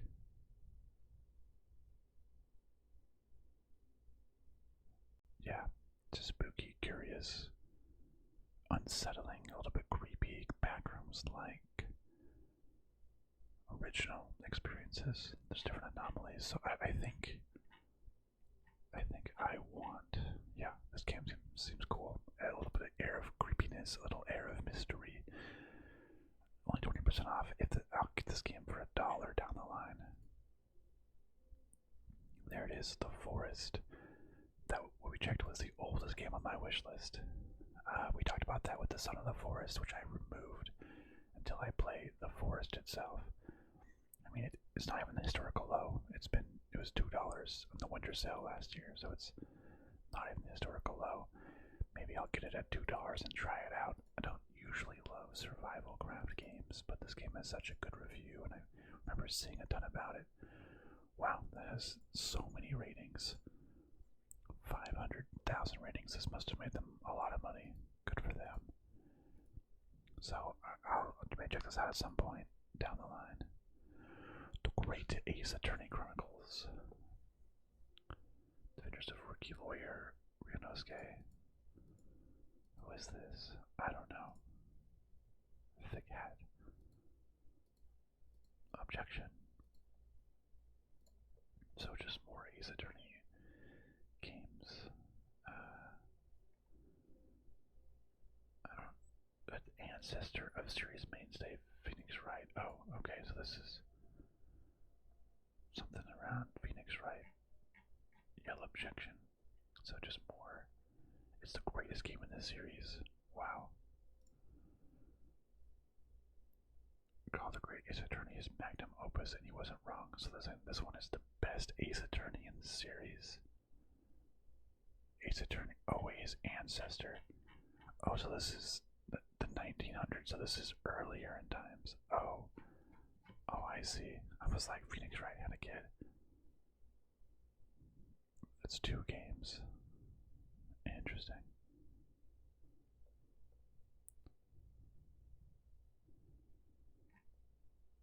visual novel detective. These games are long though. I remember there's a lot of charm, a little bit nonsensical. I played the whole original Ace Attorney game on my Steam Deck, and that was fun. It was a lot though. This is like a detective visual novel. I don't know. Maybe. Okay, this one seems to get really good reviews, and it being in the 1900s is kind of interesting. So I'll give that one. The 100 Line Last Defense Academy. Whoa. So it's like a multiple ending story rich. 15 students are tasked with defending a school from monsters for 100 days. Can they make it to the end? I heard this is like a game that literally has like hundreds and hundreds of endings. Of a feat interactive storytelling. Whoa. This gameplay looks really interesting. Like fighting these monsters. This is like a JRPG. I don't know exactly. There's all these different characters you can talk to. Different people can like 100 branching paths. I heard this game was like really super complex.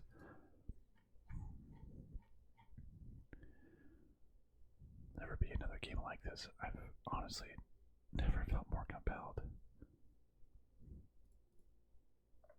After playing through the entirety of this game with all 100 endings, whoa. You can feel the DNA. Terrible side routes, you won't realize you stumbled into an atrocious gameplay sequence, mindless Mario Party-esque exploration segment.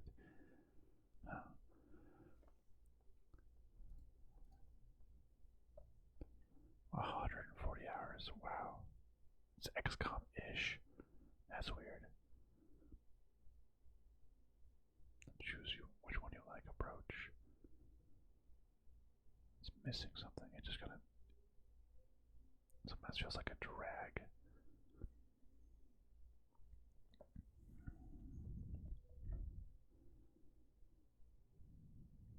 $60 and you've completed 6 out of 100 endings.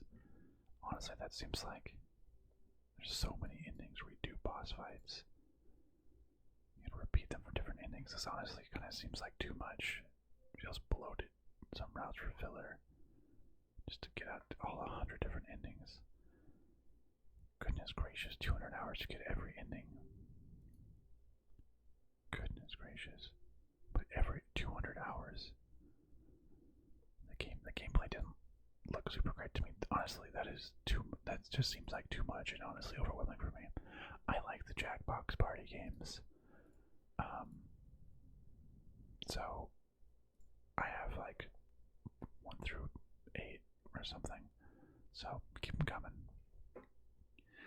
Lamplighters League. This is like a story rich. It's only mostly positive. Recruit a team of misfits with unique abilities and unforgettable personalities. Real-time infiltration, turn-based combat, and a character-driven story. I love games where you have a cast of companions or characters that have different names and personality traits, and you can choose who to bring along and everything. It seems like it's kind of like XCOM. Sneak, steal, do the banished court. Oh, apparently flopped. Goodness. Oh yeah, it didn't sell much at all. Apparently cost them. Oh goodness. There's no XCOM lights. Bunch of XCOM style strategy with an adventure game twist. A new implementation. Recommend the game I quit due to frustrations. Oh, it's like XCOM and Indiana Jones. Always 3 evil agents you have to keep at bay. You can never keep up. A lesser version of XCOM. Well, I mean, it does only have a not as great a review. I think it's lesser than XCOM. I don't, with all the other games on here, I can't keep it. investigation mystery. Search for evidence, connects the dots. Can you expose the truth? I heard this is one. I believe that it's like find a terribly written diary, find a code, find a key, repeat. Interesting, they said that boring and poorly written. So it says, like the idea of taking notes. This makes sense. The game is saving most of the text we're finding.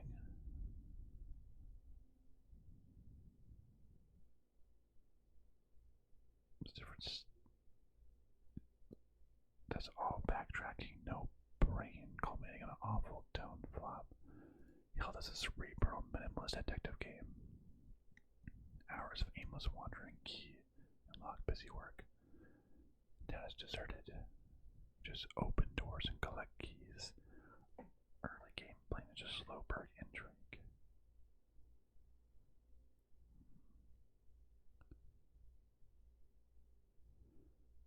Go in as blind as possible. So there's some horror elements. Okay, that's kind of cool. Search in every corner.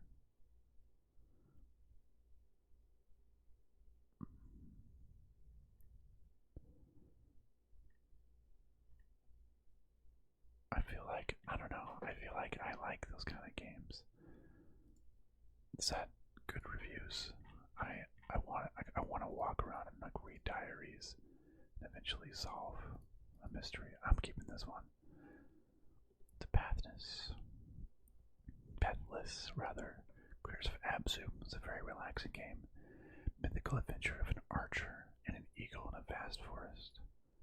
You can become the hunter, a master of archery who travels to the mythical island to dispel a curse of darkness. Let's see, so you just kind of like run around. You shoot various things. To like speed up, what are you just shooting? You have a bird you can fly around and you're just kind of like shooting. Seemingly random things. I don't know, that gameplay didn't look super interesting to me. 10 out of 10. A fun flow-like speedy traversal system. Just a big empty open world with collectibles and puzzles sprinkled in. You complete 4 to 8 puzzles, kill the boss, move to the next section, repeat 5 times, and that's the game. It gets very repetitive. Wow, why is this a recommended? I don't know, it looked kind of boring to me. I'm going to remove it. The preposterous awesomeness of everything. This is that guy who has crazy games. Is a satirical point-click adventure game about progress, politics, and propulsive nozzles. Fun verbs, relevant ducks, and satirical shenanigans. You can do like examine, disrespect. your classic verbs is examine, talk to, pick up, use, consume, befuddle, disrespect, do a backflip, pray for. This game just seems ridiculous and silly. A decent short adventure, mostly worth the cost of admission. It seems weird, it seems fun. It's satire, it just seems like it's really funny. Heavy-handed satire. Yeah, so capitalism, societal, satirical. I mean, yeah, that seems funny. The Raven Remastered. Adventure point and click. Only 80% though. London, 1964, an ancient ruby is stolen. I love mystery games. Why does it have a low rating? You follow the footsteps of the Raven, the legendary master thief. Why?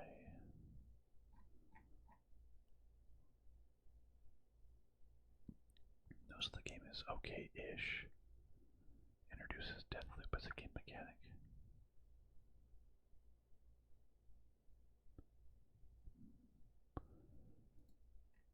The thrilling Story in 3 chapters. First 2 is a detective. Turns into a heist story in the third. Some are mostly fair. The game, it's just boring, it says. A lot of detail. The game puzzles are sometimes very tedious. The game is like comfort food. I will never return to it, but it was great while it lasted. That's not what comfort food means. Comfort food means something you would return to whenever you want. It seems like this is a little bit worse. Frustrating to report. Okay, it seems like it's just a worse version of some of the mysteries. I'm gonna get rid of that one. Rise of the Golden Idol. I really, really need to play what is it? The first one called? The Case of the Golden Idol. I purchased that because I really, really wanted it. It looked so cool. This is the sequel, so I played the demo of Rise of the Golden Idol, and it seemed really good. I have that video posted. Yeah, 100%. And this one, the root trees are dead. I really, really want to play this game. And maybe it came out recently, so it's still expensive, but a genealogical mystery straight out of 1998. Scour the early internet for clues, uncover hidden connections, piece together the family tree behind the secretive Root Tree Corporation. So like this, that's really good reviews for like a detective type story. Nostalgic sleuthing. When I'm blind, yeah, I don't want to know really anything. 10 hours in, and not close to figuring it out.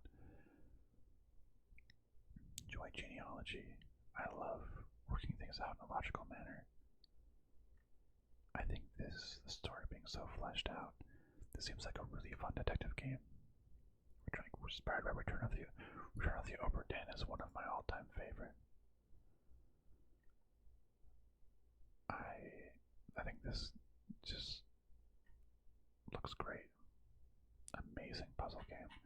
Good reviews. This is a game I want almost more than any of the other ones. So this is the Cerebral Puzzle Detectives bundle. Rise of the Golden Idol. Root Trees Are Dead. The Tangle Tower that we talked about. Oops. And the Duck Detective. I absolutely want. I need to play the first Duck Detective. Then I'll play the other one. There's the Duck Side Detective. Oh, that one was on my wish list as well.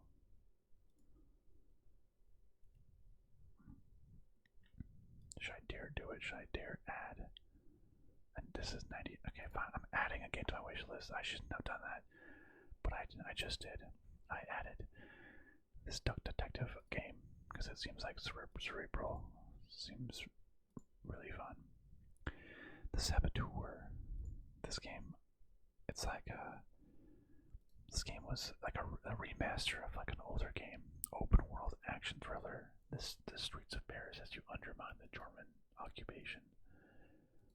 This game looks super stylish, super cool. It's an older game.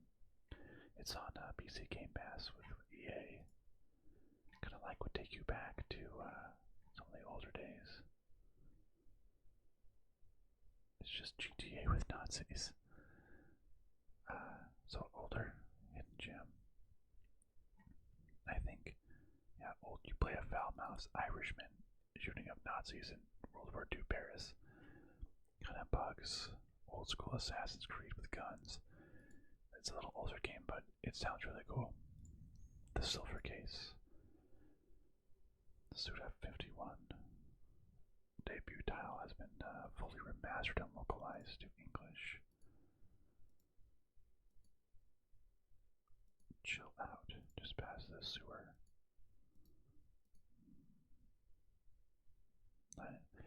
Adventure, investigation, mystery, crime, dark.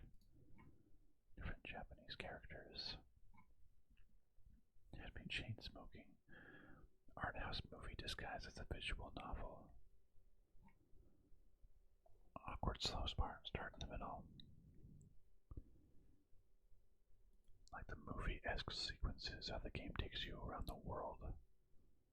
Back in 1999 when it was first released.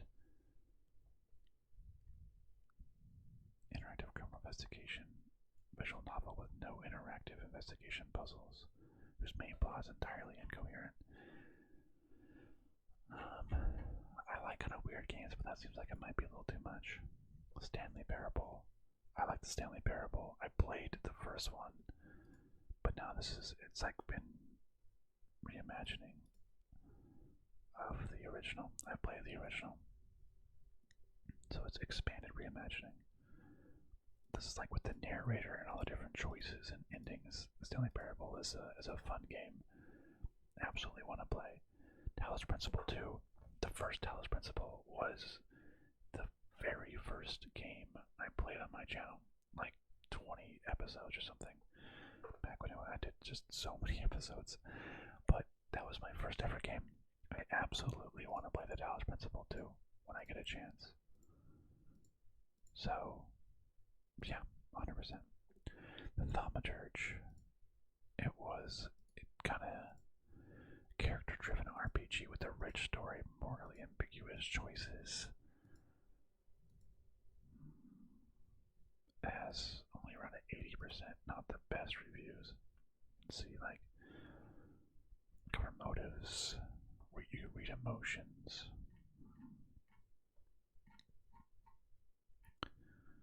Awesome game, lots of fun, boring. It's competent enough, but it's not super fun. You expect a walking sim or visual novel. Combat is easy. Same tactics against every person. More than half your time walking around, but there's nothing interesting. It's unexpectedly fun. Setting is interesting.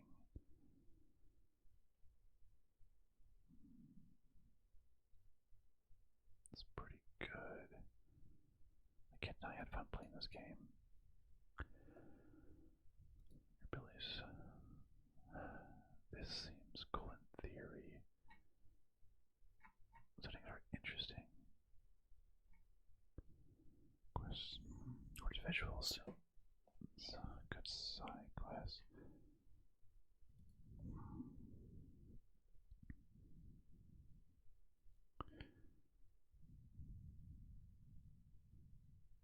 I don't know. I think compared to other games I have out there, maybe this one just isn't quite there. I'll remove it. The Under presents. Oh, this is a VR game. The creators of virtual reality. Welcome to The Under, a time and mind-bending multiplayer theatrical adventure featuring a cast of colorful live and re-recorded characters. What is going on? So this is a VR. Do you have to play multiplayer? A doomed research vessel trapped in the Arctic. Going as blind as possible. Really worth whatever it's priced at. I thought this was a single player game until a couple hours into the game I stole a piano from an NPC. And it taught me how to cook and gave me a tour. What? The game is really cool.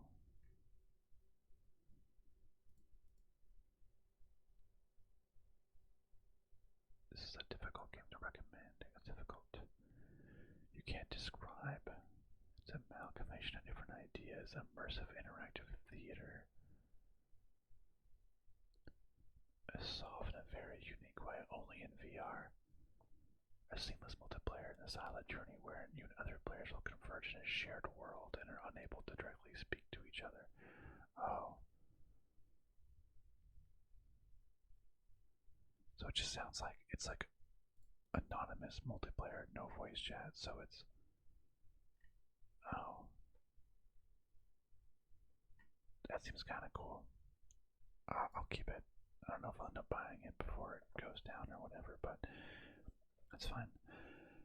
The Unfinished Swan. The creators of What Remains of Edith Finch, which is really fun.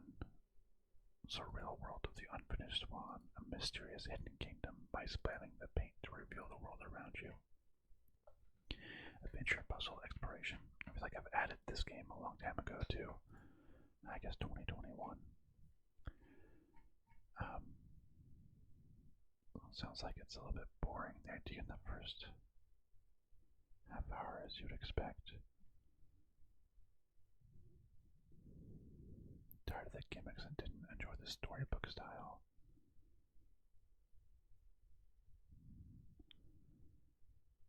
Fairy tale-esque storyline.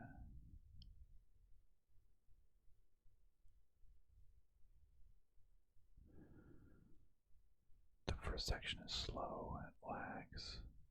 Stunningly beautiful. It's fun, but a little bit frustrating. Nice and short game. It's kind of one of those like a little bit more pretentious games. Not as good reviews. Maybe I'll skip this one. The Veil, Shadow of a Crown. Now this is a game I've been super interested. Close your eyes, become a warrior. In this game you play as someone who is blind. So it's an audio-based adventure that sets out to breathe new life. So you're completely blind. So you like have to like just purely rely on your audio and your senses and what people are telling you. This seems like really, really unique, really cool. I absolutely want this game a lot. Feel your enemy's breath, so it's like very good audio adventure. I live in the dark. Whoa, 237 hours. It's 100% accessible from the first menu. About 8 hours to complete the game. It's addictive. It's an experience. You can play it with your controller with your eyes closed. The voice acting is stunning and the sounds are realistic. Whoa, that would be cool. While you play it, you can actually close your eyes. Like Kingdom Come Deliverance if Henry was blind. This game sounds awesome. I really want this one. The Walking Dead. So this is... Okay.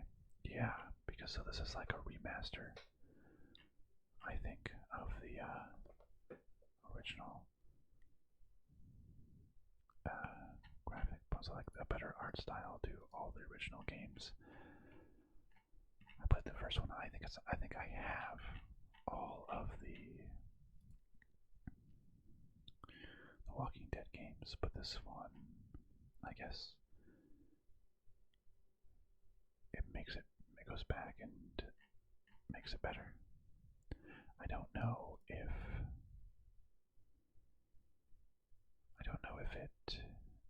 if I need to buy this. If I already own the original, is this worth it? I don't know. But this is the first game. It's one of my favorite games of all time. But yeah, I don't know. If I already own the other games, do I need to buy these ones? Or just play those ones? Maybe I don't need. For 12 bucks, I own them. I can play with a little bit outdated graphics. You know, that's fine. I think that's fine. Like The Walking Dead final season, it's like a new frontier. I'm sure it will play well. I don't think I need the definitive edition. What's The Wreck? 3D visual novel. She attempts to make it through the most pivotal day of her life, relive the past, future. Pretty good reviews. Choices matter. Single player, indie, story rich. I mean, sounds good to me. A touching visual novel, 4 to 5 hours. Fresh spin on the visual novel type. 6.5 out of 10. Would have been good as a short story, but a boring gameplay loop. Semi-relaxing way.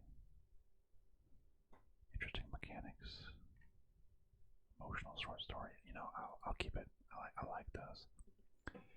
A Another upcoming game, There Are No Ghosts at the Grand. Inherit a crumbling English hotel and restore it by day and battle ghosts by night. With a sardonic cat, power tool, and supernatural plot, will you be able to hold it together? This seems like a silly game. Just vaguely coming soon. I don't know when that is. But it seems fun. Battle ghosts. I don't know. Maybe, I don't know, it kind of seems like a lot is going on. It gives you this, like, ghost gun. You just spray things to clean it.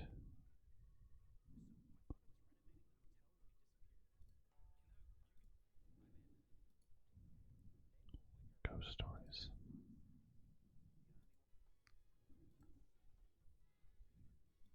Okay, it does seem kind of fun. I'll keep it. There is no game, wrong dimension. Just a positive, there's no game, so don't go messing things up by clicking everywhere. So just like a funny little game, really great reviews. I'm keeping it.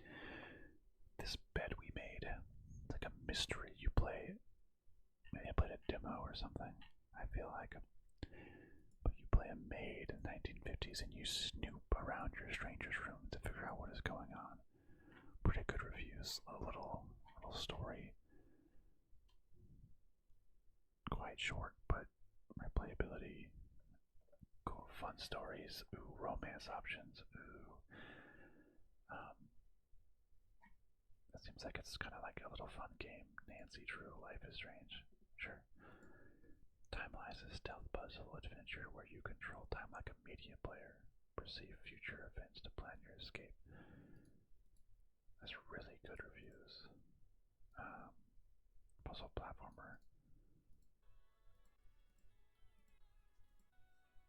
I want to see what's going on. So you can go back in time. You can go forward, go back. To decide to go through certain things. Seems kind of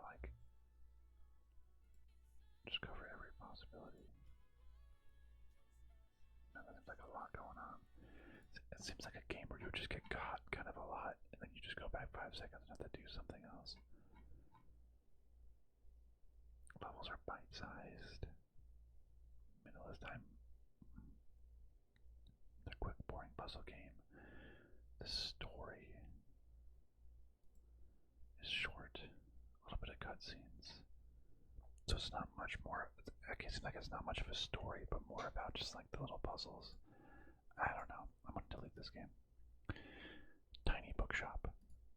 This was a really, really fun demo game about a tiny bookshop, opening it. Yeah, that was a fun demo that I played. There's a video of it. I absolutely want to keep this one and do it for ASMR. Just create a little bookshop and sell games in it. Titan Station. Oh, it's a VR game. 91%. Far into the future, the year 1999. There's a system operator. We're at a space station. As there's a shocking discovery. Oh, is that standard and VR mode? It seems like a great short experience. A great short sci-fi. Okay. If you like Soma, you'll like Titan Station. I really liked Soma. Soma was a great existential game. Okay, that makes me want it a lot. Tokyo Dark. Very 85%. Creepy looking person. The deep door below Tokyo sewers. Detective Ethos. Whoa. Anime visual novel detective horror mystery. What is going on? A narrative adventure that questions the very core of Ito's sanity. They're trying to find your partner. Huh. What does the actual gameplay look like? Choose your path, enter the dark.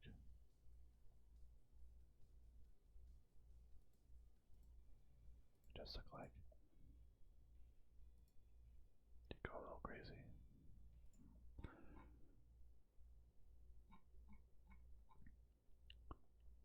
And to micromanage your mental well-being, it's just to guess what action does. From the fence here, so it's a mix mixed bag. Beautiful hidden gem. Sort of promising. Game breaking bug. A lot happening. A lot of stats choices to investigate. Nothing stuck with me. The horror and darkness are alright too. I love this game.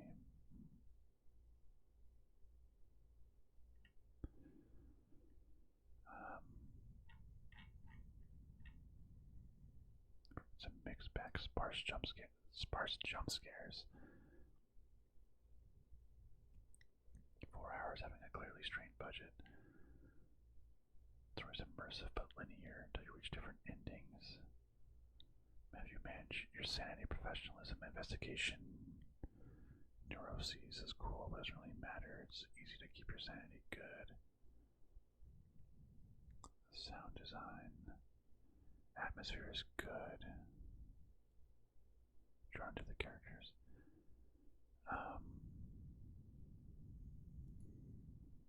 I don't know. I'm in the dark in this one. Maybe if I have, there's a bunch of other games. I'm just gonna immediately remove. Oh no, wait, Medieval Total War. Oh, I used to love this game. This was probably the best Total War. Oh, okay. I was gonna say I don't really like the Total War games, but this game I used to play as a kid, and it was great. I used to love Medieval Total War, fighting the other armies. I remember I used to just be with a friend, and we used to just like train up like assassins and spy and just assassinate kings over and over again. The best Total War game. Game is great. Every game is judged against it. So people say like this is the best Total War game. Hours and hours on this game.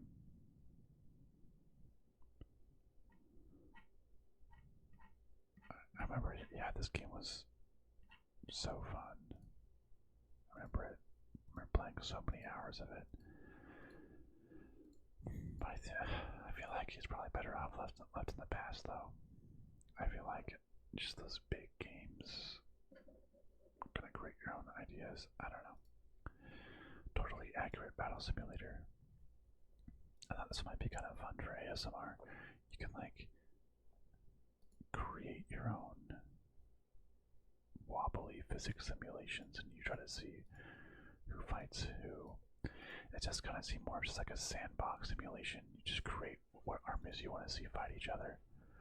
I think this could be fun for an ASMR game, but I don't know so much. You just say like, oh, I want one tank versus one, I don't know, one other person. Like, who would win in a fictional battle? The Romans with catapults or this? Who would win? You just have them fight each other to see what will happen. It seems like it's funny. Pretty sandboxy. Funny humor. Physics engine. Goofy screenshots. I feel like it's not much of a story, time wasting game. I'm gonna delete it.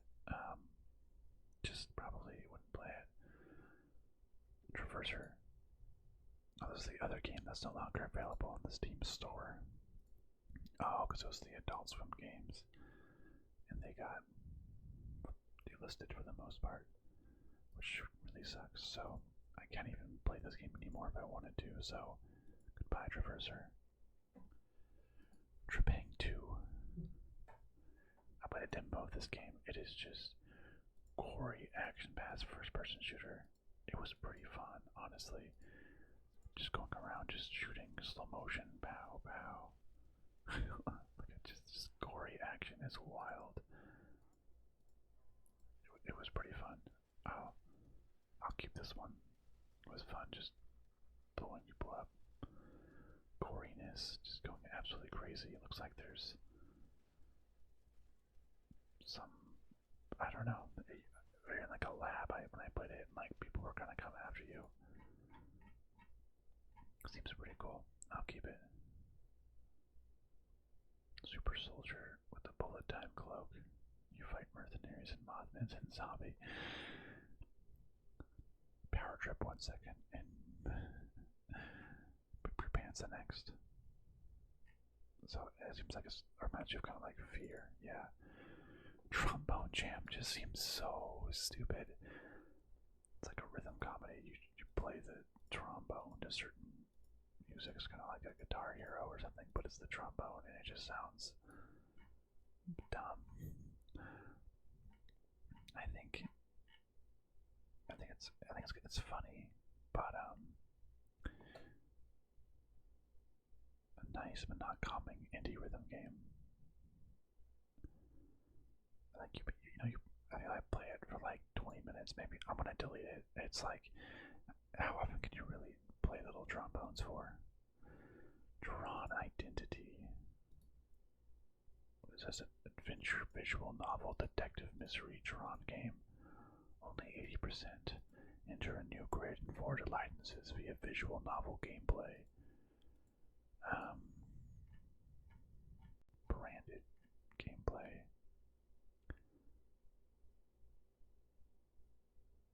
It's too short, decent but not great.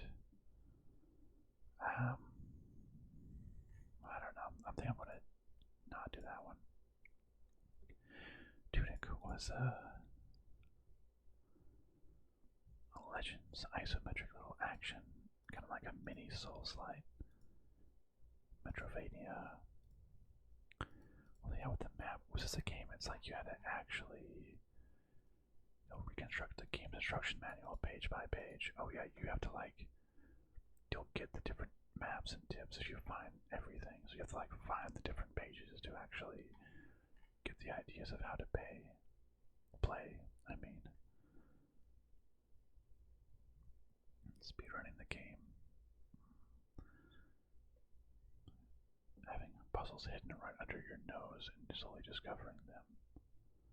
The story's better than expected, like Zelda, but you're a little fox. Don't like how the combat felt so heavy. Souls like that's a puzzle focus. I'm frustrated enough to heart a negative review. Using logic to figure out what to do next in this game was super fun.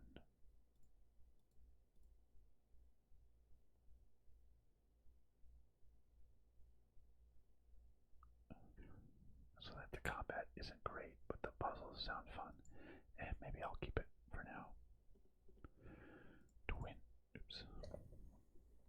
Twin Mirror.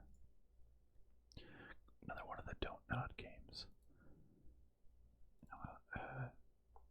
Life is Strange. The games that are interesting.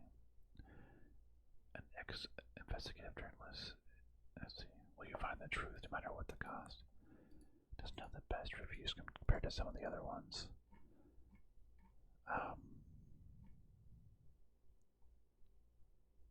Nothing interesting happens. The ending villain is lame. This one doesn't seem as good as tell me why or Vampire. I like Life is Strange, Crime and Punishment. Those are fun games.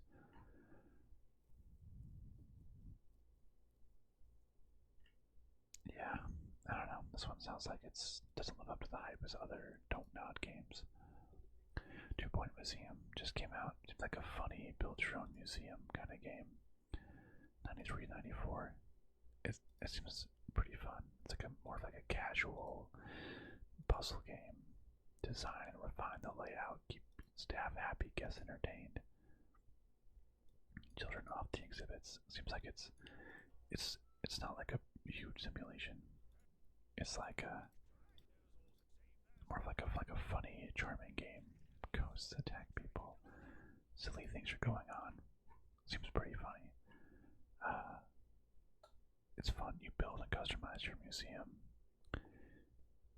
Yeah.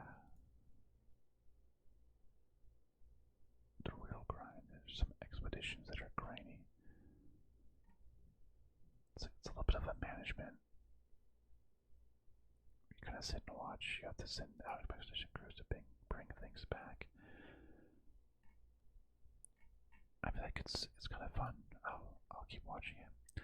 Ultimate Epic Battle Simulator. That's another simulator type game, but this one you can create like millions of characters on screen at once. Dang, that looks kind of sick. You can literally have like millions of characters, like a T-Rex battling just to see who will win in the end. That's pretty crazy, actually. It's more playability, but probably not. You just do the battles and not much afterwards. So I'm going to remove that. Unavowed. Say a demon possessed you. Wadjet games. Someone mentioned that in one of the other games. And use your body to tear a swath of bloodshed through New York. You're now free, but life as you know it is over. You have to join the Unavowed, an ancient society just stopping evil. Point and click indie story. This game looks pretty weird. What the heck is going on? I don't know. Supernatural point and click adventure. If Mass Effect was a point and click, it would be Unavowed. What the heck? Mass Effect is my favorite game of all time. I don't know. Supernatural murder mysteries. I don't know why. I don't know why this one's like. Maybe it's like the art style. I love it. I'm just gonna say no to it. Unforeseen incidents. Other kind of point and click game. Mysteries set in a hand-painted world. Rich cast of characters and a thrilling new adventure. Story-rich puzzle.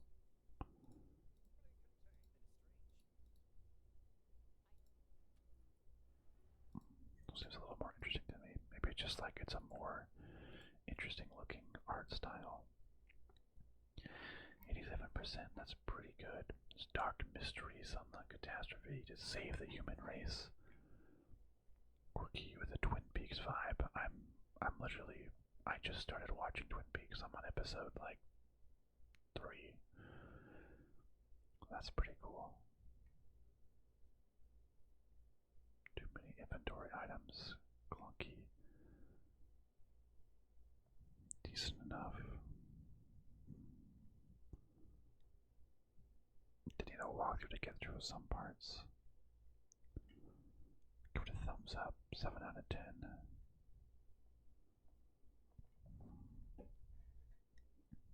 Voice acting is good. Art style is good. Neutral in the puzzles and plot. I don't know. I'll keep it, I guess. Unheard Voices of Crime. Oh yeah, this one sounded cool. What if you can hear every word? Acoustic detectives wanting to test a new device. Return orally to the crime scene. You can use the voices, so you can basically listen to what's going on at the crime scene. To be a detective and solve the mysteries by what you can hear. I've heard about this game. Yeah, it sounds good.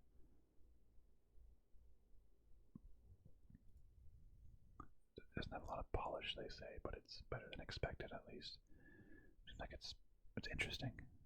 To identify the characters and have to figure out who the story is and figure out the killer. Interesting concept. Yeah, sounds good. Universe for sale. A space station nestled in the clouds of Jupiter. A bizarre bazaar where a young woman crafts the entire universe in the palm of her hand. Are you buying? Atmospheric point-and-click visual novel. Sci-fi. Hand-drawn animation. Crouch Cosmos in a cup. I don't exactly even know.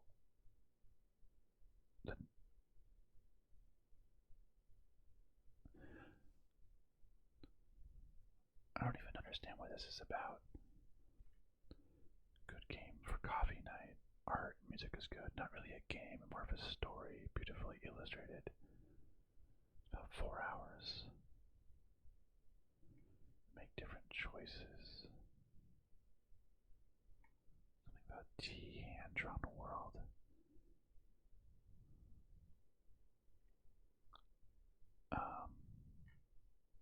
Very slow.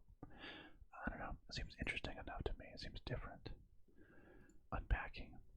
Yeah, it's unpacking is a zen puzzle game about the familiar experience of pulling possessions out of boxes and fitting them into your new home. You're learning clues about the life that you're unpacking. This seems like a really cute game. Pull stuff out of boxes, see where it leads. Unrecord. Oh yeah, that was the game, the shooting game that just looked so realistic. Like, this was a video. This looks real. It looks like a real body cam footage or airsoft. But this was in a game. I remember when this trailer came out, it just looked so real. Like, what the heck? Ridiculous. But it's actually a video game.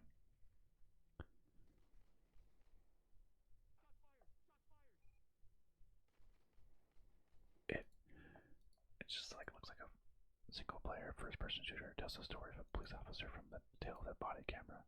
It just looked so real that it's crazy. It's not even announced when it'll be released yet, but that trailer got so much hype. It looks insane. Insane. I want to keep that. The new Until Dawn. The original Until Dawn. I played it with a couple of friends, and we had a really good time. Kind of like, you know, being scared or making our choices. I played the Corey with those same friends, kind of similar people, and it wasn't really good. So I have played this game before, kind of on second thought, like, I don't think I need to play it again when I have all these other games. So I'm going to remove Until Dawn. Until Then is very highly rated visual novel, pixel graphics, emotional drama. A fateful meeting sets off as a set of chain reaction. People disappear, memories prove unreliable. Hidden truth with Marth and his friends. Unravel the mystery before it's too late. This game seemed like just super good, super cool. It's very sluggish. Sounds like it's a really stupid game, but thumbs up. Makes you cry. Destroyed me. It's beautiful. It's art.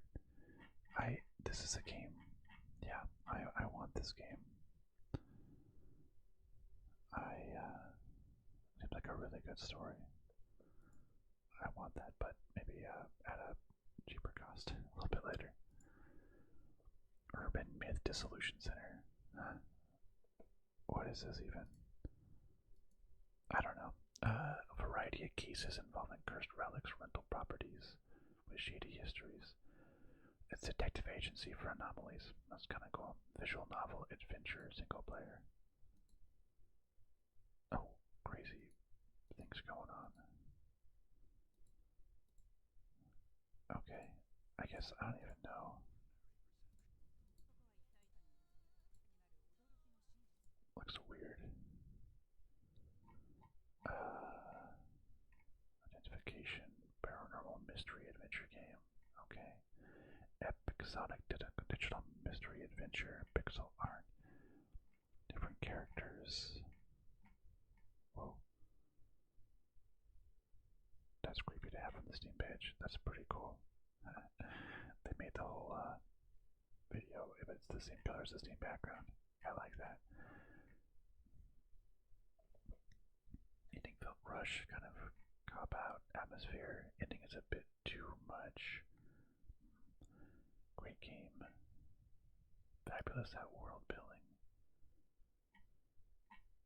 Certainly a game. Wasn't fully on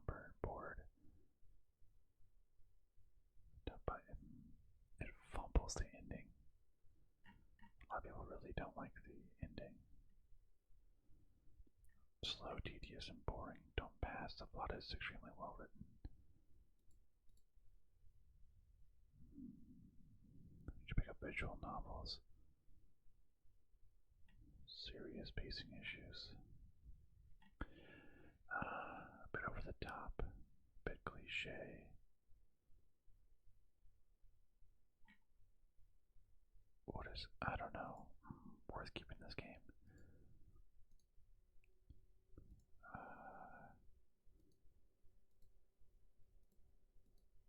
Yeah, why not? It seems just weird enough, and I like the weird. It's like coffee talk. This is like a VA11 Hall A, so like Valhalla. You're a cyberpunk bartender, and you get the people's different stories as you learn and you hear more about it. I think you talk to them. It just seems nice. It seems like it's a great visual novel, amazing soundtrack, great written characters. I think I definitely want to play this game.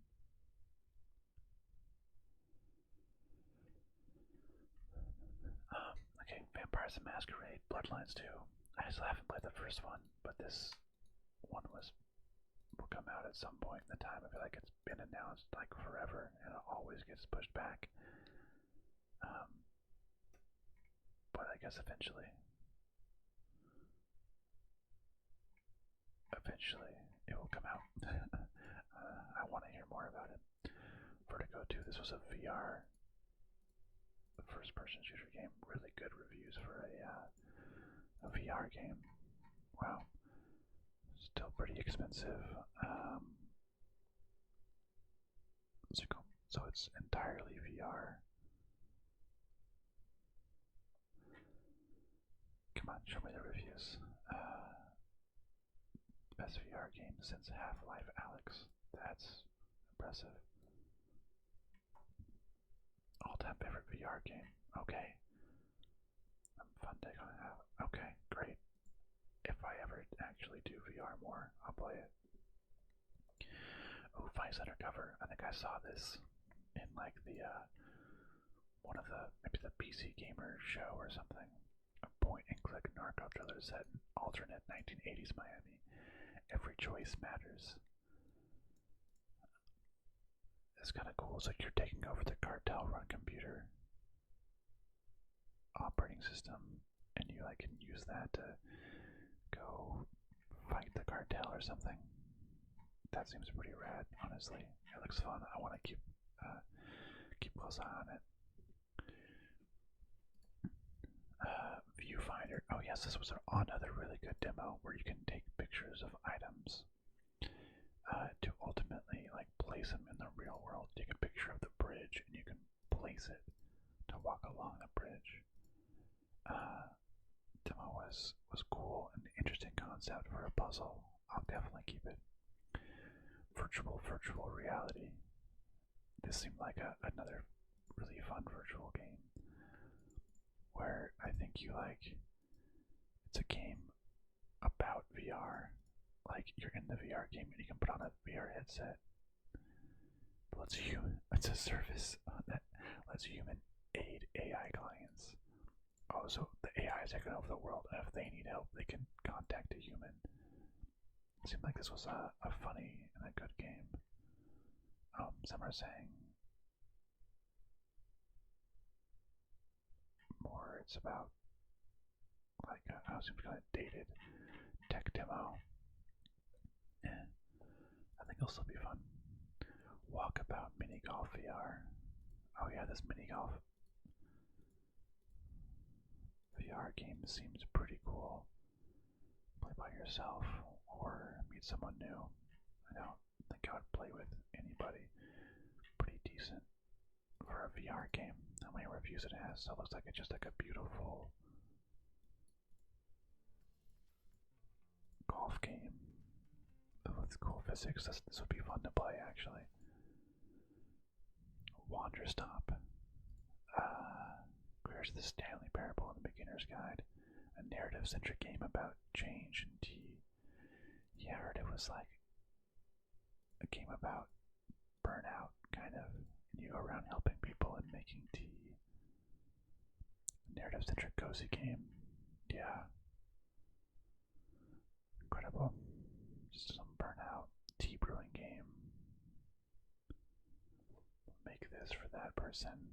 You're gonna see some ugly character models. That was a good one. Interesting. Okay, I want to keep Wander's Stop. Warhammer 40k Rogue Trader. I heard this game was honestly kind of a lot. Story-rich classical RPG, developers of Pathfinder.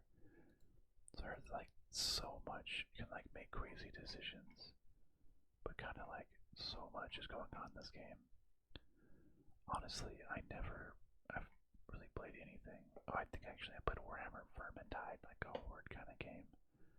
There's like nuanced choices and stuff, but I think it's a little overwhelming, and I honestly don't know anything about the Warhammer game, so I'm gonna remove it. Wasteland 3. It's like a post-apocalyptic CRPG. It pioneered post-apocalyptic. Wasteland 2 was Game of the Year. Do I have Wasteland 2? I guess I do. I have so many games I don't even know. Seems like it's kind of take control of the Desert Rangers. Seems like it's kind of fun.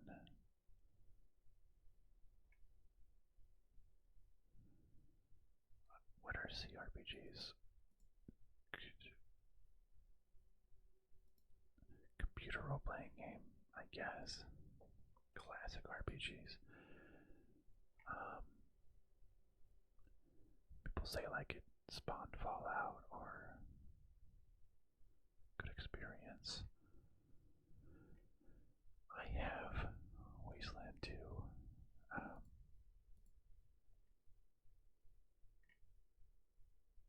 I think I'm gonna not. I think I'm gonna remove Wasteland 3, and if I play Wasteland 2 and I like it, then I'll play Wasteland 3.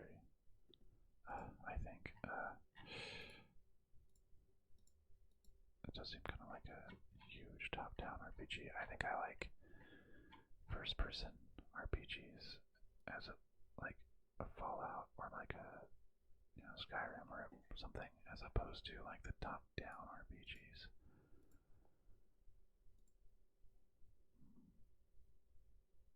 Choices matter.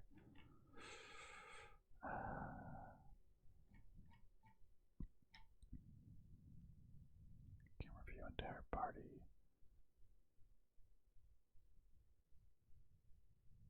Good dialogue, fun gameplay. It's more of like a turn-based strategy. It's not perfect, but it's solid. I don't know. I'm gonna remove it. Wheel of Katamari reroll plus Royal Reverie. Is that like, isn't it Katamari Damacy? I never played any of these games. The second title, I think I got rid of the next one. There's a lot going on here. I don't know much about this. I'm gonna remove that. We Were About to Die. Oh yeah, it was like a gladiator roguelike type game where you like strategize and fight your way through as a gladiator, die trying. In-depth career management, unique physics. It seemed pretty rad, honestly. Pretty unique. A gladiator combat game sounds really cool. I'm gonna keep that. Weird West. Under 80%. Survive and unveil the mysteries of the Weird West with the intertwined destinies of its unusual heroes. Careers of Dishonored and Prey. That's kind of cool. I think it's like a couple different characters, stories, and they all converge in the final chapter. Oh boy, the West is sure weird. It seems like it's. Some people say it's kind of cool, a lot to like. Some say pretty cool. they say decent. I'm gonna remove it. Just it's doesn't have the best story there. Welcome to Elk. Story-rich, stylized mystery. True stories told by real people. Oh, whoa! That looks like an actual person. Those actual stories and tales and stuff, I suppose. Island like no other. The stories are told by the people who we know and were there when the events took place. Elk is built on true stories. Whoa. It's like mini games. It's a heavy and powerful story. Huh. Okay, that sounds really cool. Westerado, double-barreled. Family is murdered by youth sent to take out revenge. What does the actual gameplay look like? It's like super fast pace. Pow. Pow. I don't know. This looks super fun to me. Kind of like ghosts and shooting and everything. Doesn't seem like a gritty pixel game.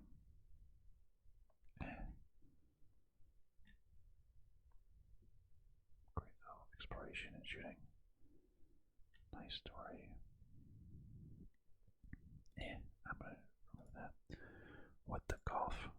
This is like a weird golfing game where like an absurd one where you have to like golf in the space or golf with a horse or track or it just seems like a funny little game. I'll keep it. When the past was around. Adventure point and click puzzle game about love, moving on, letting go, and the joy and pain of everything in between. I mean, really good reviews. The hidden object kind of game too. Surreal. Sounds good for me. Where's Lila? A reverse detective adventure where you control your character's face. See, you edit the character's face. Very interesting, unique. So someone would ask you like, are you happy, sad?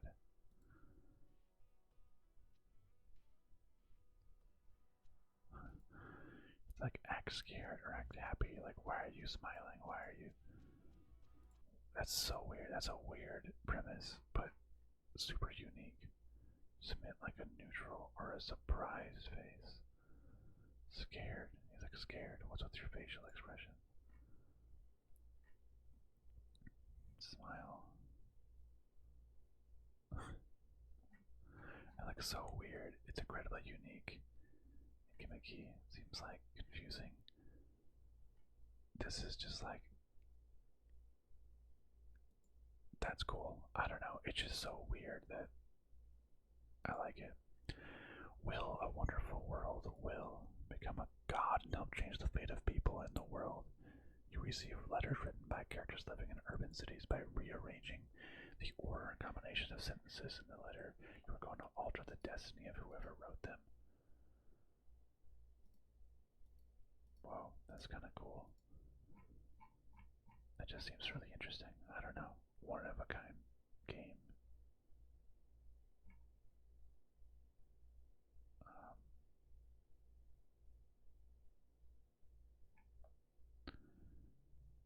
Depictions of cruelty. Goodness. Okay, this game gets weird. But interesting. Visual novel. So it talks about some bad stuff in there. But that concept seems kind of cool. Witchfire. A first-person dark fantasy RPG shooter. You play as a wicked sinner turned witch hunter. Looks kind of cool. Extraction shooter. So it's been in early access for almost a year. Choose your prayer. Oh, roguelike. Actually saying that it's roguelike.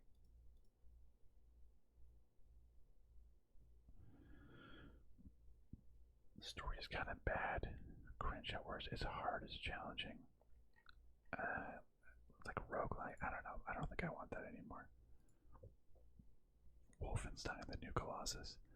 I love the Wolfenstein games. They were so good. Or I guess I've only played the first one.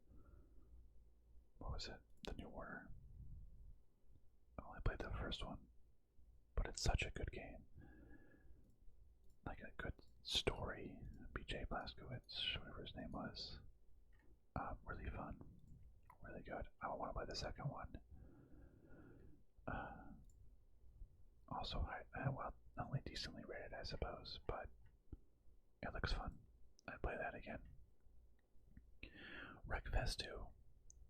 This was like the people that did Flat Out. I liked the first Wreckfest. That was fun. Driving around. I guess this was a driving game. I did the little campaign ones with like crazy crashes and everything. A bunch of silliness. Now there's this other one, Wreckfest 2. I have a wish list. Kind of more mayhem, best in contact raving with unrivaled destruction. So it seems like it's still in early access. Maybe that's why the reviews aren't bad, or are bad, aren't so good. It's not ready. Yeah, so I think it's like it's very early access. So I want to keep it, and I want to just watch it as it maybe leaves early access. Wrestling Empire. Now I don't watch wrestling at all, but this one seems crazy, where you create your own little empire. Retro style. Let's see, booking and roaming modes. So you like make your champion and like create your gimmicks and have press conferences, and it was like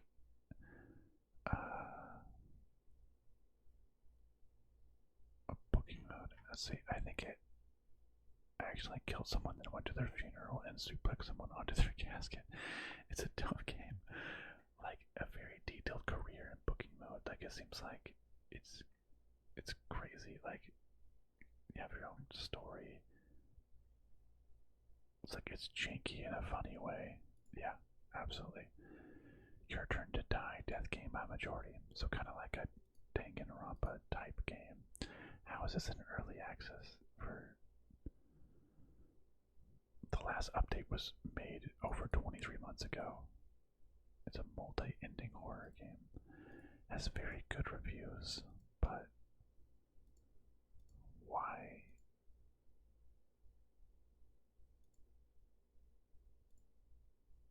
Why is it early access? And it hasn't been updated in so long.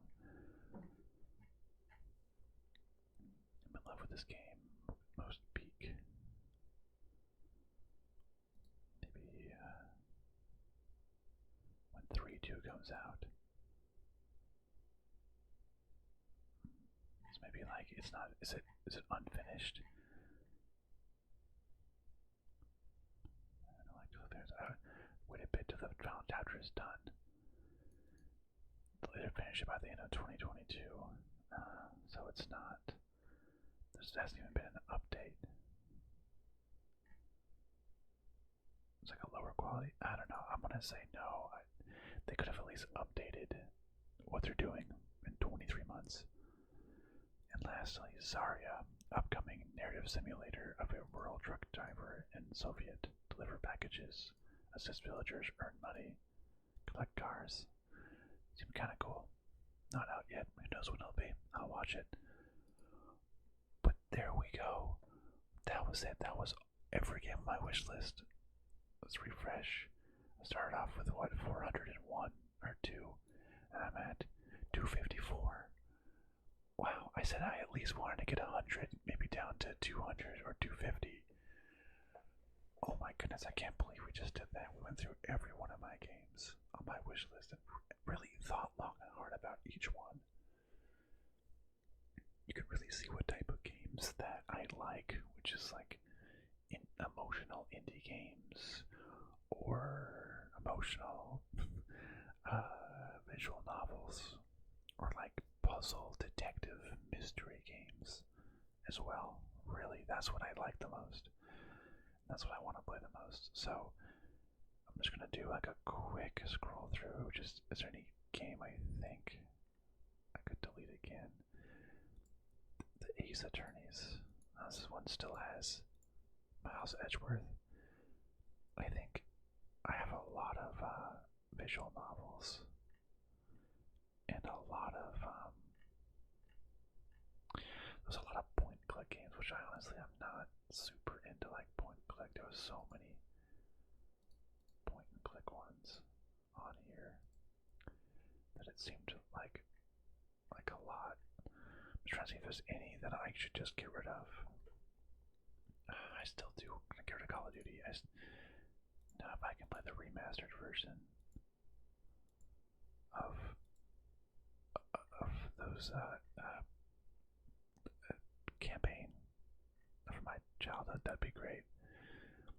Children of the Sun. I feel like I had a friend who played this and they said it was just okay. Yeah, I'm gonna remove that. Children of the Sun. Contraband Police. I guess I downloaded the demo for a couple of them. It's a lot of simulator type games. Yeah, it could be fun. Anything else I need to get rid of? Divinity Original Sin. That's a good. That would probably take forever, and that's okay. I did end up adding one game, which is silly, but that's okay.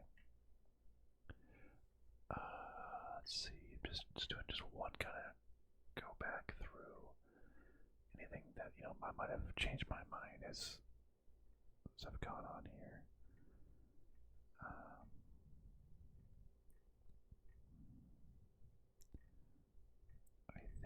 I think we did a pretty good job there going through each one. I can't believe I actually went through each one. Absolutely ridiculous. So there's still. So I got rid of about 150 games, which that's a lot. There's still so many games in here though. Another detective or another kind of like death game. And I did not rate it very well. It looks kind of cool, but I don't know. Something that's good. It seemed like it was a slog. Yeah, let's get rid of that one then. Master Detective. Some like a little bit like the horror-ish games. Some silly ones.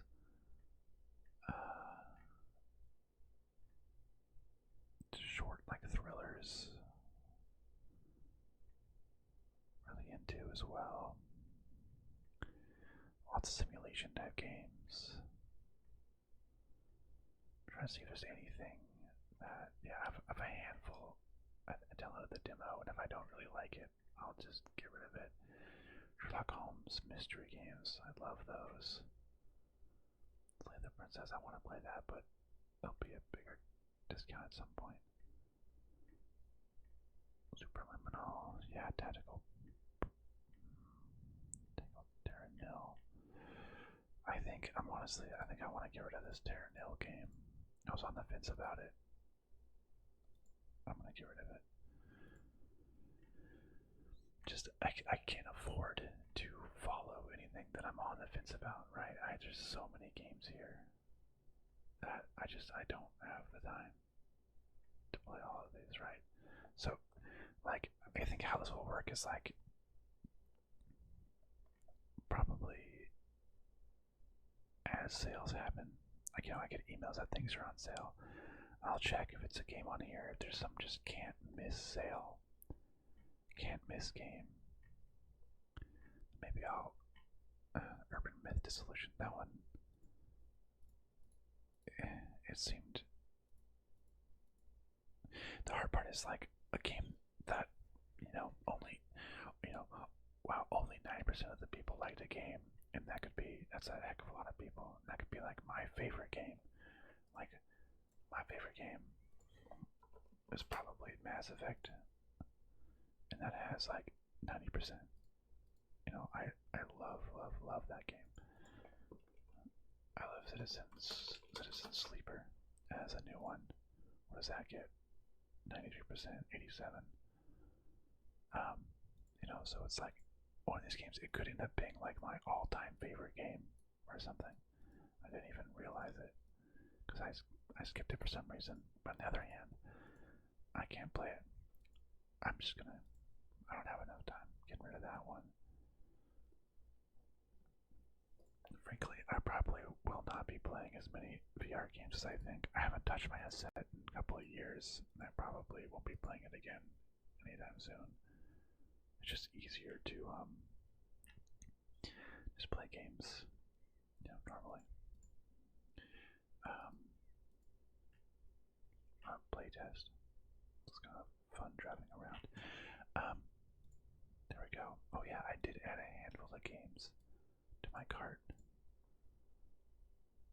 Motorsports Manager, In Other Waters, Hinchman Story, Far Lone Sales, Cookie Clicker, Beyond Two Souls, and Banisher Ghost of New Eden. I feel like for some of these, can I go to? I feel like do I really want Banisher, the Ghost of New Eden at $20? Well, will I play it now, or I feel like I need to play it now if I am to buy it. And I don't know if I would.